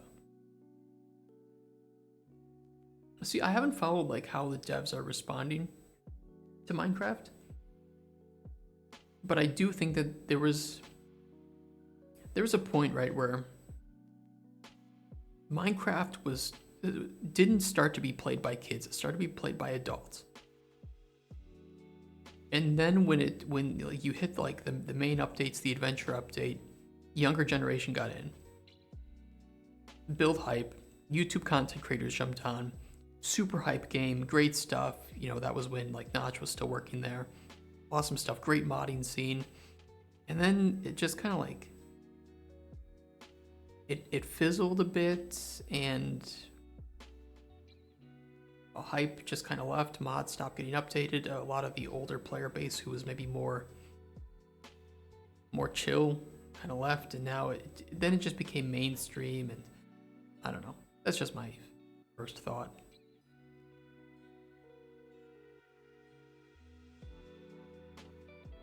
EA is treating us simmers as breathing wallets, and they continuously keep making less and less new content and DLCs, thinking that we are going to buy whatever they make anyway.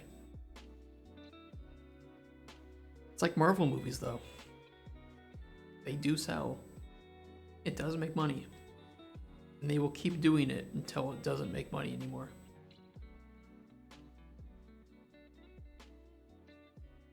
I need like a tag. I need a separate... I need a tag widget.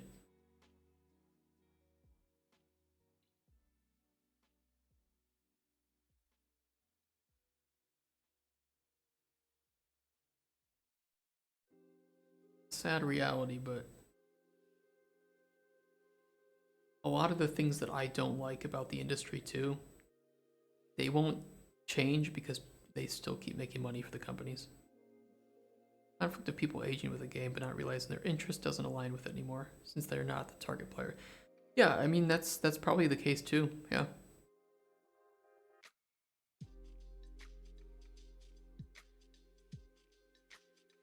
Personally, I just play older versions of Minecraft usually.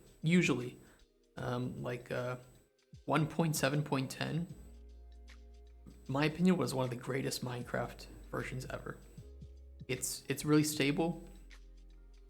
It has some of the best mods and versions of those mods ever made. It's got the old combat system, which to some extent I kind of like because you could spam click, but I get that some people... I don't mind the new one, but it took some getting used to. But 1.7.10 was great. Update that changed the world. Do you mean like the original one, like Anvil? The Anvil update? Minecraft Anvil world format. Or do you mean the new one? The caves? 1.19 I think was the one that added the caves.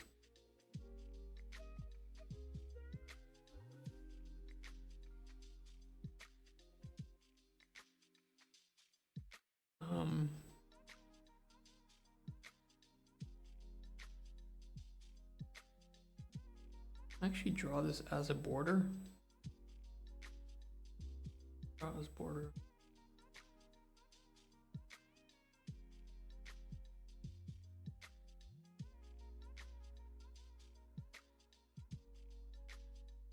What was that? Hold on.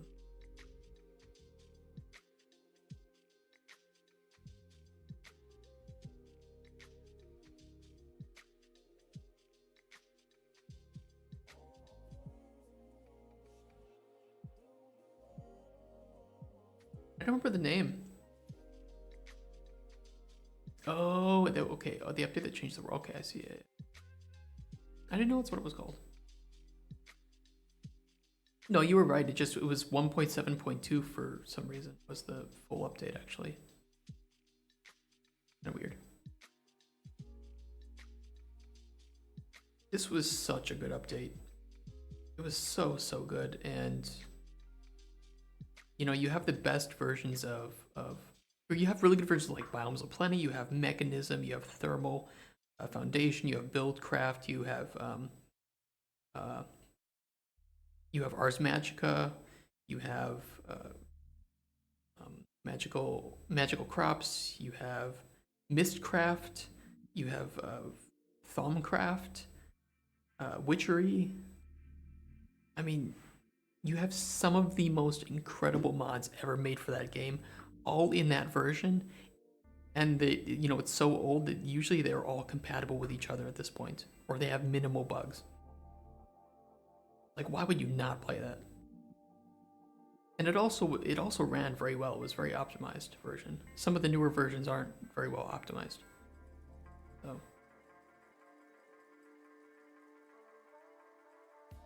brush. Border. I want a border on this.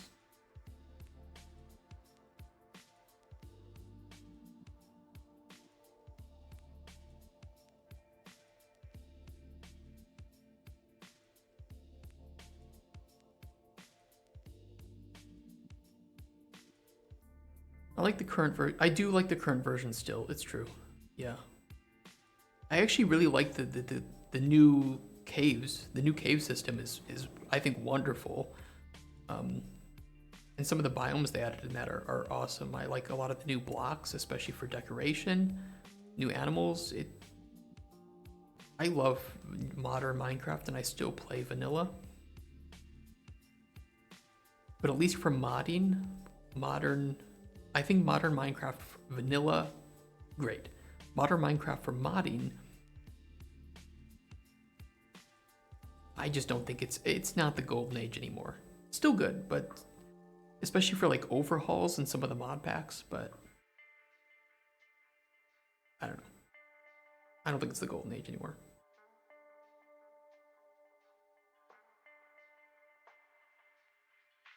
Update the made converting.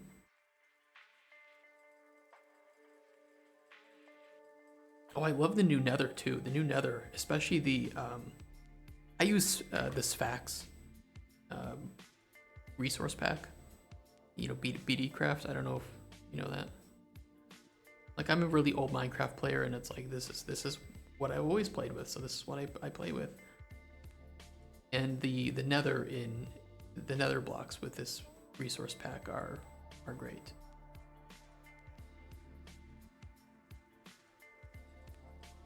So I use that a lot. Yeah, 1.7.10 and 1.12.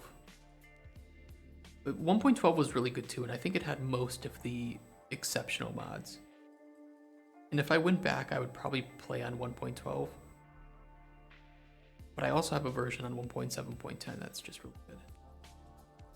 I didn't do much with the 1.16 though. I was playing other stuff probably around the time that came out. But 7.10 and 12, ooh. Golden age of Minecraft modding.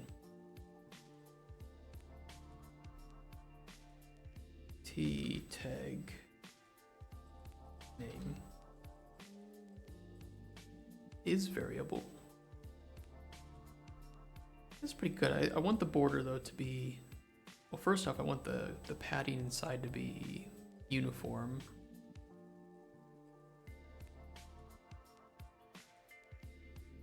It's all right, we can fix them. And we'll just call this tag. Border will be black.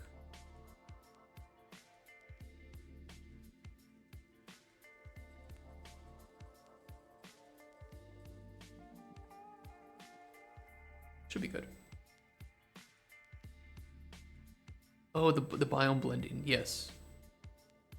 Yeah, they've done a really good job with that. Yeah, true.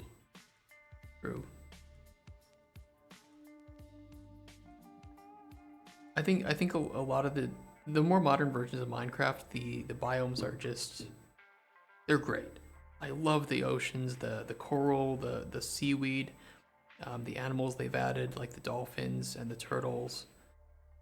It's wonderful, absolutely wonderful.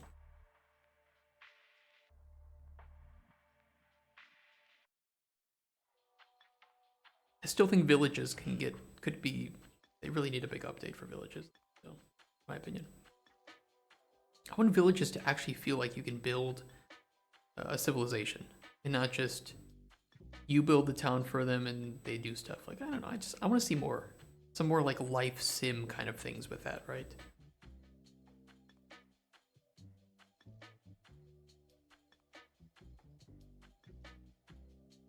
Okay, so we have the tags box with ingredient tags. They have no adding. Oops.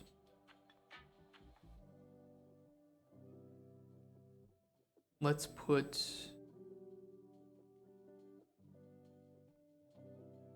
adding on the right side of these irons. Or in the border itself, right? We can wrap these in another border. Wrap these in a border, size to content, good. Adding date, appearance, draws none.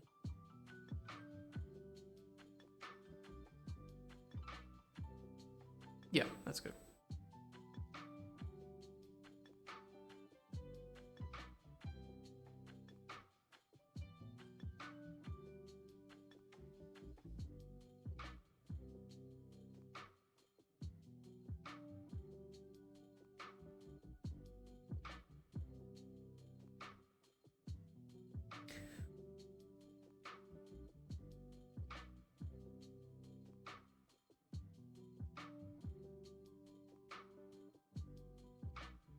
Yeah, I think that's generally everything. Sorry for the silence. I was just trying to analyze it.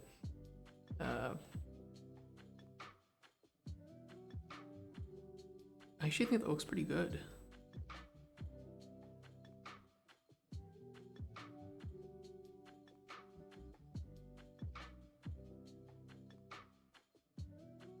It's not perfect. Could use a little bit of extra spacing work and, you know, differentiation to help visualize it better, but for the most part, this is what we wanted. A friend from Canada just asked me to translate some Old Dutch for her. Old Dutch. Isn't Old Dutch very similar to... Maybe I'm thinking of incorrect. I thought it was like similar in some ways to English, but that's kind of dumb to say. It'd be closer to just old school German, right?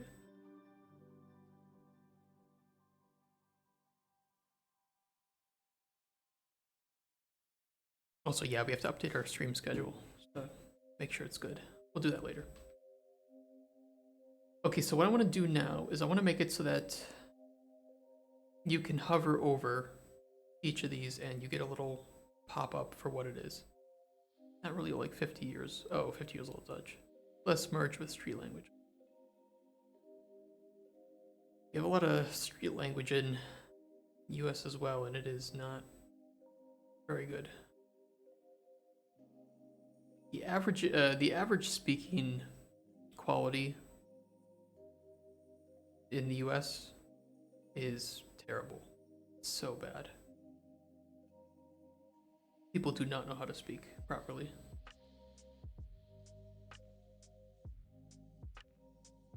I mean, you can make the argument, well, it's...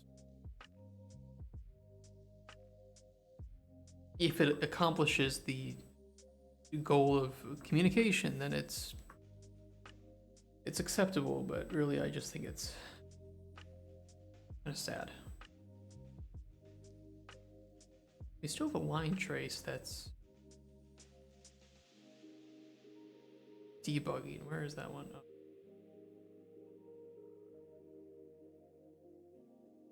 I agree. I can get it.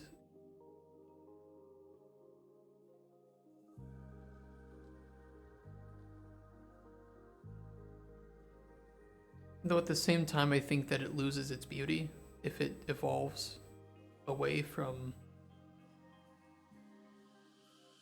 some traditional language. I don't know how to put it.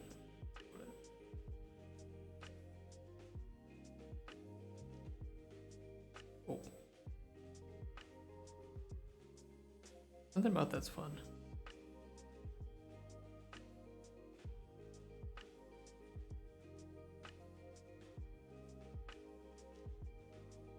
I don't know why, I like that a lot. Oh, you know what? We could probably prevent those from jumping out. There's a way we could do it. I don't want to mess with it right now. need to do a line trace while the player's at the table. I need to like make it so that you need to set a boolean that the player is actually at table. Start alchemy. What is that sending a message to?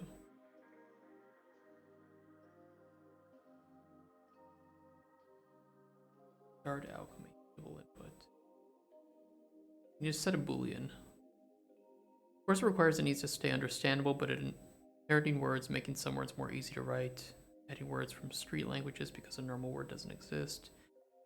Yeah, there are some words for sure that are so common use that they're more in use than the proper word, especially in English. And it's weird that they don't exist. Maybe it's less to do with the words,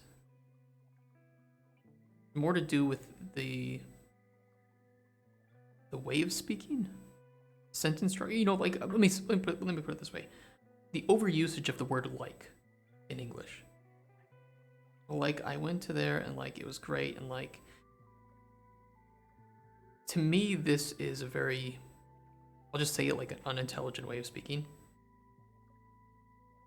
I do understand that people sometimes have trouble formulating sentences, or I speak too quickly, and because of that, a lot of my sentences can get chopped up, or they run on for too long, because I'm trying to think of ways to speak. And same with like overusage of but that's more of like a, how do you put it, like a filler. It's really something that you shouldn't use when public speaking. It's better to speak more slowly, more deliberately. If you do need to put a filler there, just don't speak at all. Because you often underestimate the value of a pause, giving people time to think. That said, for me, the overusage of certain words during speech, you know, the traditional, like, kind of internet way of speaking, or especially with writing, using that's not with language, it's an issue with a person, not being able to make interesting and clear story. I agree. I guess my issues aren't necessarily with the language, it's often with the ability to speak and write it in a clear and understandable way, or not knowing basic grammar, right? Like using the wrong your, using the wrong there, the wrong to. And these are things that you can mess up with speech that, you know, if I say, if I mess up, I say like, oh, their cat is gray. And in my mind, I'm thinking of the wrong there. You don't know it because you know, it's speech, right? It sounds the same. It's a automatopoeia, a homophone.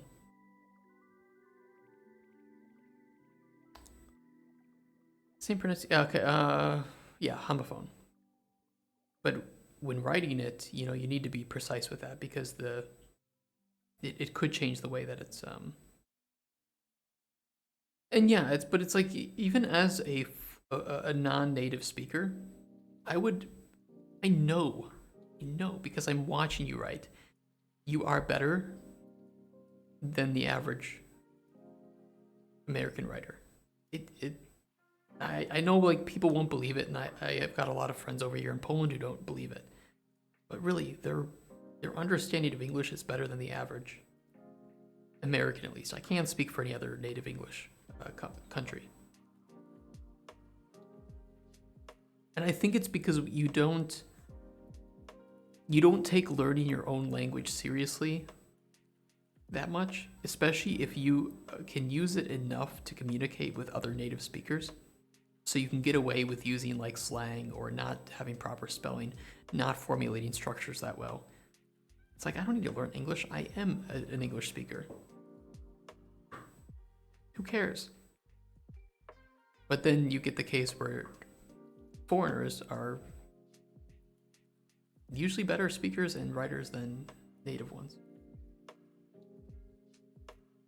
That's why I always find it funny when, you know, because my fiance does localization. And it's funny when I see like, oh, we want a native English speaker. And in my head, I'm thinking, do you really? You want me to go pull any native English speaker off the street of a city in the US? No, what you need is a professional English speaker or a professional English writer. I need a Boolean. B is at table. But I think that's the case for a lot of, like, I think that's the case for a lot of countries, right?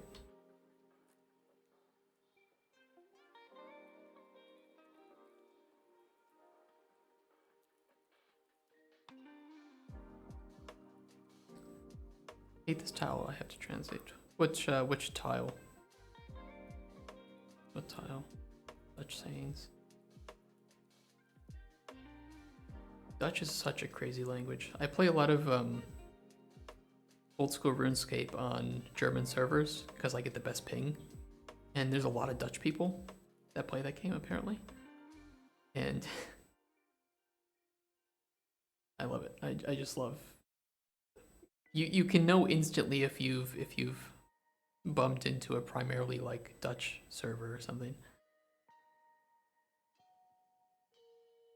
It's such an interesting language.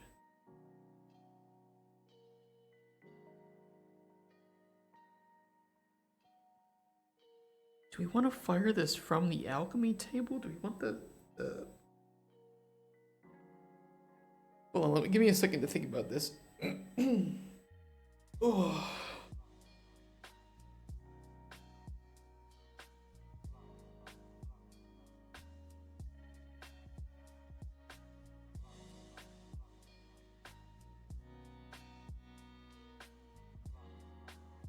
So friends sent me a photo of Dutch tile with some old sayings of wisdom, asked me to translate them because they are from her grandparents.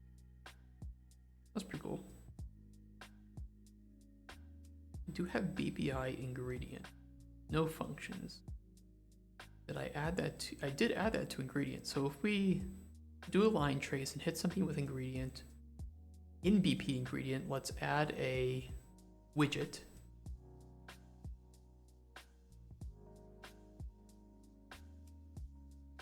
I don't want this always facing the player though. We can do that. It'll just be independent of the cube.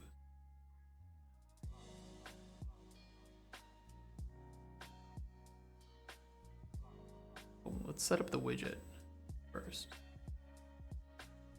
API ingredient info panel. Well, that's big.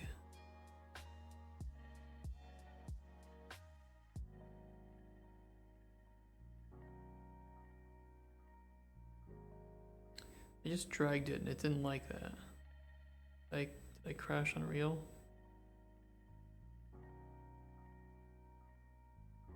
Hello? Unreal? Okay, yeah, it did not like that.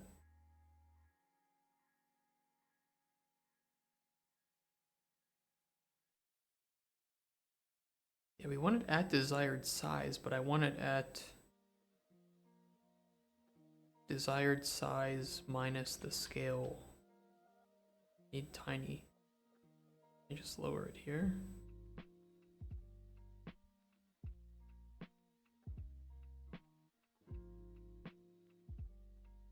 I can. Takes a long time to update, but I can do that.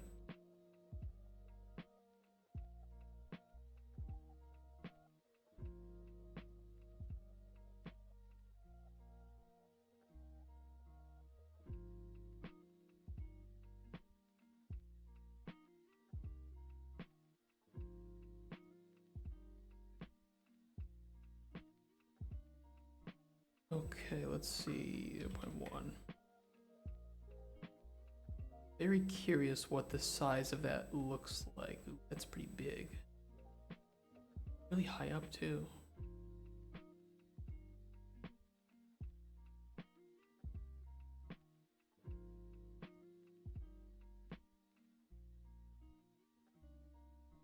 kind of need it attached to the cube, don't I?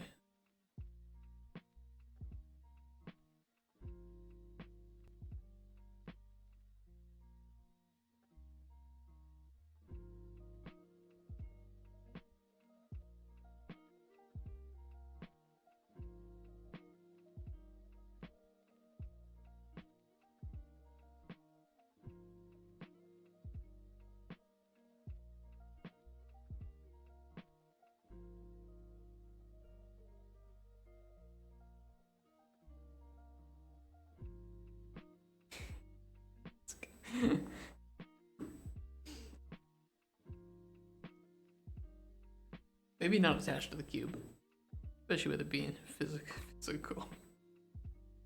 It's pretty funny though. Hold on, I want to play with that.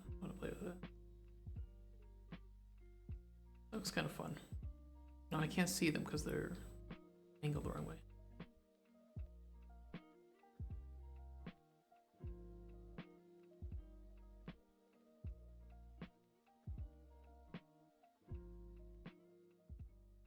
I mean, we'll make them always face the player, so it's not a big deal. It just kind of looks kind of fun to...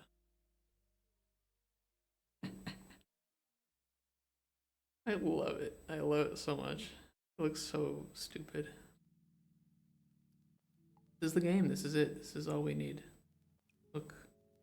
You can see what the ingredients do. You can move them. We're done.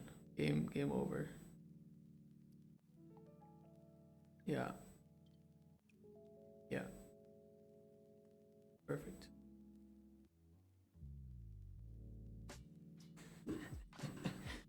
Looks so dumb.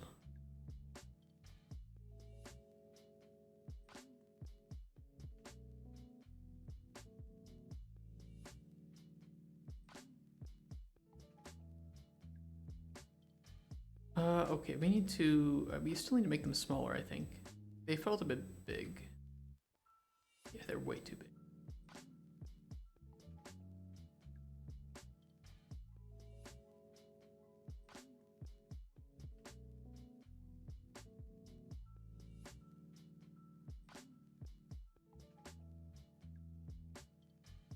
Yeah, I mean, it moved.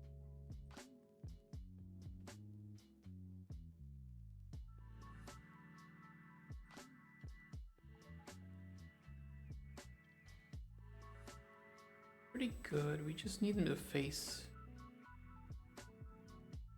Well, first off, let's get them actually showing up when we hover over them. So I need a show tooltip. Hide tooltip.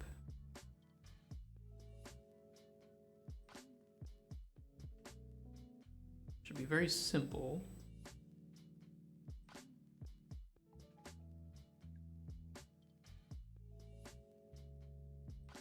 Event show tooltip will take the widget. Visibility. That is that.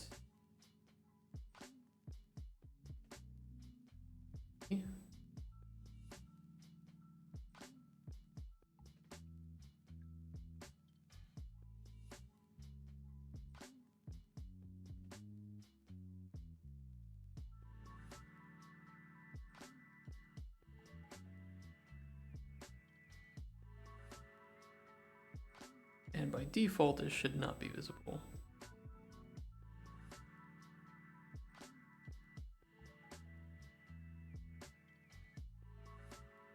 And then on the alchemy table, I still think there's a... kind of don't like that we're doing it this way, but again, prototype. Prototype. We do not care if it's done correctly. We care if it's done to illustrate properly. When you create vertical slice, you create proper pipeline, proper implementation. This is about speed. We gotta be fast.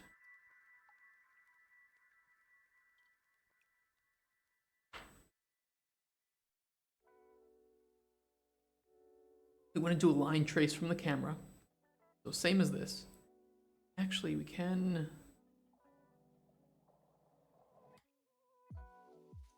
We can probably just use the same ingredient found.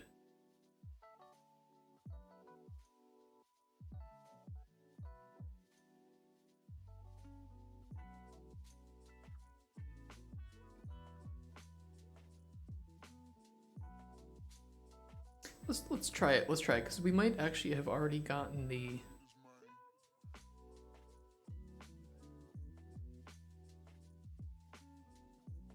right info from this. But when do we want to hide tooltip? That's generally when we aren't hovering over it.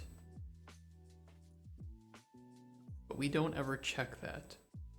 So maybe we still need to. We need to get like ingredient hovered.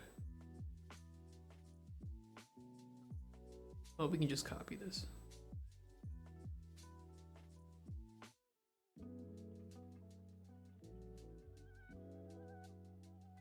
It's actually just literally this exact code here. Except we don't want to set the ingredient found. Well, that's not the best way to do it, but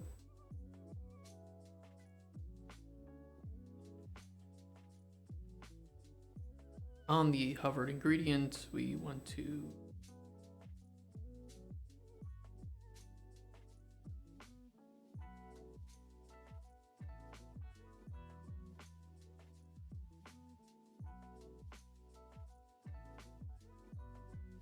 ingredient hovered.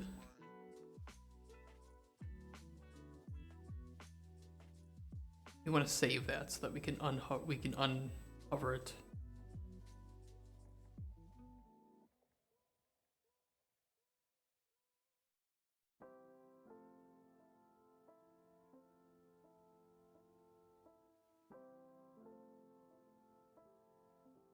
And then we kind of just want to take the hovered ingredient. We want to hide tooltip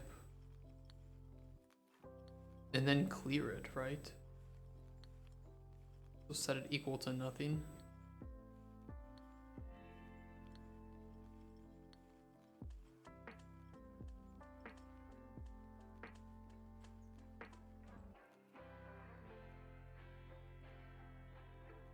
We'll try it. Okay, they're not visible.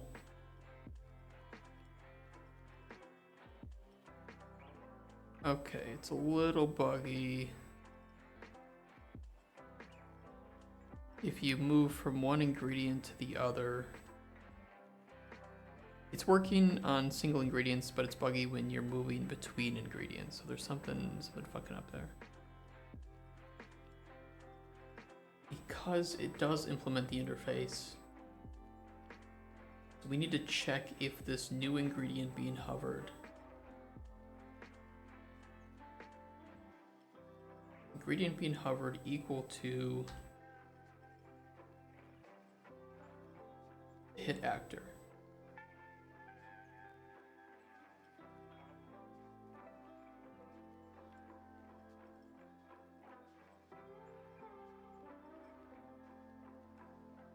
Just make those look a bit nicer. If the ingredient being hovered is equal, wait, when do we want to test that? I want to test.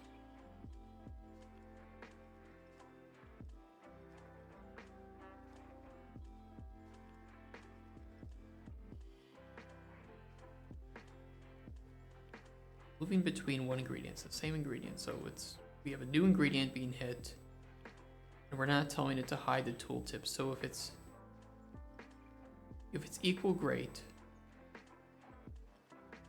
Continue. Not going to do anything anyway. If it's not the same,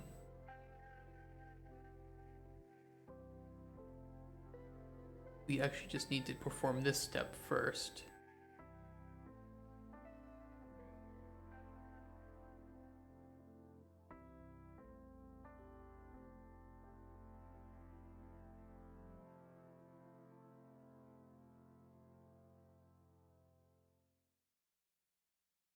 And then perform this step.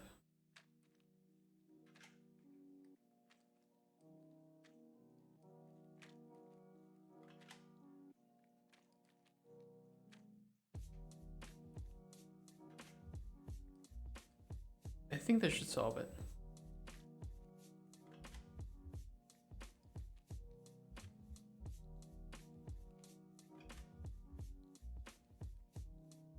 Oh, the widget is blocking my line trace because it's visibility.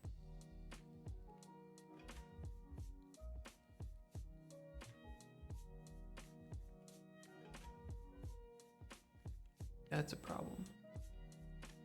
Widget's blocking my line trace. It's working. It's working. We have solved that issue. But we now have a line trace blocking. Why?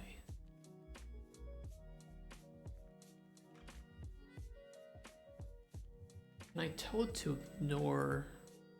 It's ignoring the actor.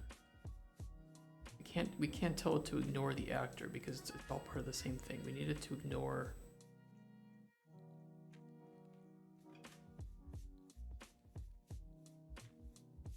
The widget has collision. Maybe we can remove that.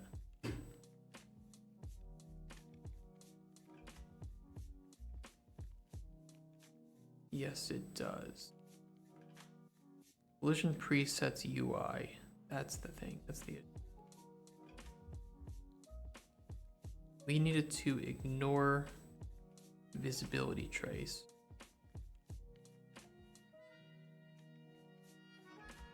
It blocks projectiles? That's so weird. Will this cause any problems, do you think, though?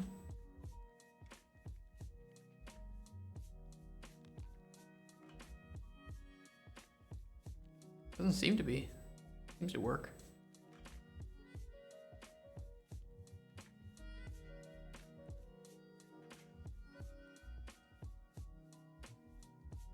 Oh, that looks good. Yeah, we can ignore the fact that it's like probably too small. I'm thinking of a way to like zoom in. Like you can like right click and like zoom in a bit and then release right click and pull back. Just because I still want this to be immersive. Like these are your ingredients. These are actual physical objects in the world. You can manipulate them. You can move them. You can at any time throw them in. We just got to do a couple extra things to make it actually look nice and work well.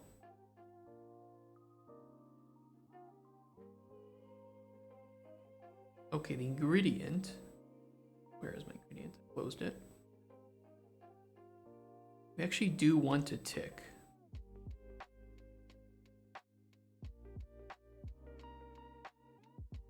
Now, these ingredients are going to tick all the time regardless because they're physics objects.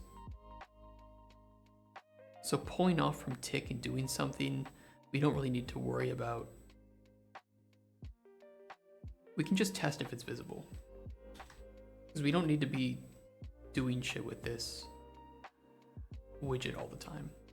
There would just be a lot of useless math being done. A widget isn't visible. We're only gonna have one widget visible at a time. We don't have to worry. Now I just need to remember how to do this.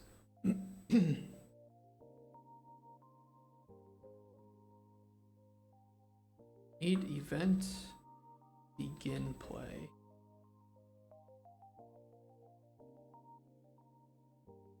Get actor of class.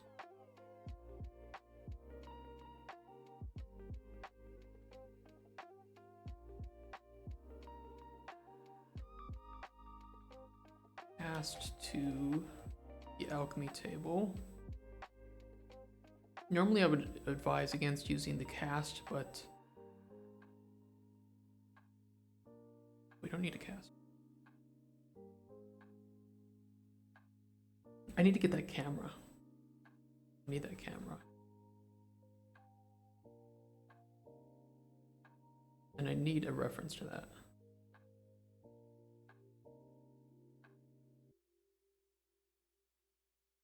Alchemy table camera.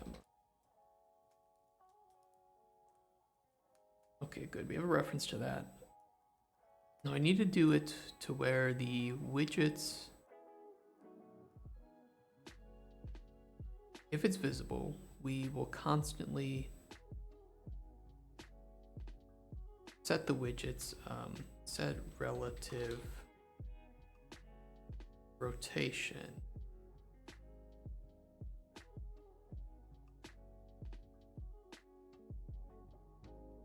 I don't think relative, I think we need to set the world rotation.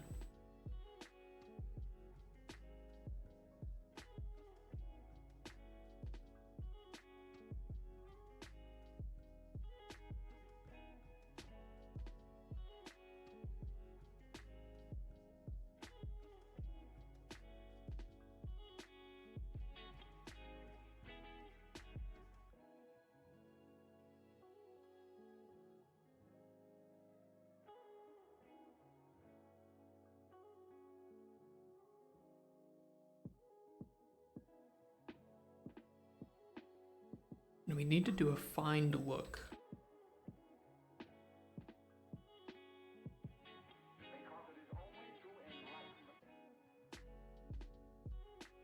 Hey, welcome back. We do a find look at work rotation from the widgets from the scene root. And we can just get actor location. Get actor location.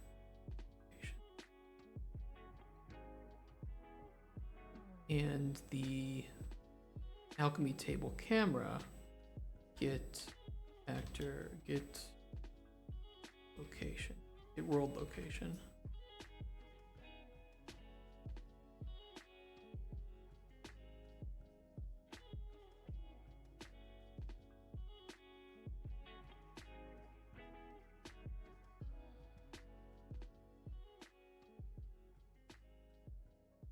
Technically, I think it's working, actually.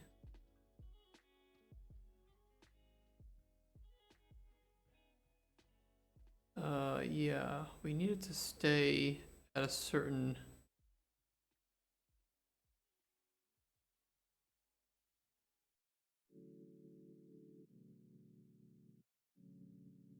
I kind of like... This works nice the closer it is to the center. But yeah, that's just not viable.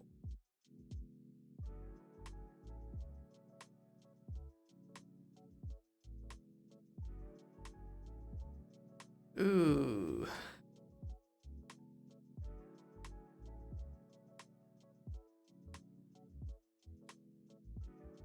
I'm very curious what happens if I make those a screen space widget.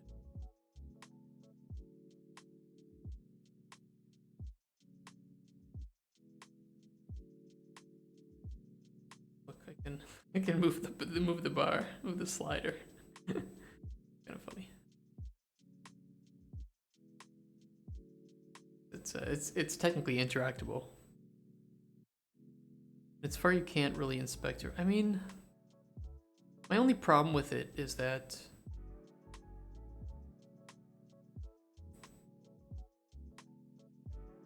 like I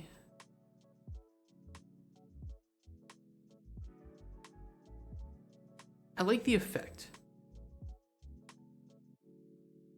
When it's far away like this, this isn't too bad. Like I can find a way maybe to make it so you can zoom in. It's just like when it's on the edge, right? I'm not sure if maybe I could find a way for you to be able to like right click and it moves the camera over to like look at it. You know, maybe something like that. Technically this works for the effect. Like the effect is on display here, even if the effect is kind of messed up on the sides. I wouldn't say that this is... The only thing that's weird is wrong that I need to fix is that if it rolls over, it screws up the location like that, but I'll fix this issue first, because that's really the only thing that is not good. Yeah, exactly. Like to actually like zoom in and see it, and maybe it then removes the world space widget, and you actually see it. I'll show you. It's like you press the key and it zooms in really far to the table. It's like, let's imagine like you have, you know, table on an, actually I can just show you an engine. Okay, so okay, you're looking at it like this. Okay, interesting. Right click, zoom in on this one here, and it like zooms in here. It puts the ingredient to the side a bit, and then you have the panel like a normal HUD pop up, like here. You release the key and you go back up here, and then you can zoom in on like this one, and zooms in like this, puts the thing up. I think that would look nice, yeah. That would feel immersive, like you're not, like no transition, no like fade to black or anything, like, yeah, you can, yeah. Hopefully I have an answer.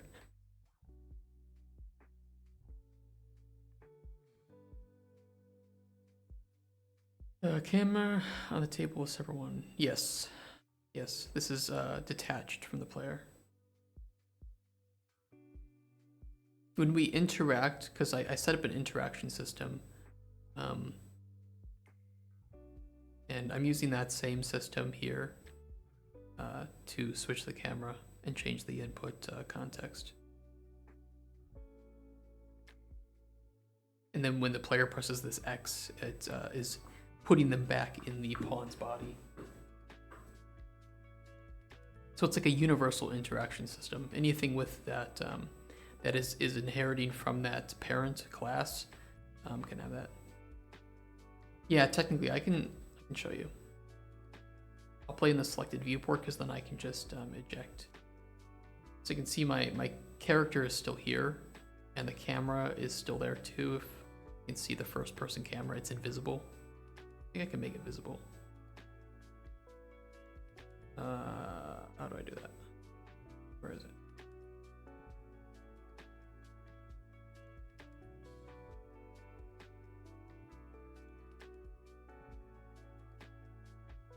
Maybe you can't show it in game.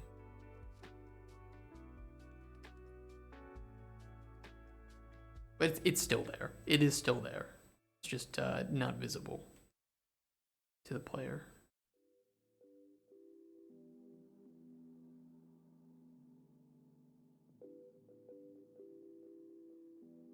Yeah, no worries.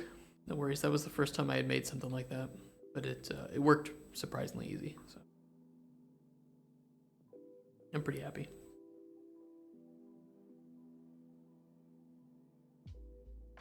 How do we make this widget not? Oh shit! I just bumped you guys. Sorry. Wake up.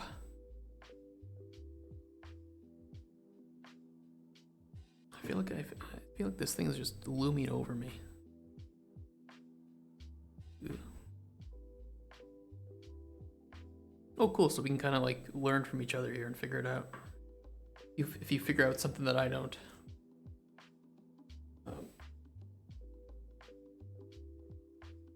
Yeah, you can make like a town sign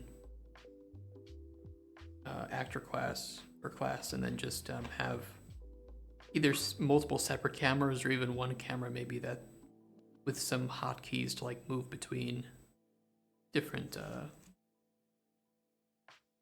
You could probably just have one and then zoom it back a bit, right? So maybe not separate or whatever.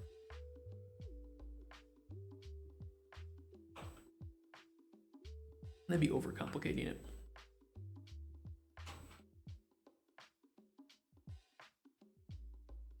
Okay, how do I make this ingredient tooltip not change location at all?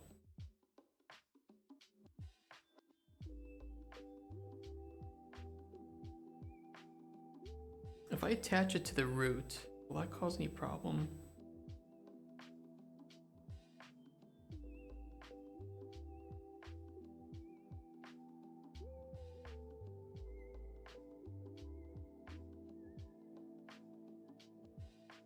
Oh, actually that works. Because the root doesn't have any.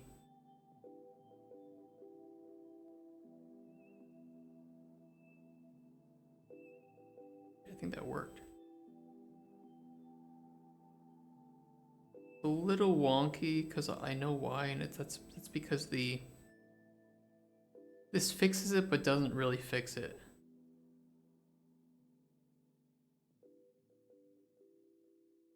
Yeah, you can see exactly here because the root isn't being transformed with the cube. I need it attached to the cube. I need it not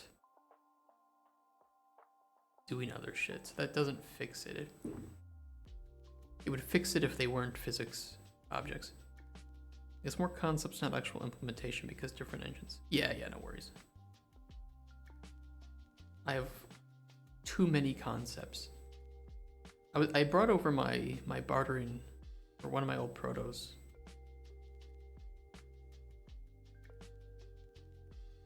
From home.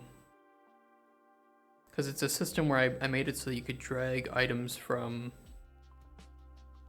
a UI into the game world. And I think I made it so you could drag it back, but I don't remember.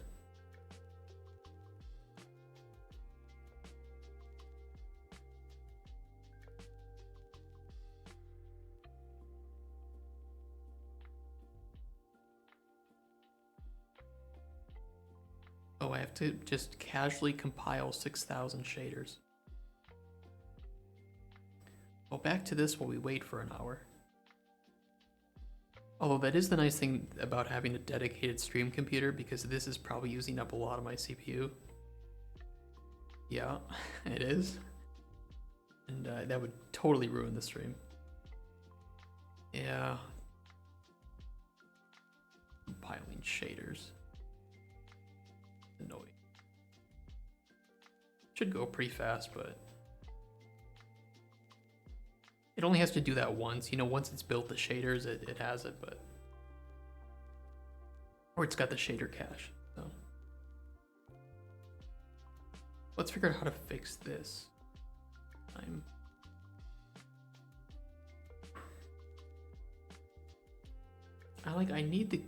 It needs to be attached to the cube, because that's what makes it actually stay with the cube when it moves, and that's the thing that we want it to be attached to. But we need it to be constrained. I don't think we can do that.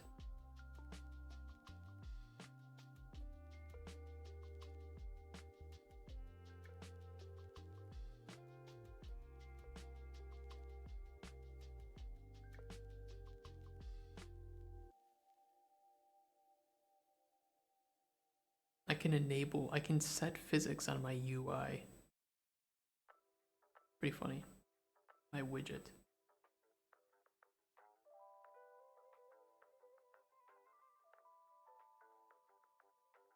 It does have physics constraints.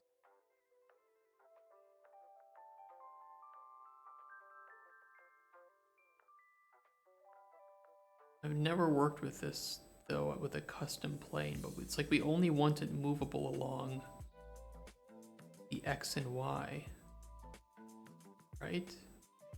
We don't want to lock its rotation, we just want to lock its translation. Now we do want to lock its rotation, but not...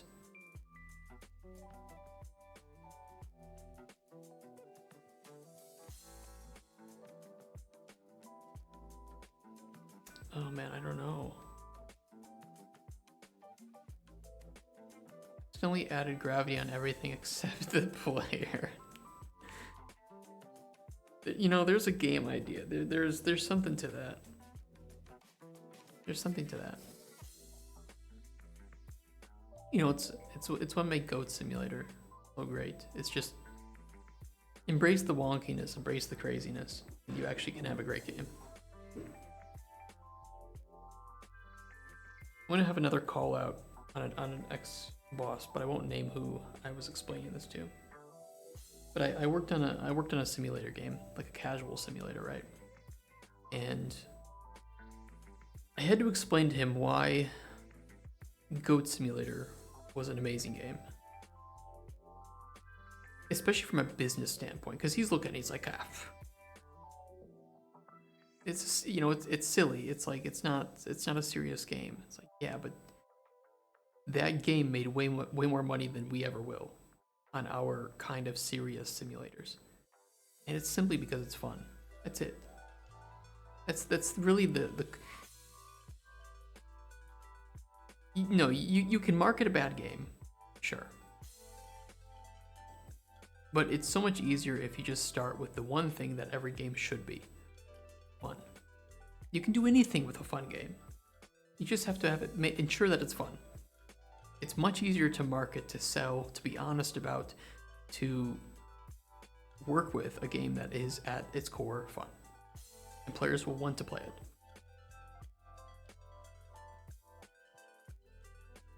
We need to figure out how to make these constraints work with physics. I don't really know how.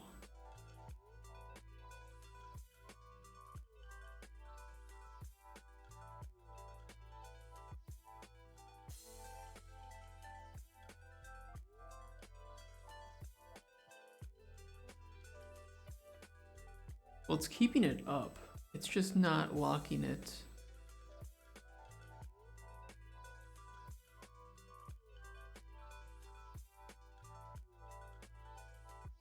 I don't know how to define. Play locks physical movement along a custom plane for a given normal. Yeah, but I need to I want it rotating. Rotating.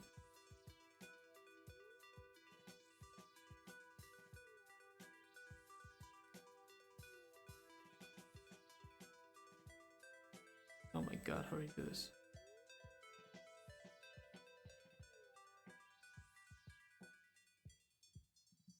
Unless we can handle it in some other way, and we can...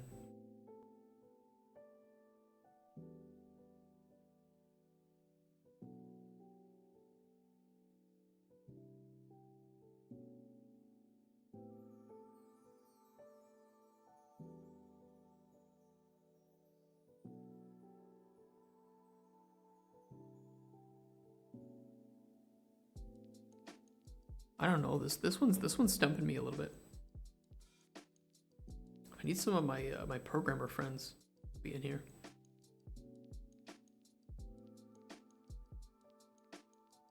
Wait, I see you. Katzper, are you there? Or are you busy? Are you working? He might have me muted. He's probably busy.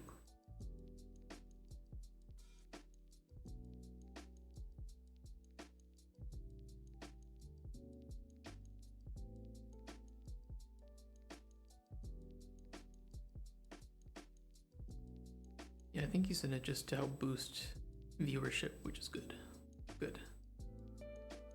Lock access rotation custom plane. I mean, I can just try these.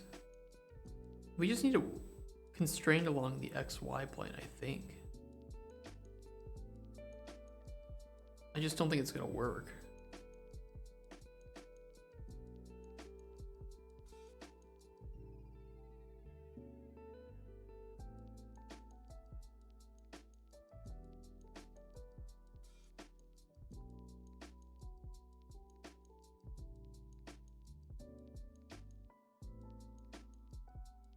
Yeah, it's annoying.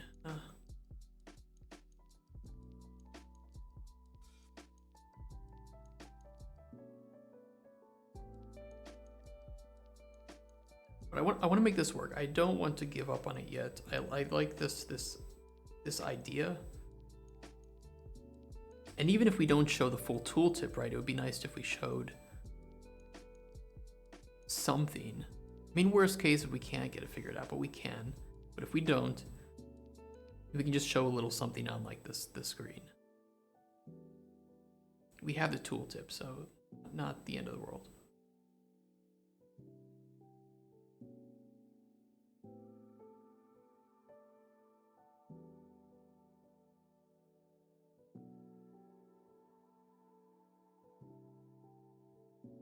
How much remote pivot, redraw, draw,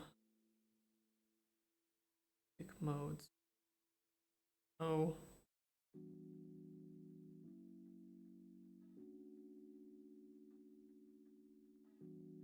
We almost need like a separate scene route on the cube that moves with the cube. Thank you for opening up, finally. That moves with the cube.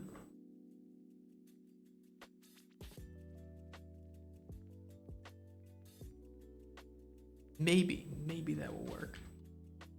If I add a scene root to the cube.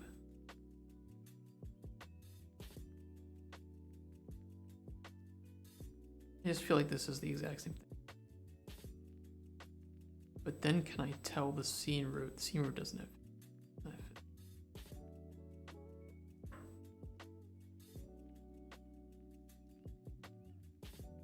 Can I make a separate cube within the cube that doesn't have collision and cannot change?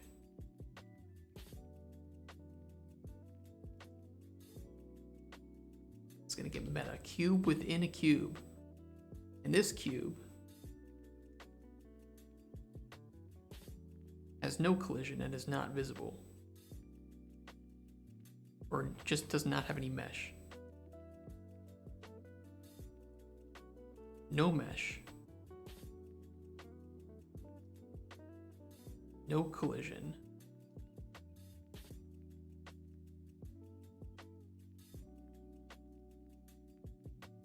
But is constrained, lock rotation.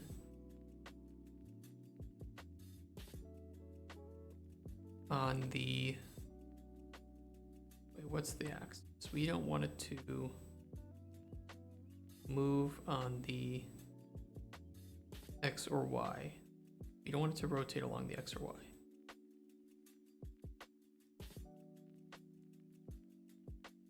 Y. Yeah, you can set a link. I don't think this is working.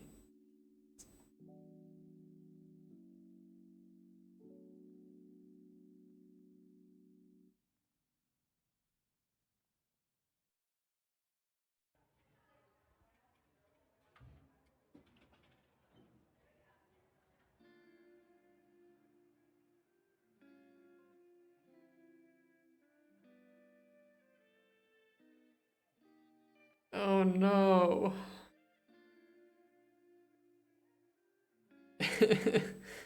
That's funny. That's good.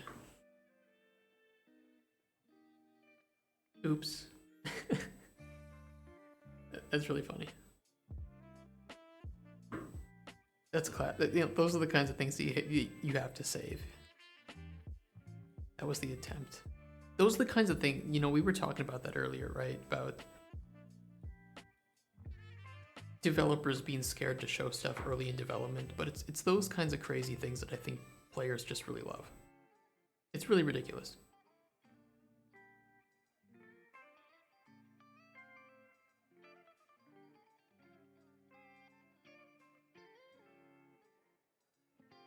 What if the widget doesn't have...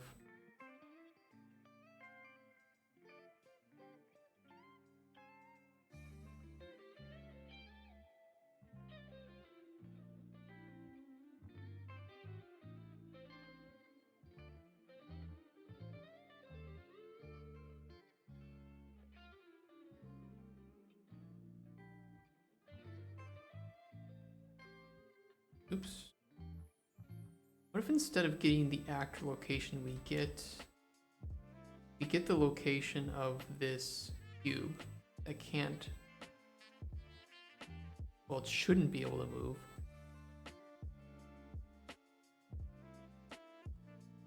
Oh, it's still doing it.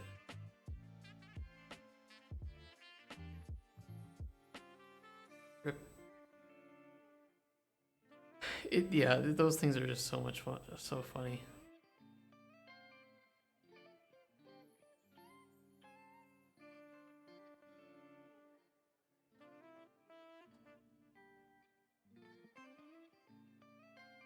What if we just lock all of its rotation? Just static cube. Not even working. It's not even...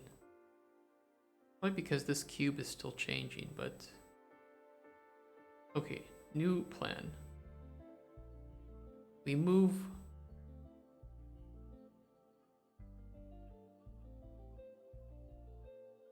both cubes.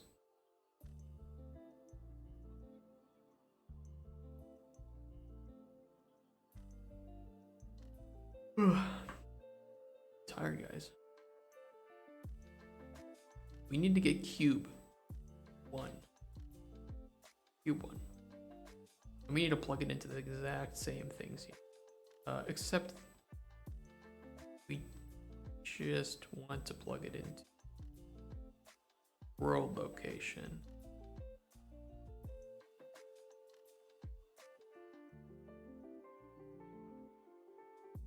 So we're gonna move the fake cube with the real cube. Except the fake cube can't change rotation. Got a little southern there. The fake cube can't change rotation at all. But we're gonna move it. Oh, look at that, it's kind of working. A little awkward, but... Oop.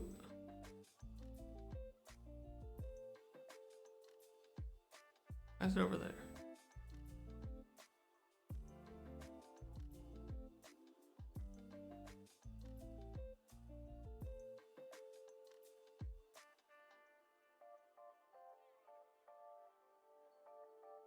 I mean, we could also just on tick with this ingredient. We could set...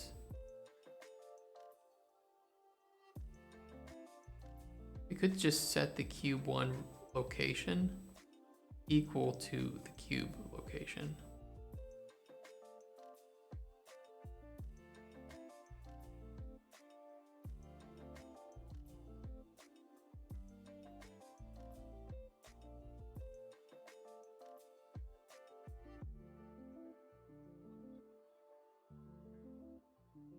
And then we don't need to update the...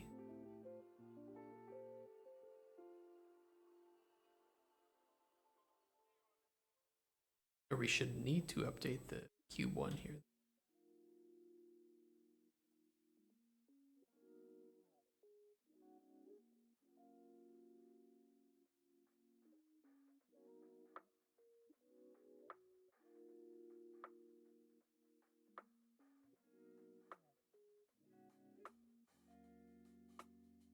Yeah, it's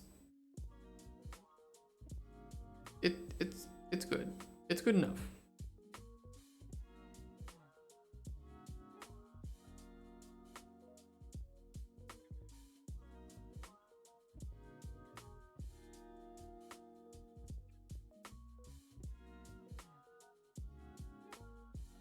Yes. The thing is, for prototype, it's good enough. I certainly would not necessarily be happy with how this feels for the full thing. But actually, it's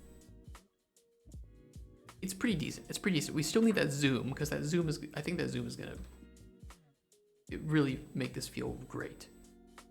I don't really know how to, we want to do that.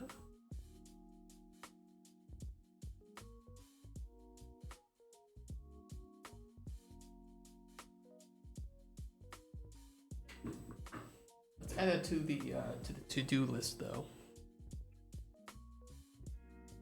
Zoom into ingredients with right click.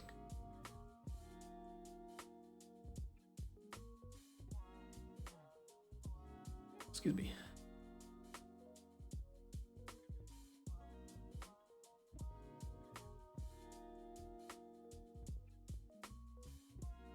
I also want to make it so that while the player's hovering,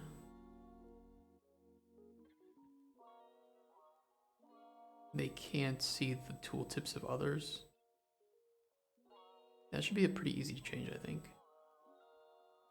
We just need this to...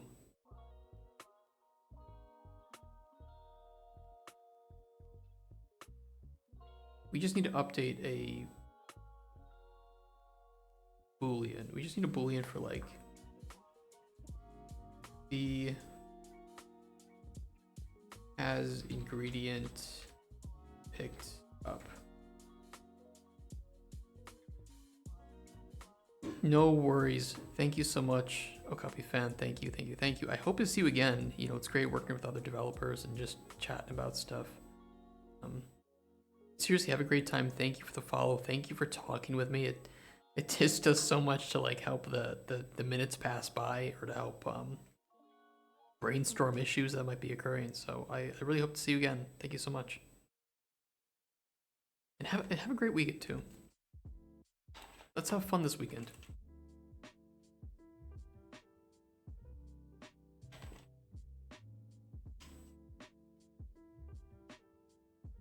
Oops. It's kind of loud probably. We just need to set up a boolean for when the player actually has picked up. We can probably do it up here right before we do this line trace. Except this assumes we've already found it, we've already validated that it's an ingredient, we've picked it up, and then when they complete it, we can just set this back to false. And then down here we can do an and is at table and actually we want a table and does not have an ingredient picked up. I want to do a not a boolean. Oops, nope, no extra. Don't need that. And then we can do the check. And if I did that correctly, it should prevent us from seeing other... Oh, showing that tool. You know...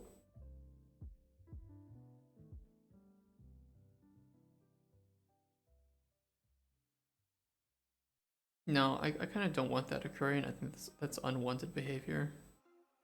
I kind of like it to some extent, right? Like, you can be like, okay, yeah. Yeah, that should work, and then plop it in. So, oh man. It was an unintended behavior, but I think I might like it.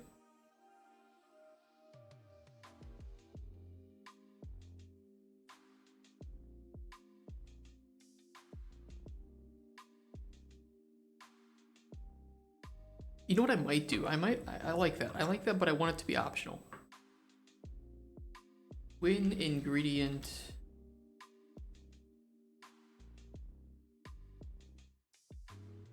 is being dragged, right click to see info. So that way, normally you won't do it, but if you have it in your hand, you can then press right click and hold it and be like, okay, yeah, that's good, and then drop it in, right?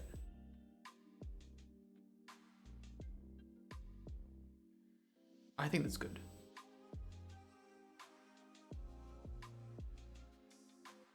How do we disable that pop-up then?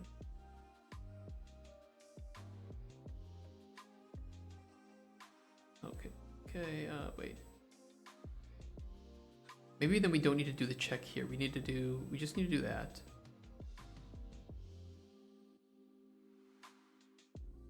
Is at table, yes.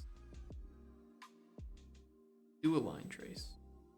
Branch, does a interface. True. Ingredient hovered. And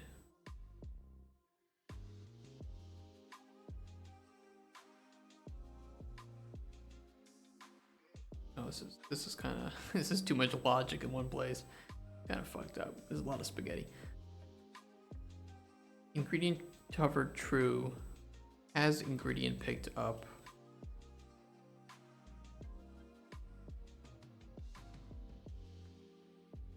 This is so not good, but it's fine. If we make it any more complex than this, though, I'm just gonna rewrite this section because this is a mess. False. True.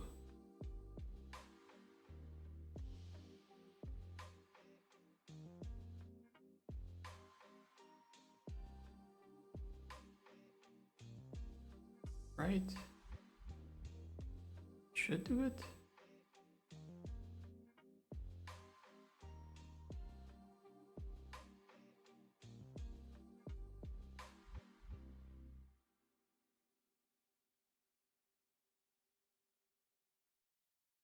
Yeah. Oh, that's weird.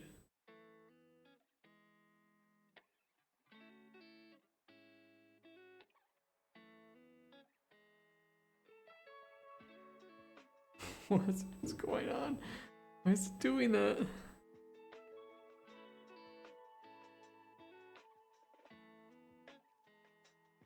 I don't think it's clearing. Something isn't clearing. Something isn't clearing. We got a bug fix, guys. Bug fix. When we are letting go of that, when that is firing the completed,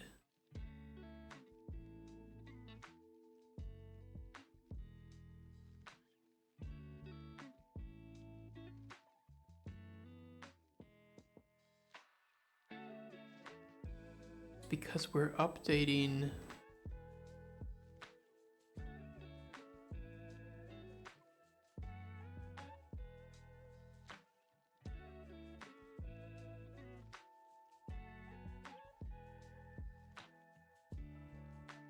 Why is that occurring?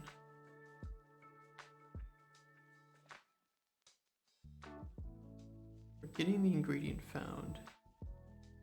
Okay, I know why. I know why. It has to do with when we're setting this last hit location.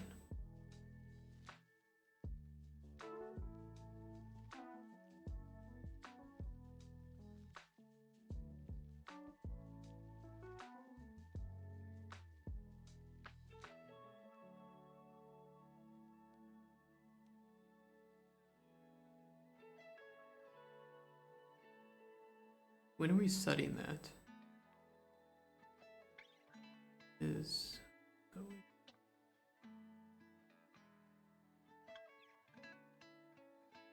It's probably because the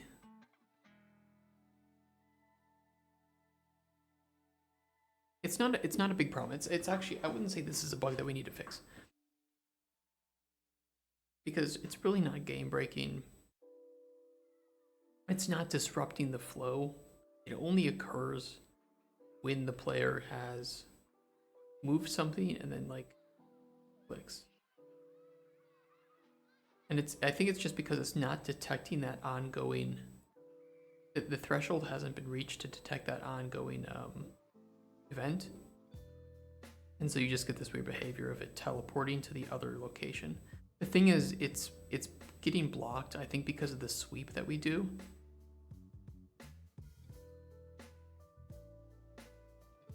And so it's not actually like causing any major physics glitches or things to fly everywhere. It's a really non-important bug. Really non-important bug.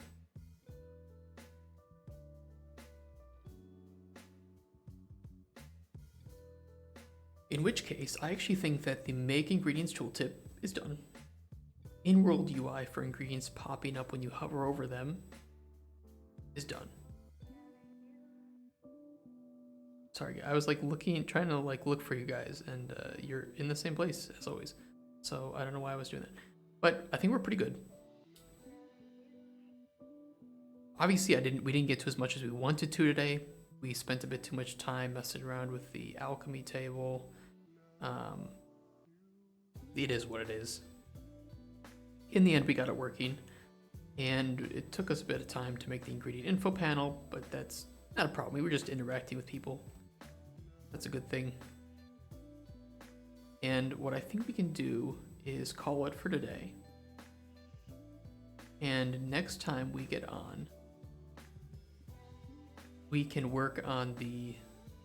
Well, I'll show you guys this. I'll show you my system here.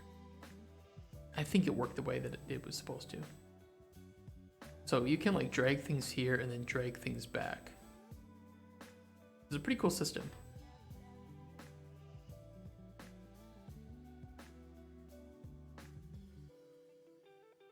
And like if it wasn't a valid position, it wouldn't teleport it.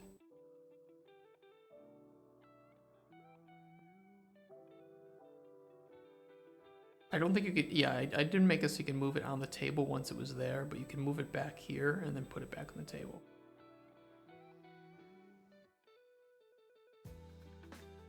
It's kind of nice, actually. Some of this might be useful for the alchemy game. Like you can open up your ingredient pouches and actually put things onto the table and do things with them. Oh, a small bug, I guess. Oops. I don't know. Something we can look into.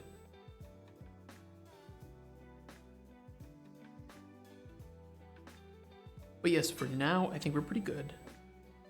Monday, if I can pull up our stream schedule, which I should have saved in a bookmark, and I don't. Let's see. Monday will be the 30th. And I think that we can finish off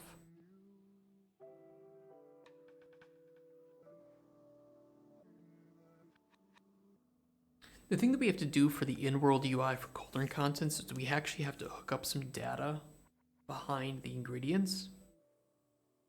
That's not too difficult. It will be a little time consuming. And then we actually have to build the UI for that. But that's something I've done dozens of times. Is, you know, what making this was the hardest part. Filling it with information is easier. And we can do that. Make like a little list of ingredients in the Cauldron. And I think that will be pretty easy too.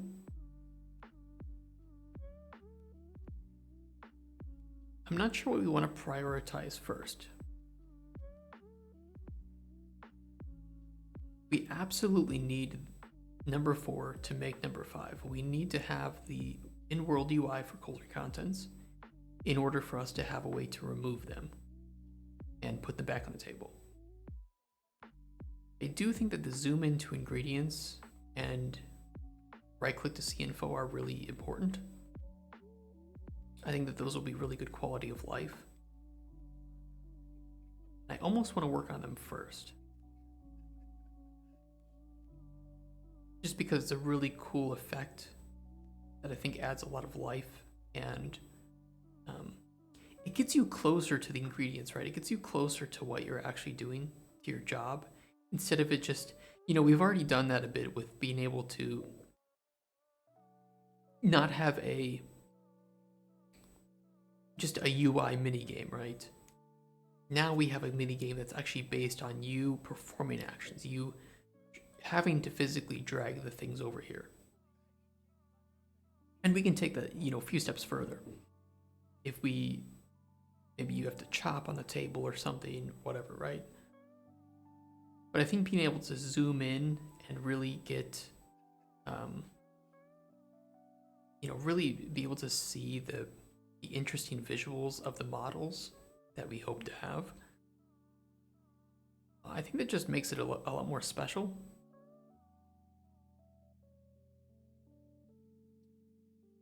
It'd be really cool. It'd be really cool if you could have like a planning mode.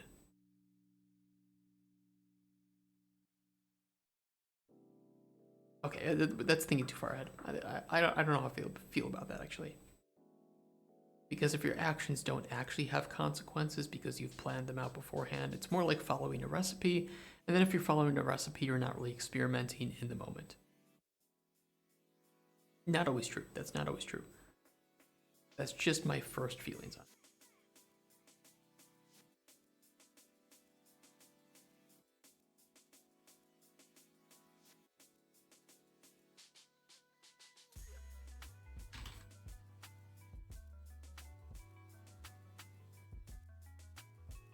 I'll know what that means.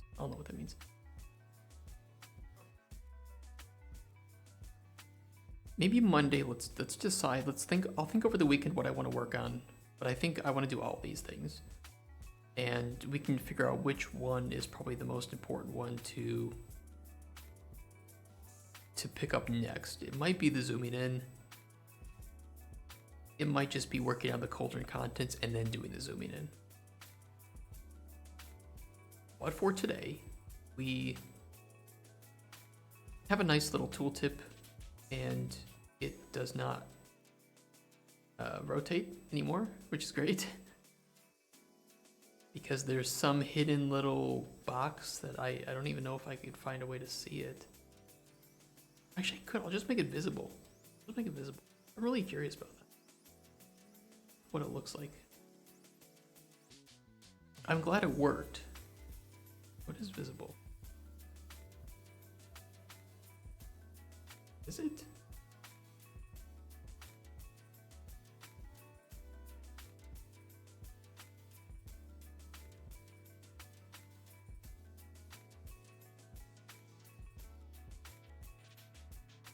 Oh, it just doesn't have a mesh. I wonder why.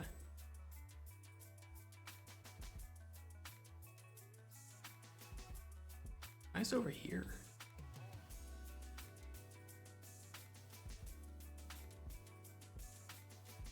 No, we just want like cube. I think it's in engine assets though.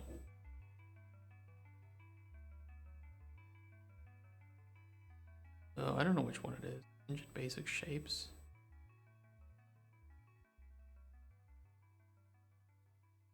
It should just be in the same location as the regular cube. Yeah.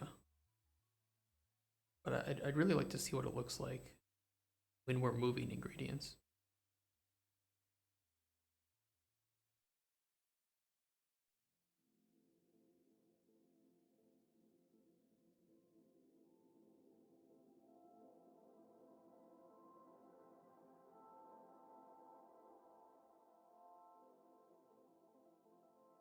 It's a little wonky just seeing it like this, but I guess it works.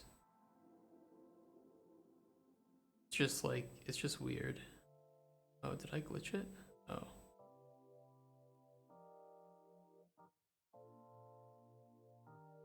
Okay, so it's up. That's right. It's updating the location when we hover over the regular cube, the colored cube. Oh, it just looks so weird. Otherwise, it is working. It's just so weird if you see behind it how it's actually made.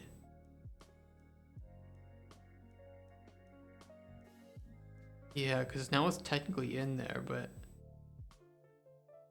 oh, that's so weird. It only updates that.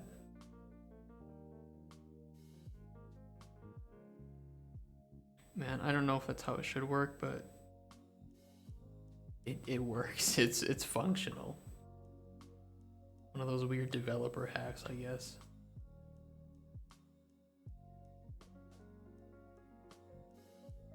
You know what? I don't mind. I don't mind. It's functional. It's not like it has a mesh anyway. It doesn't have any collision. It's literally nothing. It's just there to hold constraints. It's basically a dummy thing.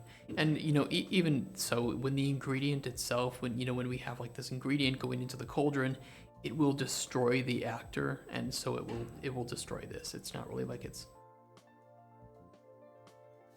it doesn't do anything. It's just a data holding device. It just holds data and it doesn't change it, acting as essentially a transform for our widget, which is a lot more computationally expensive than whatever that cube is. Let's just call this widget root. Widget root box. Good. Oh, okay, guys. Holy shit, I'm so exhausted. How long have we been streaming for? 6 hours. Oh my god, I gotta go home, guys. I gotta go home. I gotta relax. I gotta eat hot, spicy things, and rest.